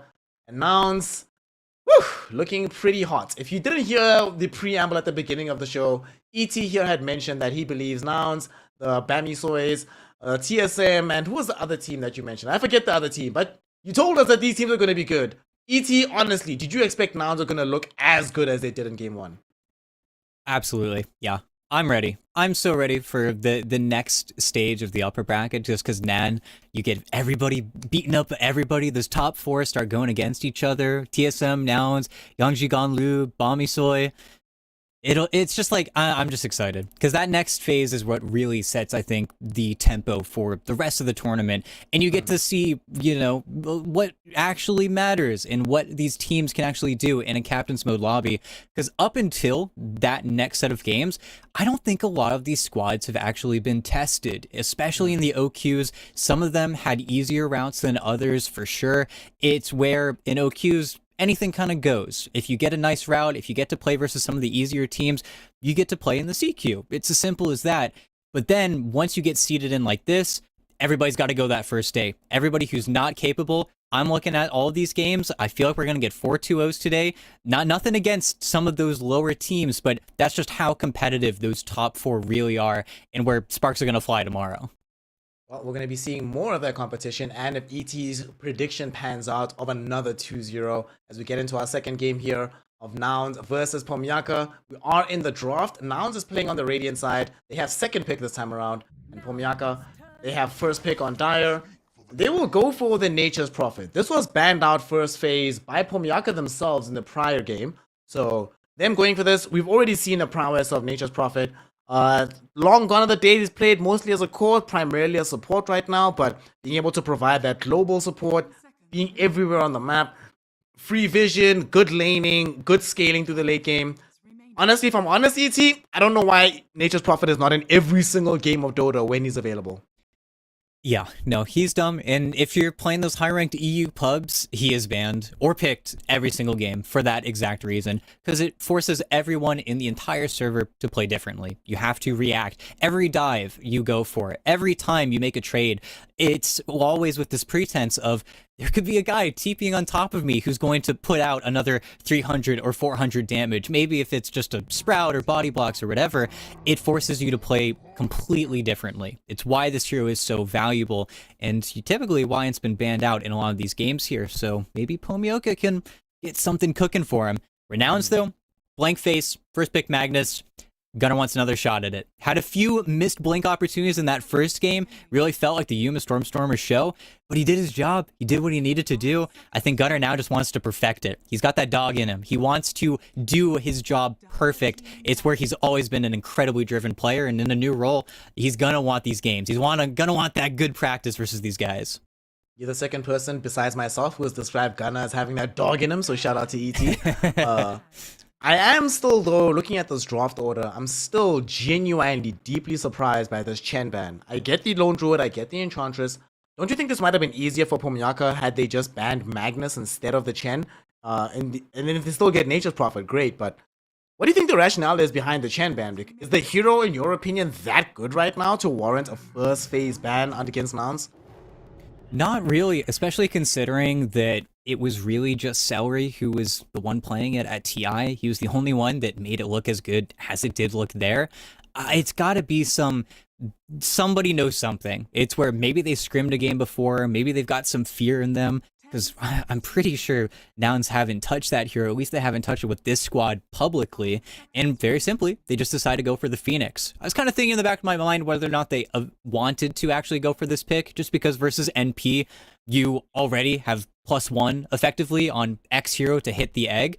But at the same time, the hero's kind of busted. It does so much magic damage. It TPs to a tower, can have an influence on any of the lanes, and with the attack slow from Fire Spirits, kind of beautifully plays versus Nature's Prophet, because that is his bread and butter in the early game. That is his damage. That's what he does. So Fly can kind of counteract his movements in that way. Fly classic as well, right? Fly Phoenix. Mm-hmm.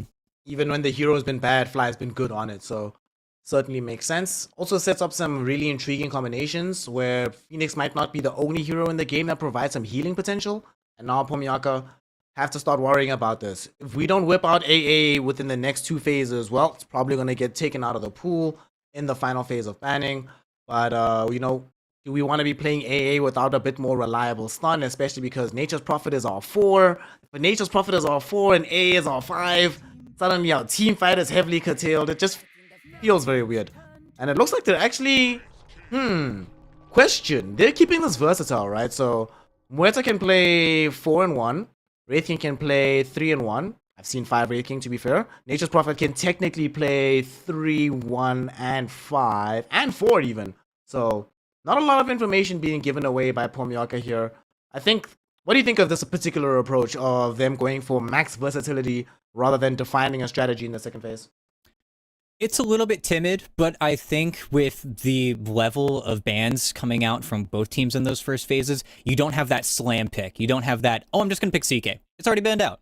Same with Kunkka, same with SB. The only hero that's kind of avoiding those bans right now, at least the one that I can think of the most, is just Bristleback, where nobody's really given him the eye at all. Maybe that'll change once these big teams start heading off against each other. But I think it's slightly timid, but it's for a reason. You get to see your matchups now. If you're Pomyaka, you get to get what should be your ideal lane matchups. And then hopefully you got something to play for. Maybe they just end up turning the draft around, getting like a Centaur at the end of this phase if the game calls for it. Just another stunner, somebody to play active. If there's one thing you can say about Pomyaka in that first game, even though they heavily got out-farmed, they never stopped making plays. Kits kept on trying to force things. He was losing versus Stormstormer, but he kept on showing up to the lanes. They weren't going down without a fight, and I think that's where they probably want to get something similar for him again in this game. I don't know if they're going to run the Earth Spirit again. I think they kind of got burned by it last time, even though versus Phoenix, getting those silences is going to be very important, but they need a big team fight. They need one big brawl to go into again. I don't even know if they need another egg hitter, but even something like the Tide Hunter looks pretty good here. But Yuma Templar Assassin, that's pretty good. Could even be Stormstormers. Nah, I don't think Stormstorm will play the TA. I think you're right there, Yuma. Just, yeah, doesn't feel like... I mean, Stormstormer has played TA, but it doesn't feel the best. Either way, Yuma can do what the hell he wants. It's not going to be the traditional melee carry with the Magnus. However, T8... Well, I've actually always thought that this was an underused combination because TA doesn't need the necessary cleave, right, from the Magnus, but she definitely benefits from the damage. And she does an obscene amount of it in a very short time, especially with all these heroes corralled in a short space, as it happens with the RP. So I'm already liking that aspect of their team fight. Magnus RP, now you have Grimstroke as well to help you out in that regard. Man, they have... It's a nice, well-rounded draft already from the side of Nouns. I think Pomyaka can respond decently to this, but I don't know. So now we have to decide what's actually going where, right? If you were them, if you're drafting right now, ET, what's the decision matrix for you at the moment? Well, the big one is what are we picking to Blaine versus this Templar Assassin? And they decide to wait. And okay, they decide to just Lifestealer it up. And of course, Lifestealer versus Magnus, you can dodge out the skewer, you simply press Rage, but you're going to get your Rage forced out of you quite frequently. If it is just going to be Mag Grimstroke in your lane, you're going to have to choose one of their spells to dodge. It's kind of a scary lane to play into, if I'm being honest here. Not what I would have gone for necessarily, especially because now you've got bans for Nouns, and I don't know, it's tough. TA covers a ton of bases. There's really not too many heroes where you'd be like, I want to play offlane into that. I think the easy one might just be looking for a hero like the Dawnbreaker and then giving you some of that extra save, especially for Wraith King Second Life. But then the draft looks messy. You have so many melee heroes. You don't really have a great initiator. It's where we're leaning more and more towards just picking Earth Spirit again.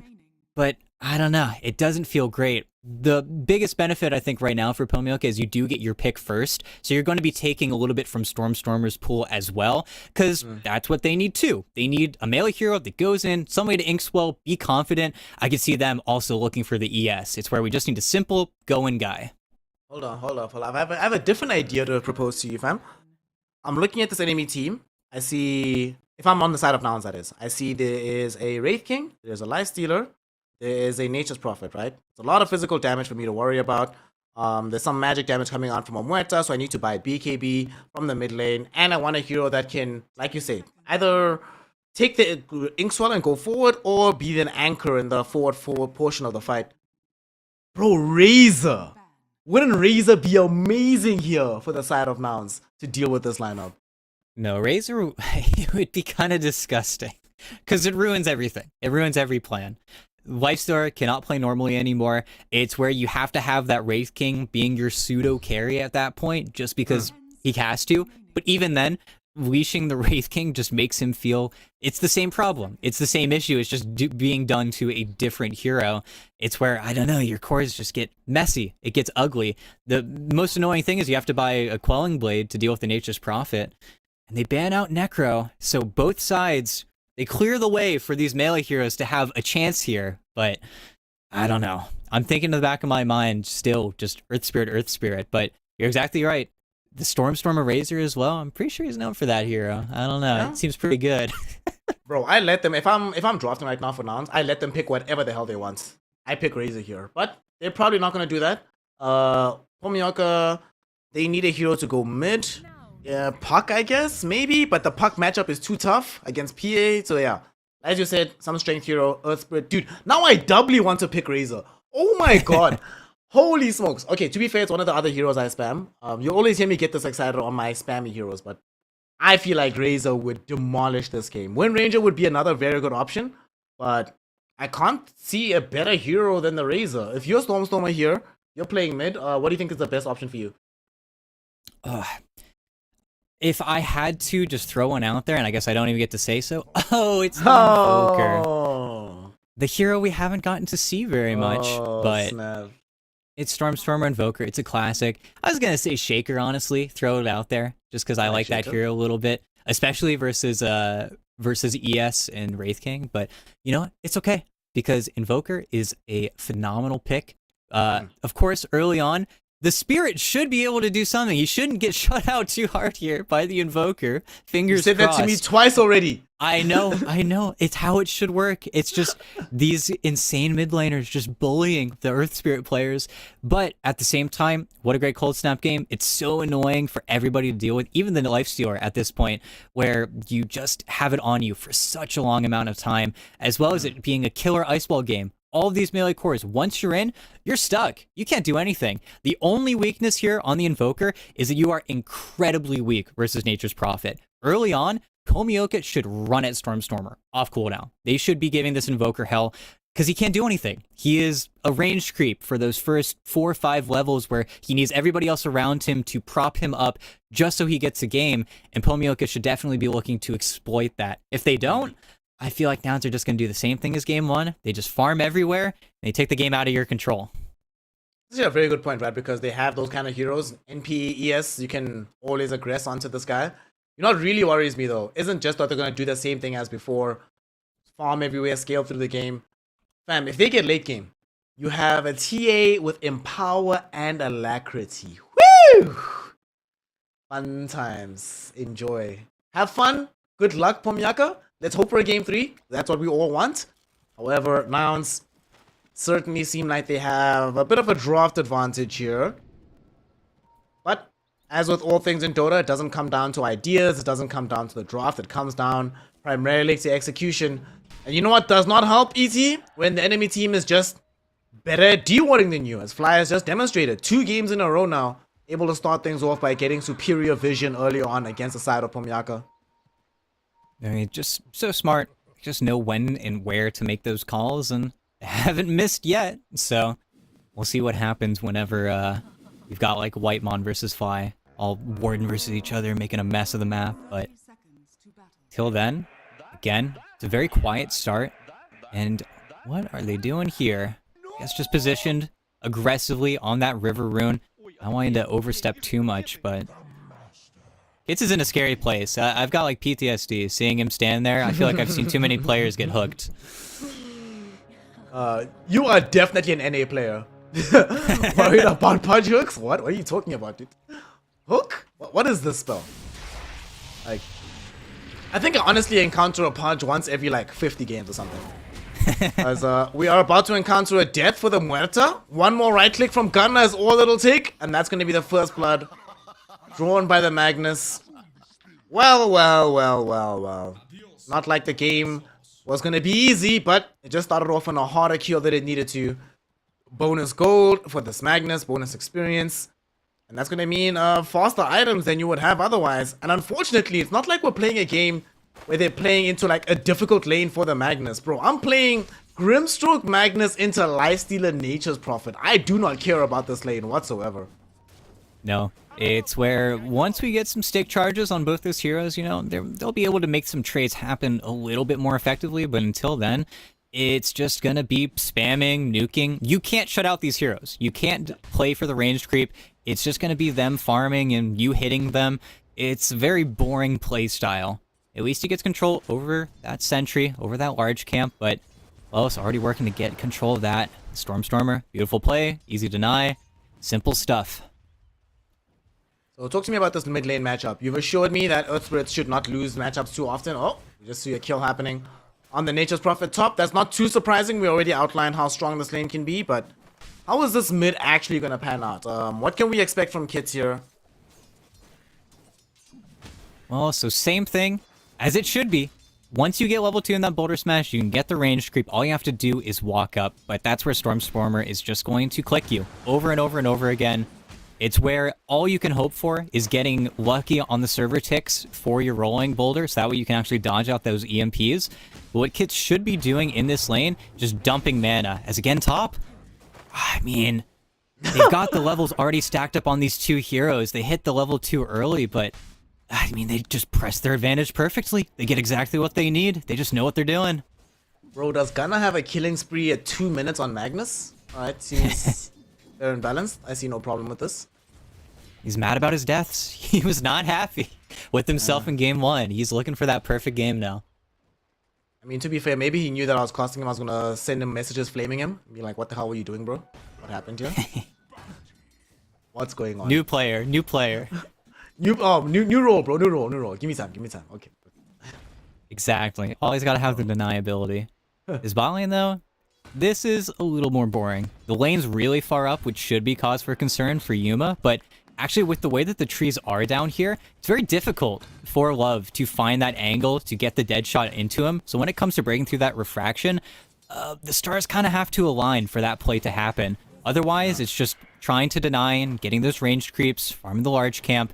It's another lane where Yuma is completely happy with just a draw. Sadly, oh, Gunnar gets another one? What? Okay. Dominating streak early on for this Magnus. Not that far away from having power treads now, having boots fly through. Most farmed hero on the map by quite some distance. He is, yeah. Okay. The thing is, we used to see a portion of these carried Magnuses even from the offlane. And if this kind of performance continues, we might see one of those scenarios emerging once again. They cannot, like we just saw the Nature's Prophet TP top away from Kits, cannot afford to die again. But what sucks is that even though he gave Kits this bottle refill, Kits is already down to half HP, dude, getting bodied by a Stormer yet again.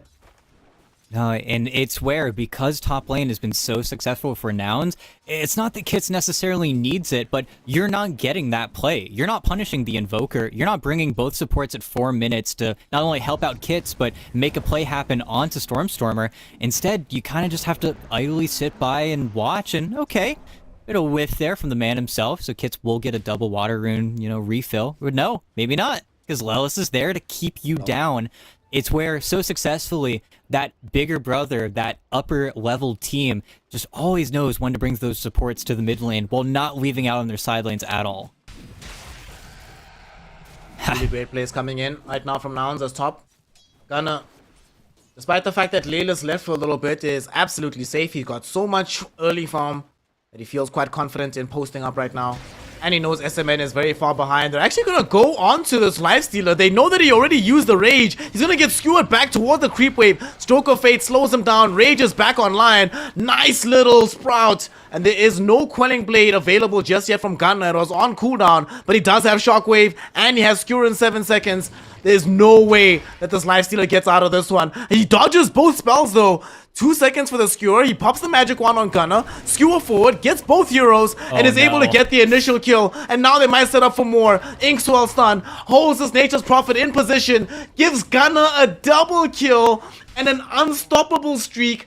5 minutes in the game, ET. He already has 6 kills. It was almost a fate worse than death on the Lifestealer. Even if you walk back to that lane, you're not in a pretty shape. You're not able to walk up to the creep wave, but double kill, walks back to base. It's a little bit of a reprieve, and at least they're trying to make a play happen bottom here, but same story.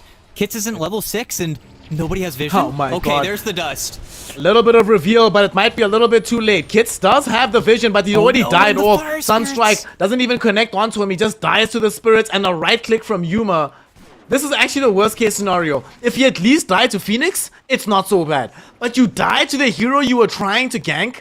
That same hero gets to stick underneath the tier 1 tower, keep farming, and now they might find a kill onto SMN as well. Leeless, as the Inkswell pops onto him, they find the Nature's Prophet. And to make matters worse, ET, because of how farmed the Magnus is, he's not concerned about being left all alone against the Lifestealer. He's gonna win this matchup. It's Lifestealer that has to move away right now. Yeah, he has to pull for himself. He has to look for any way to get net worth at this point. And with you rotating like that on your Earth Spirit, he's never gonna come back mid. It's 38 and 12. The Invoker is run away with the lane. It's become such a problem. At least you can just kick your creeps now, but at the same time, it's a free farm Invoker. He's just gonna do whatever the hell he wants. Maybe he waits for his vessel, maybe he doesn't. He's gonna start responding to any play you try to make. This next Magnetize is gonna be everything for Kits to come back in this game. Him dying like that, it's just so rough. And Yuma, he's fine.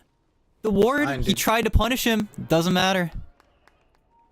I feel like if the previous play doesn't happen and he doesn't have power treads, he probably dies there. But because he does have the treads, has the bonus tools to keep himself alive, everything's Gucci. He's all good. And to make matters even worse, Kits is now coming in for the rotation, but the only hero down here is Fly. They need to be able to get something out of this.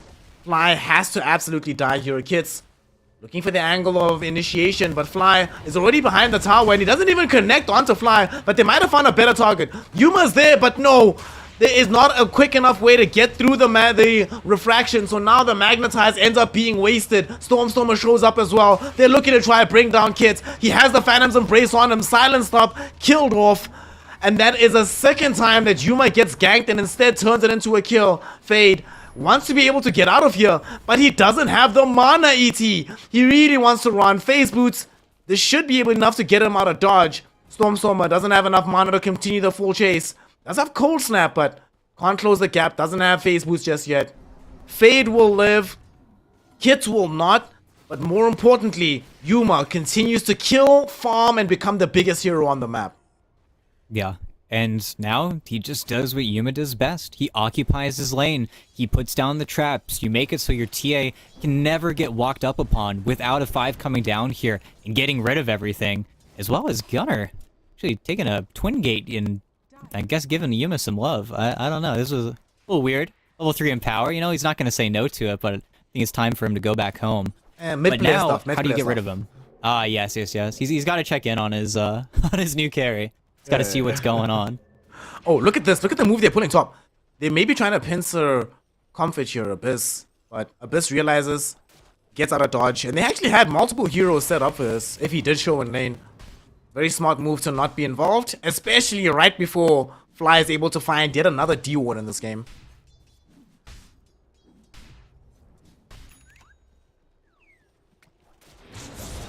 RP? Oh, they actually just hit him up with the heads up RP. He's actually gonna die here. Does he have Infest? He does. He needs to get out of here. Doesn't get out in time.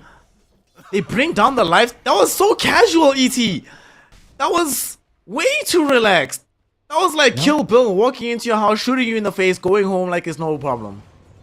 He thought, oh, this is a Magnus trading with me. I've been doing this the past 9 minutes of the game. And then he gets RP'd. I don't even know if the Sunstrike ended up connecting, but it doesn't matter. It was enough. Perfect silence, perfect chain stun. It's going to be like a 10-minute blink dagger onto Gunner. And at least they get Yuma. There's no way for him to survive through it. The dot's too much. It's an Arcane Rune usage of that Magnetize as well, so it's going to come back up. But man, Kits is just not in his lane. Stormstormer's just beating on that mid tower. He's making the space. At least you get Yuma and you box him out. And a lane that he probably won't return to. This is where he probably switches over to those Ancients, to that side of the map. By the way, fantastic Ancient stack as well. So not like he's going to be too sad about rotating towards the Ancients on TA. Fam? Ghana has Blink. Yup. How? This is a 10-minute Blink Dagger on a Magnus. Are you kidding me? That's insane. We'll see how it pans out after this fight in the mid lane, where Stormstormer misses the tornado onto Kits. Kits gonna try to get himself away as Fly will be able to pop the Supernova, killing off the Muerta in the meantime. Kits was unable to escape away from Stormstormer, and now here's Gunner revealing the Blink Dagger onto this Pomyaka lineup, getting himself a double kill in the process, not even needing to commit the RP. It's been a long time since I've seen a Magnus show up without RP and still get a double kill. Nouns, yes, they might enjoy a less gold lead than they did in game 1 at a similar time marker, but wow, does the game feel somehow even more dominant than it did in the first one. Yeah, and don't worry. Once Yuma farms up these Ancient stacks, then maybe maybe we'll be right back there. Oh, no. But it's not looking good. It's where this Lifestealer is a shining light in the darkness. Abyss is working towards anything at this point, but the 4 stack of Ancients, kind of self-made from Yuma as well. Definitely a little bit of help there from Lelis, but makes the time to stack for himself. But this is a blistering rate, something that Yuma's always been so adept at doing, just getting items completed. It's going to be like a 13-minute deso, and then that's where, it's similar fashion to game 1, they're going to force that nighttime Roche, try to kill it at 15, 16 minutes, and you'd hope that Pomyoka puts up a fight, because without that, I mean, Nouns are just looking for a 25-minute GG at that point. Look at this. About to get another kill. Kits dead for sure. For sure. Saws my G. Wait, what? Alright. Gano was trying to be too cool. Cool guys don't look at explosions, but professional guys do. He looks back, sees the explosion, they get the kill. And that's going to set them up for a very easy push on the tier 1 tower. He even thought about RPing Abyss there. Comfort is very happy that he had the phase boost to get himself away from trouble, but otherwise he would have actually been dead right now. Yeah. It's very patient. He's looking to find a big kill with this. Something not in the Wraith King. You'd honestly love to take out Kits yet again here, which sucks, but, well, one teammate's a Lifestealer, the other is a Wraith King. The bullseye is on your head right now. You want to just keep on putting down this Earth Spirit. I think he's dead. Wraith King's dead. Yeah, he's gone. But, so his mates. Perfect. Don't even bother. I love how he doesn't even bother leveling up the reincarnation, because he knows there's an EMP right behind him. He's dead 100% in that situation. Oh boy. Alright, so ET, we're 6k down, gold down. It's 13 minutes. Our Wraith King is struggling to farm. Our Lifestealer is seemingly not having a game. And our Earth Spirit is definitely not having a game. What's the plan? What do we do next? We get Midases and we get a Radiance. and that is the hope. Because at this point, I honestly hope that Kits goes for something else besides this Blade Mail. I think it's just too little too late at this point. You just have Abyss. Best case scenario, the way that these team fights break out, is that they start on Kits, they try to kill him, an Infest comes through, and that saves the Earth Spirit on that initial blowback. Unless something like that happens, though, Nouns just have enough damage. They have enough gas in the tank here. It's where for Abyss, we need like an AC, like stat, to deal with the TA. Yuma's gonna have a Deso soon, and that's when this game gets unbearable, because you don't have the armor to stay in this fight. And look at this, huge fight, 14-minute rune. They got him. RP. It's going to set up for the Inkswell stun. 2 heroes caught next to it as well. They had the skewer, but fortunately for them, the calling is going to silence up Gunner. So they're not going to be able to complete the kill. Very, very fortunate for them to survive that one. So we now know that if they win this game, it's definitely going to be Muerta MVP. Without that calling, honestly, the game could have ended right then and there. You lose 2 cores. You end up losing so much map control at tier 2 tower, but killing Gunner instead and having that kill go the way of Kits, getting more than 1,000 gold, I don't think it's an exaggeration, ET, to say that this actually resets the game and makes things a little bit easier, or a lot easier, in fact, for Pomyaka. No, and that was sketchy too. Everybody got hit by that EMP. Nobody had mana. There was not going to be an Infest save coming out for Abyss, so you just had to toggle and hope at that point. He did make it out alive, but That was also a fight where simply Fly did not feel comfortable getting that egg off. As soon as he does, well, it's probably going to be once he hits level 12, and that's when you're going to start to force a lot more objectives with Nouns. But this is also where if they want to get that early roach, they're going to start setting up. But this fight is a little awkward. Abyss is just on the Phoenix already, and Stormstormer. Don't know about this, Abyss. His rage is about to finish right now, and that's going to leave him vulnerable. They do end up killing off Stormstormer first and foremost, though. Supernova gets dropped down. They don't have the attack speed to kill the egg, do they? It's about to burst. It gets off, and that's going to allow them to kill off this Lifestealer. The laser onto Kids. He rolls into the Phoenix. That's going to get him killed. It does secure the double kill, though, for the Muerta. With the additional stun onto Gunner, can the Magnus get out of dodge? There's going to be a very nice little stun from the Inkswell. It's not going to be in range of the Wraith King, though, as he backs off just in time. And now that Yuma has shown up, they feel a lot braver on Nouns fighting into this one. Gunner looking for an initiation. Messes up the blink, though, so doesn't find the angle for the skewer back. It's going to leave Yuma a little bit bereft of the necessary damage. Nonetheless, though, they still kill two very important targets, and now Stormstormer has respawned, enabling them to bring down Fade. Gunner skewering him back. Oh my god! Getting two-shot by the TA. Gunner credited with the kill, but Yuma doing all the work. Nouns. Yes, things might not have gone as great for them as they could have. They lost Stormstormer, but they still end up overall winning. But Stormstormer back in danger yet again here in the mid lane. The Infest Bomb from Abyss as well as Kits ends up killing off the Invoker once again. So although they are on the back foot overall, Pomyoka, as you mentioned, DT, unwilling to just sit down. They put their chests out. They're actually playing Dota, trying to win this game. No, it's very admirable. It's what you gotta do. You feel like you're down and out. You feel like you're not going to be able to win this game. Get a few Midases, get some farming items, get a few pickoffs, play up on the Invoker, who is still building himself up as the hero needs, and you've got something to play for. This is something you can't play for, though. You just use Magnetize. I think this is a Roche that you're going to have to give up. But this is natural. This is what has to happen. Yuma even doubles back for a shard of his own, which absolutely love. Makes him even more of a team fight threat. Can no longer stick around in TA Town. As soon as Yuma gets set up, you need to have those sentries down or you're going to fall apart in these team fights. Especially all these heroes that do not have dispels. There are BKBs coming, but not for a very, very long time. It's where currently, if you're Pomyoka, it's mode dodge. You have to look around, you have to wait, you have to get tankier, and then we can talk. Because we are playing versus ranged, physical damage dealing cores. If we can get those hearts, we got something to play for. Until then, though, they are still looking to bulldoze over you, and this first Aegis is going to set the tempo of the map. You ever seen that movie Dodgeball, bro? Of course. Dodge, duck, dip, dive, and dodge. That's what I want to see from them. Like 20 minutes. Nothing else. Exactly.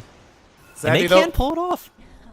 I don't know, though, because they are going against Patches O'Houlihan and going in for the fight, but they find Lilas all by his lonesome. Well, what does Patches know? He drinks his own piss. He doesn't know everything. Get a nice kill. That's gonna... this is gonna help, because now Abyss can actually farm these Ancients. Beforehand, almost for the last, like, a game and a half, this game and the last one, it's felt like this was no man's land for them, their own Ancients, but at the very least, this time around, he's gonna be able to accrue some easy net worth that way. Oh, yeah. And you keep the pressure on. You keep the lineup spread up a little bit more. Without the Grimstroke, they don't feel confident enough to make an egg play, even though Fly just got level 12, so a few more hits to give in that egg makes it that much more likely to get off. I'm very surprised that they're showing here in this bottom lane. They don't have Blink Dagger on Wraith King, so don't really think that showing this far up in the lane is a wise decision, but look at the Earth Spirit. They're going to see him first, and he has to go forward. Invoker was baiting. Stormstormer was baiting. Now they know there's so many heroes here. They will actually find an Inkswell stun on the 2, RP on the 3, Supernova right next to them. Everyone's going to die and evaporate. The Supernova burn will not be enough to burst onto the Wraith King, but Yuma has more than enough right-click damage to put him to bed. A triple kill for the TA. A team fight win for Nouns, and that is even more pain put towards Pomyoka. And man, you mentioned you're surprised they're showing. That move from Stormstormer was so telegraphed. He was baiting so hard and they took it hook, line, and sinker. They were expecting just another simple roll, kill, get the pick, whatever, but even in that play, Abyss is not connected. He's farming that entire time. The Lifestealer is not playing with you at all. and they just don't make that decision quick enough. And there's no escape plan. Once you're stuck, you're stuck. They have too many ways to lock you down, slow you up, and kill you off. Now it's just a matter of how long can you keep these tier 2s alive. Because then, at least you can get out onto the map. BKB getting built up by Abyss as well, just giving him something, some longevity in these fights, but he can still just straight up die, right-click to death by Yuma. He gets hit by a few too many melds, and then he evaporates just as easily as anybody else on his team. Bro, this is actually so funny. Fly was drawing the line towards the Tormentor, being like, hey, Yuma, you're in the area, bro. We should just take the Tormentor, because, you know, you're TA. You're not going to die to this thing. And he didn't want to do it, because he's like, there's enemies here. And then Fly is like furiously drawing on the map, like, go Tormentor. Okay. That's why Fly's on the team, to give this kind of advice. He's been around the block, knows what's up. And they will get the Tormentor for free. It goes towards Gunner. So, nice little upgraded Shockwave. And also, they've got a Siege Wagon coming in as well. So, tier 2 tower bottom should almost certainly fall here. And they might be able to get back to defend the tier 1 in the top lane. There's going to be a Stormstormer going in first. He finds Kits. Kits is gonna die for sure. And now, RP not available for 3 seconds. In 3 seconds, he would have been dead on the Lifestealer. But that time duration allows him to TP out. Nonetheless, though, the move fails because they don't get the tier 1 tower. They lost their Tormentor in the bottom lane. They lost their tier 2 here. So even though Lifestealer survived, does this really feel like a victory at all here, ET? No, I feel like Kits wasn't even planning on connecting onto Stormstormer there. He's just hunting in the Ghost Walk. He knows what he's doing. I think he wanted to connect onto Lelis, but even then, he knows he's in too deep. He knows he can't do anything. The only thing you can say is it's space. Fade is farming. You've got Abyss farming. You've got the lanes slightly pushed out, and the Aegis is dying in 30 seconds. Are you sure Fade is farming? I think Fade is dying, bro. Fade is about to die. EMP, so there's not going to be any reincarnation. I mean, you can pop the wand charges, but you still have your reincarnation on cooldown. So, easy death. And this is probably going to lead into a tier 2 tower in the top lane, because there is absolutely no way I can see Pomyaka coming to defend this. No, they just push in. They want to keep this mid lane past the river just so they have an easy way to get onto that next objective. That's why Gunner and Fly are kind of posted up there right now, as they're actually looking for Kits, and no way. This is going to be really sad. Oh, man, this is so sad, dude. Well, alright. Cool. So that is Kits' 8th death in this game. In the previous game, he died how many times? 5? Okay, 5 is not so bad. Okay, so it's not so bad. It's bad, but it's not so bad. It's difficult, right? When you have Muerta NP as your backing support duo, the enemy team just knows. They're very aware who the playmaker is on the team. You get singled out. They know, hey, if Earth Spirit's dead right now, guess what we can do? We can hit this tier 3 tower. Why? Because who's going to jump us? The guy who's respawning? No. We're forcing. And oh no! There's already a harpoon reveal going in onto the Muerta. She is dead. Managing to drop the calling before she expires, but nothing more than that. Abyss. Yes, he was able to run forward with the rage, do some damage onto Yuma, and they did buy time for Kits to respawn, so they'll leave the tier 3 tower alive. However, unfortunately, I have to draw attention to one thing, ET. One of the carry heroes I used to spam, but I stopped because it kind of started sucking, was Lifestealer. And I can tell you, there was never a time in my entire life where I smiled buying BKB's second item on Lifestealer, bro. Especially not this BKB. It's not pretty. It's not an easy decision to make either. Of course, you've got effectively 14 seconds of spell immunity or spell resistance, you know, messy wording, but here's the angle. They go on the back line. They find something. They might be able to assassinate the Grimstroke, and they are able to do so, but Supernova came out too soon. They can't stop it. They need to get out of here. The stun, it only connects onto Kits coming out of Fly, so maybe they can re-engage onto this. The roll will connect onto Gunner. Yuma able to get some right clicks out onto Faye, taking away the first life. Gunner kills off Kits, but almost certainly will die from this. No, he doesn't. Not just yet, though. They do eventually kill him, but the investment is quite high. Simultaneously, though, Yuma gets surrounded by this Nature's Prophet and this Muerta, and they are finally able to punch through the refraction, kill off the TA, and although it ends up being a 3-for-3 engagement, given the way this game has been going, this is a resounding teamfight victory for Pomyaka. This is going to keep their tier 2 tower alive, and maybe, just maybe, give them a new lease on life. As I say that though, Stormstormer with the double damage rune comes back for the assassination. He's like, you might have taken out my team, but I'm gonna get it back in blood, cuh. Find the assassination. He's so casual. He just shows up after the fact. He's still got the ward. He knows. He knows he's doing it. He knows he's getting away with murder.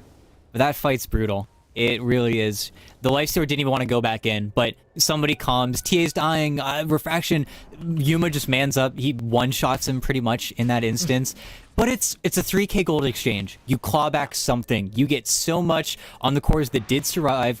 Fade has a blink now. The Wraith King can actually start some of these fights. It's something to play for.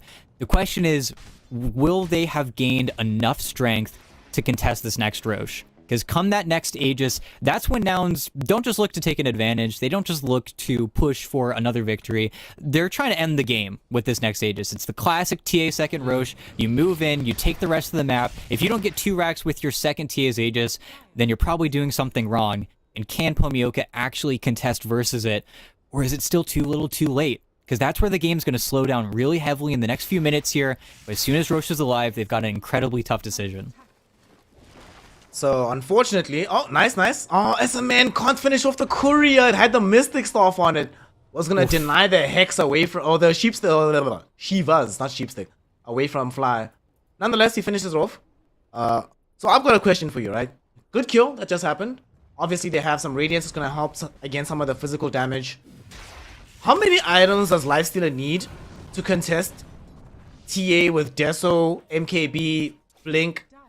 D-Lance into Hurricane Pike? Ideally, you have AC, Scotty, Basher, probably somebody on your team has a Halberd, and then we've got a fair fight. Until then, though, just walking up to her is a risk, and, well, they see the smoke now. That Cataclysm will dispel that. But most importantly, are they going to get cold feet now? Is there no way for them to get top towards that Roche pit? Because if there's no shot... I've got a lot of smoke duration, but they got to go yesterday. There's no way. If they were the ones playing with the Magnus, there is a way, but if you don't have Magnus on the team, your only team fight is what? Earth Spirit? I don't see it. This would be, in my opinion, a suicidal jump if they went for this. Okay. No way, Gunner. He reads it. Oh, they found Fade. They get the catch. He was trying to approach on the left-hand side here. They take away his first life. Yuma also able to snag away the Aegis. In the meantime, Lifestealer in the pit, tanking all the right-click damage. He is about to die. Stunned up as well by Fly. They enable a double, make that a triple kill in the middle of this team fight. It's a double overall for Gunner, but they want more. They will be able to skew away this Muerta. She gets hit by the long-range Mal Strike.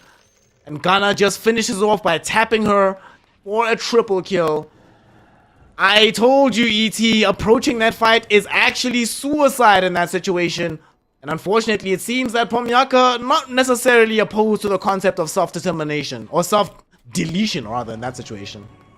Yeah, and of course, you know, Gunner, he might not look as superhuman as it is. He had TA Trap scouting them the entire way. They have the scan, they've got the read.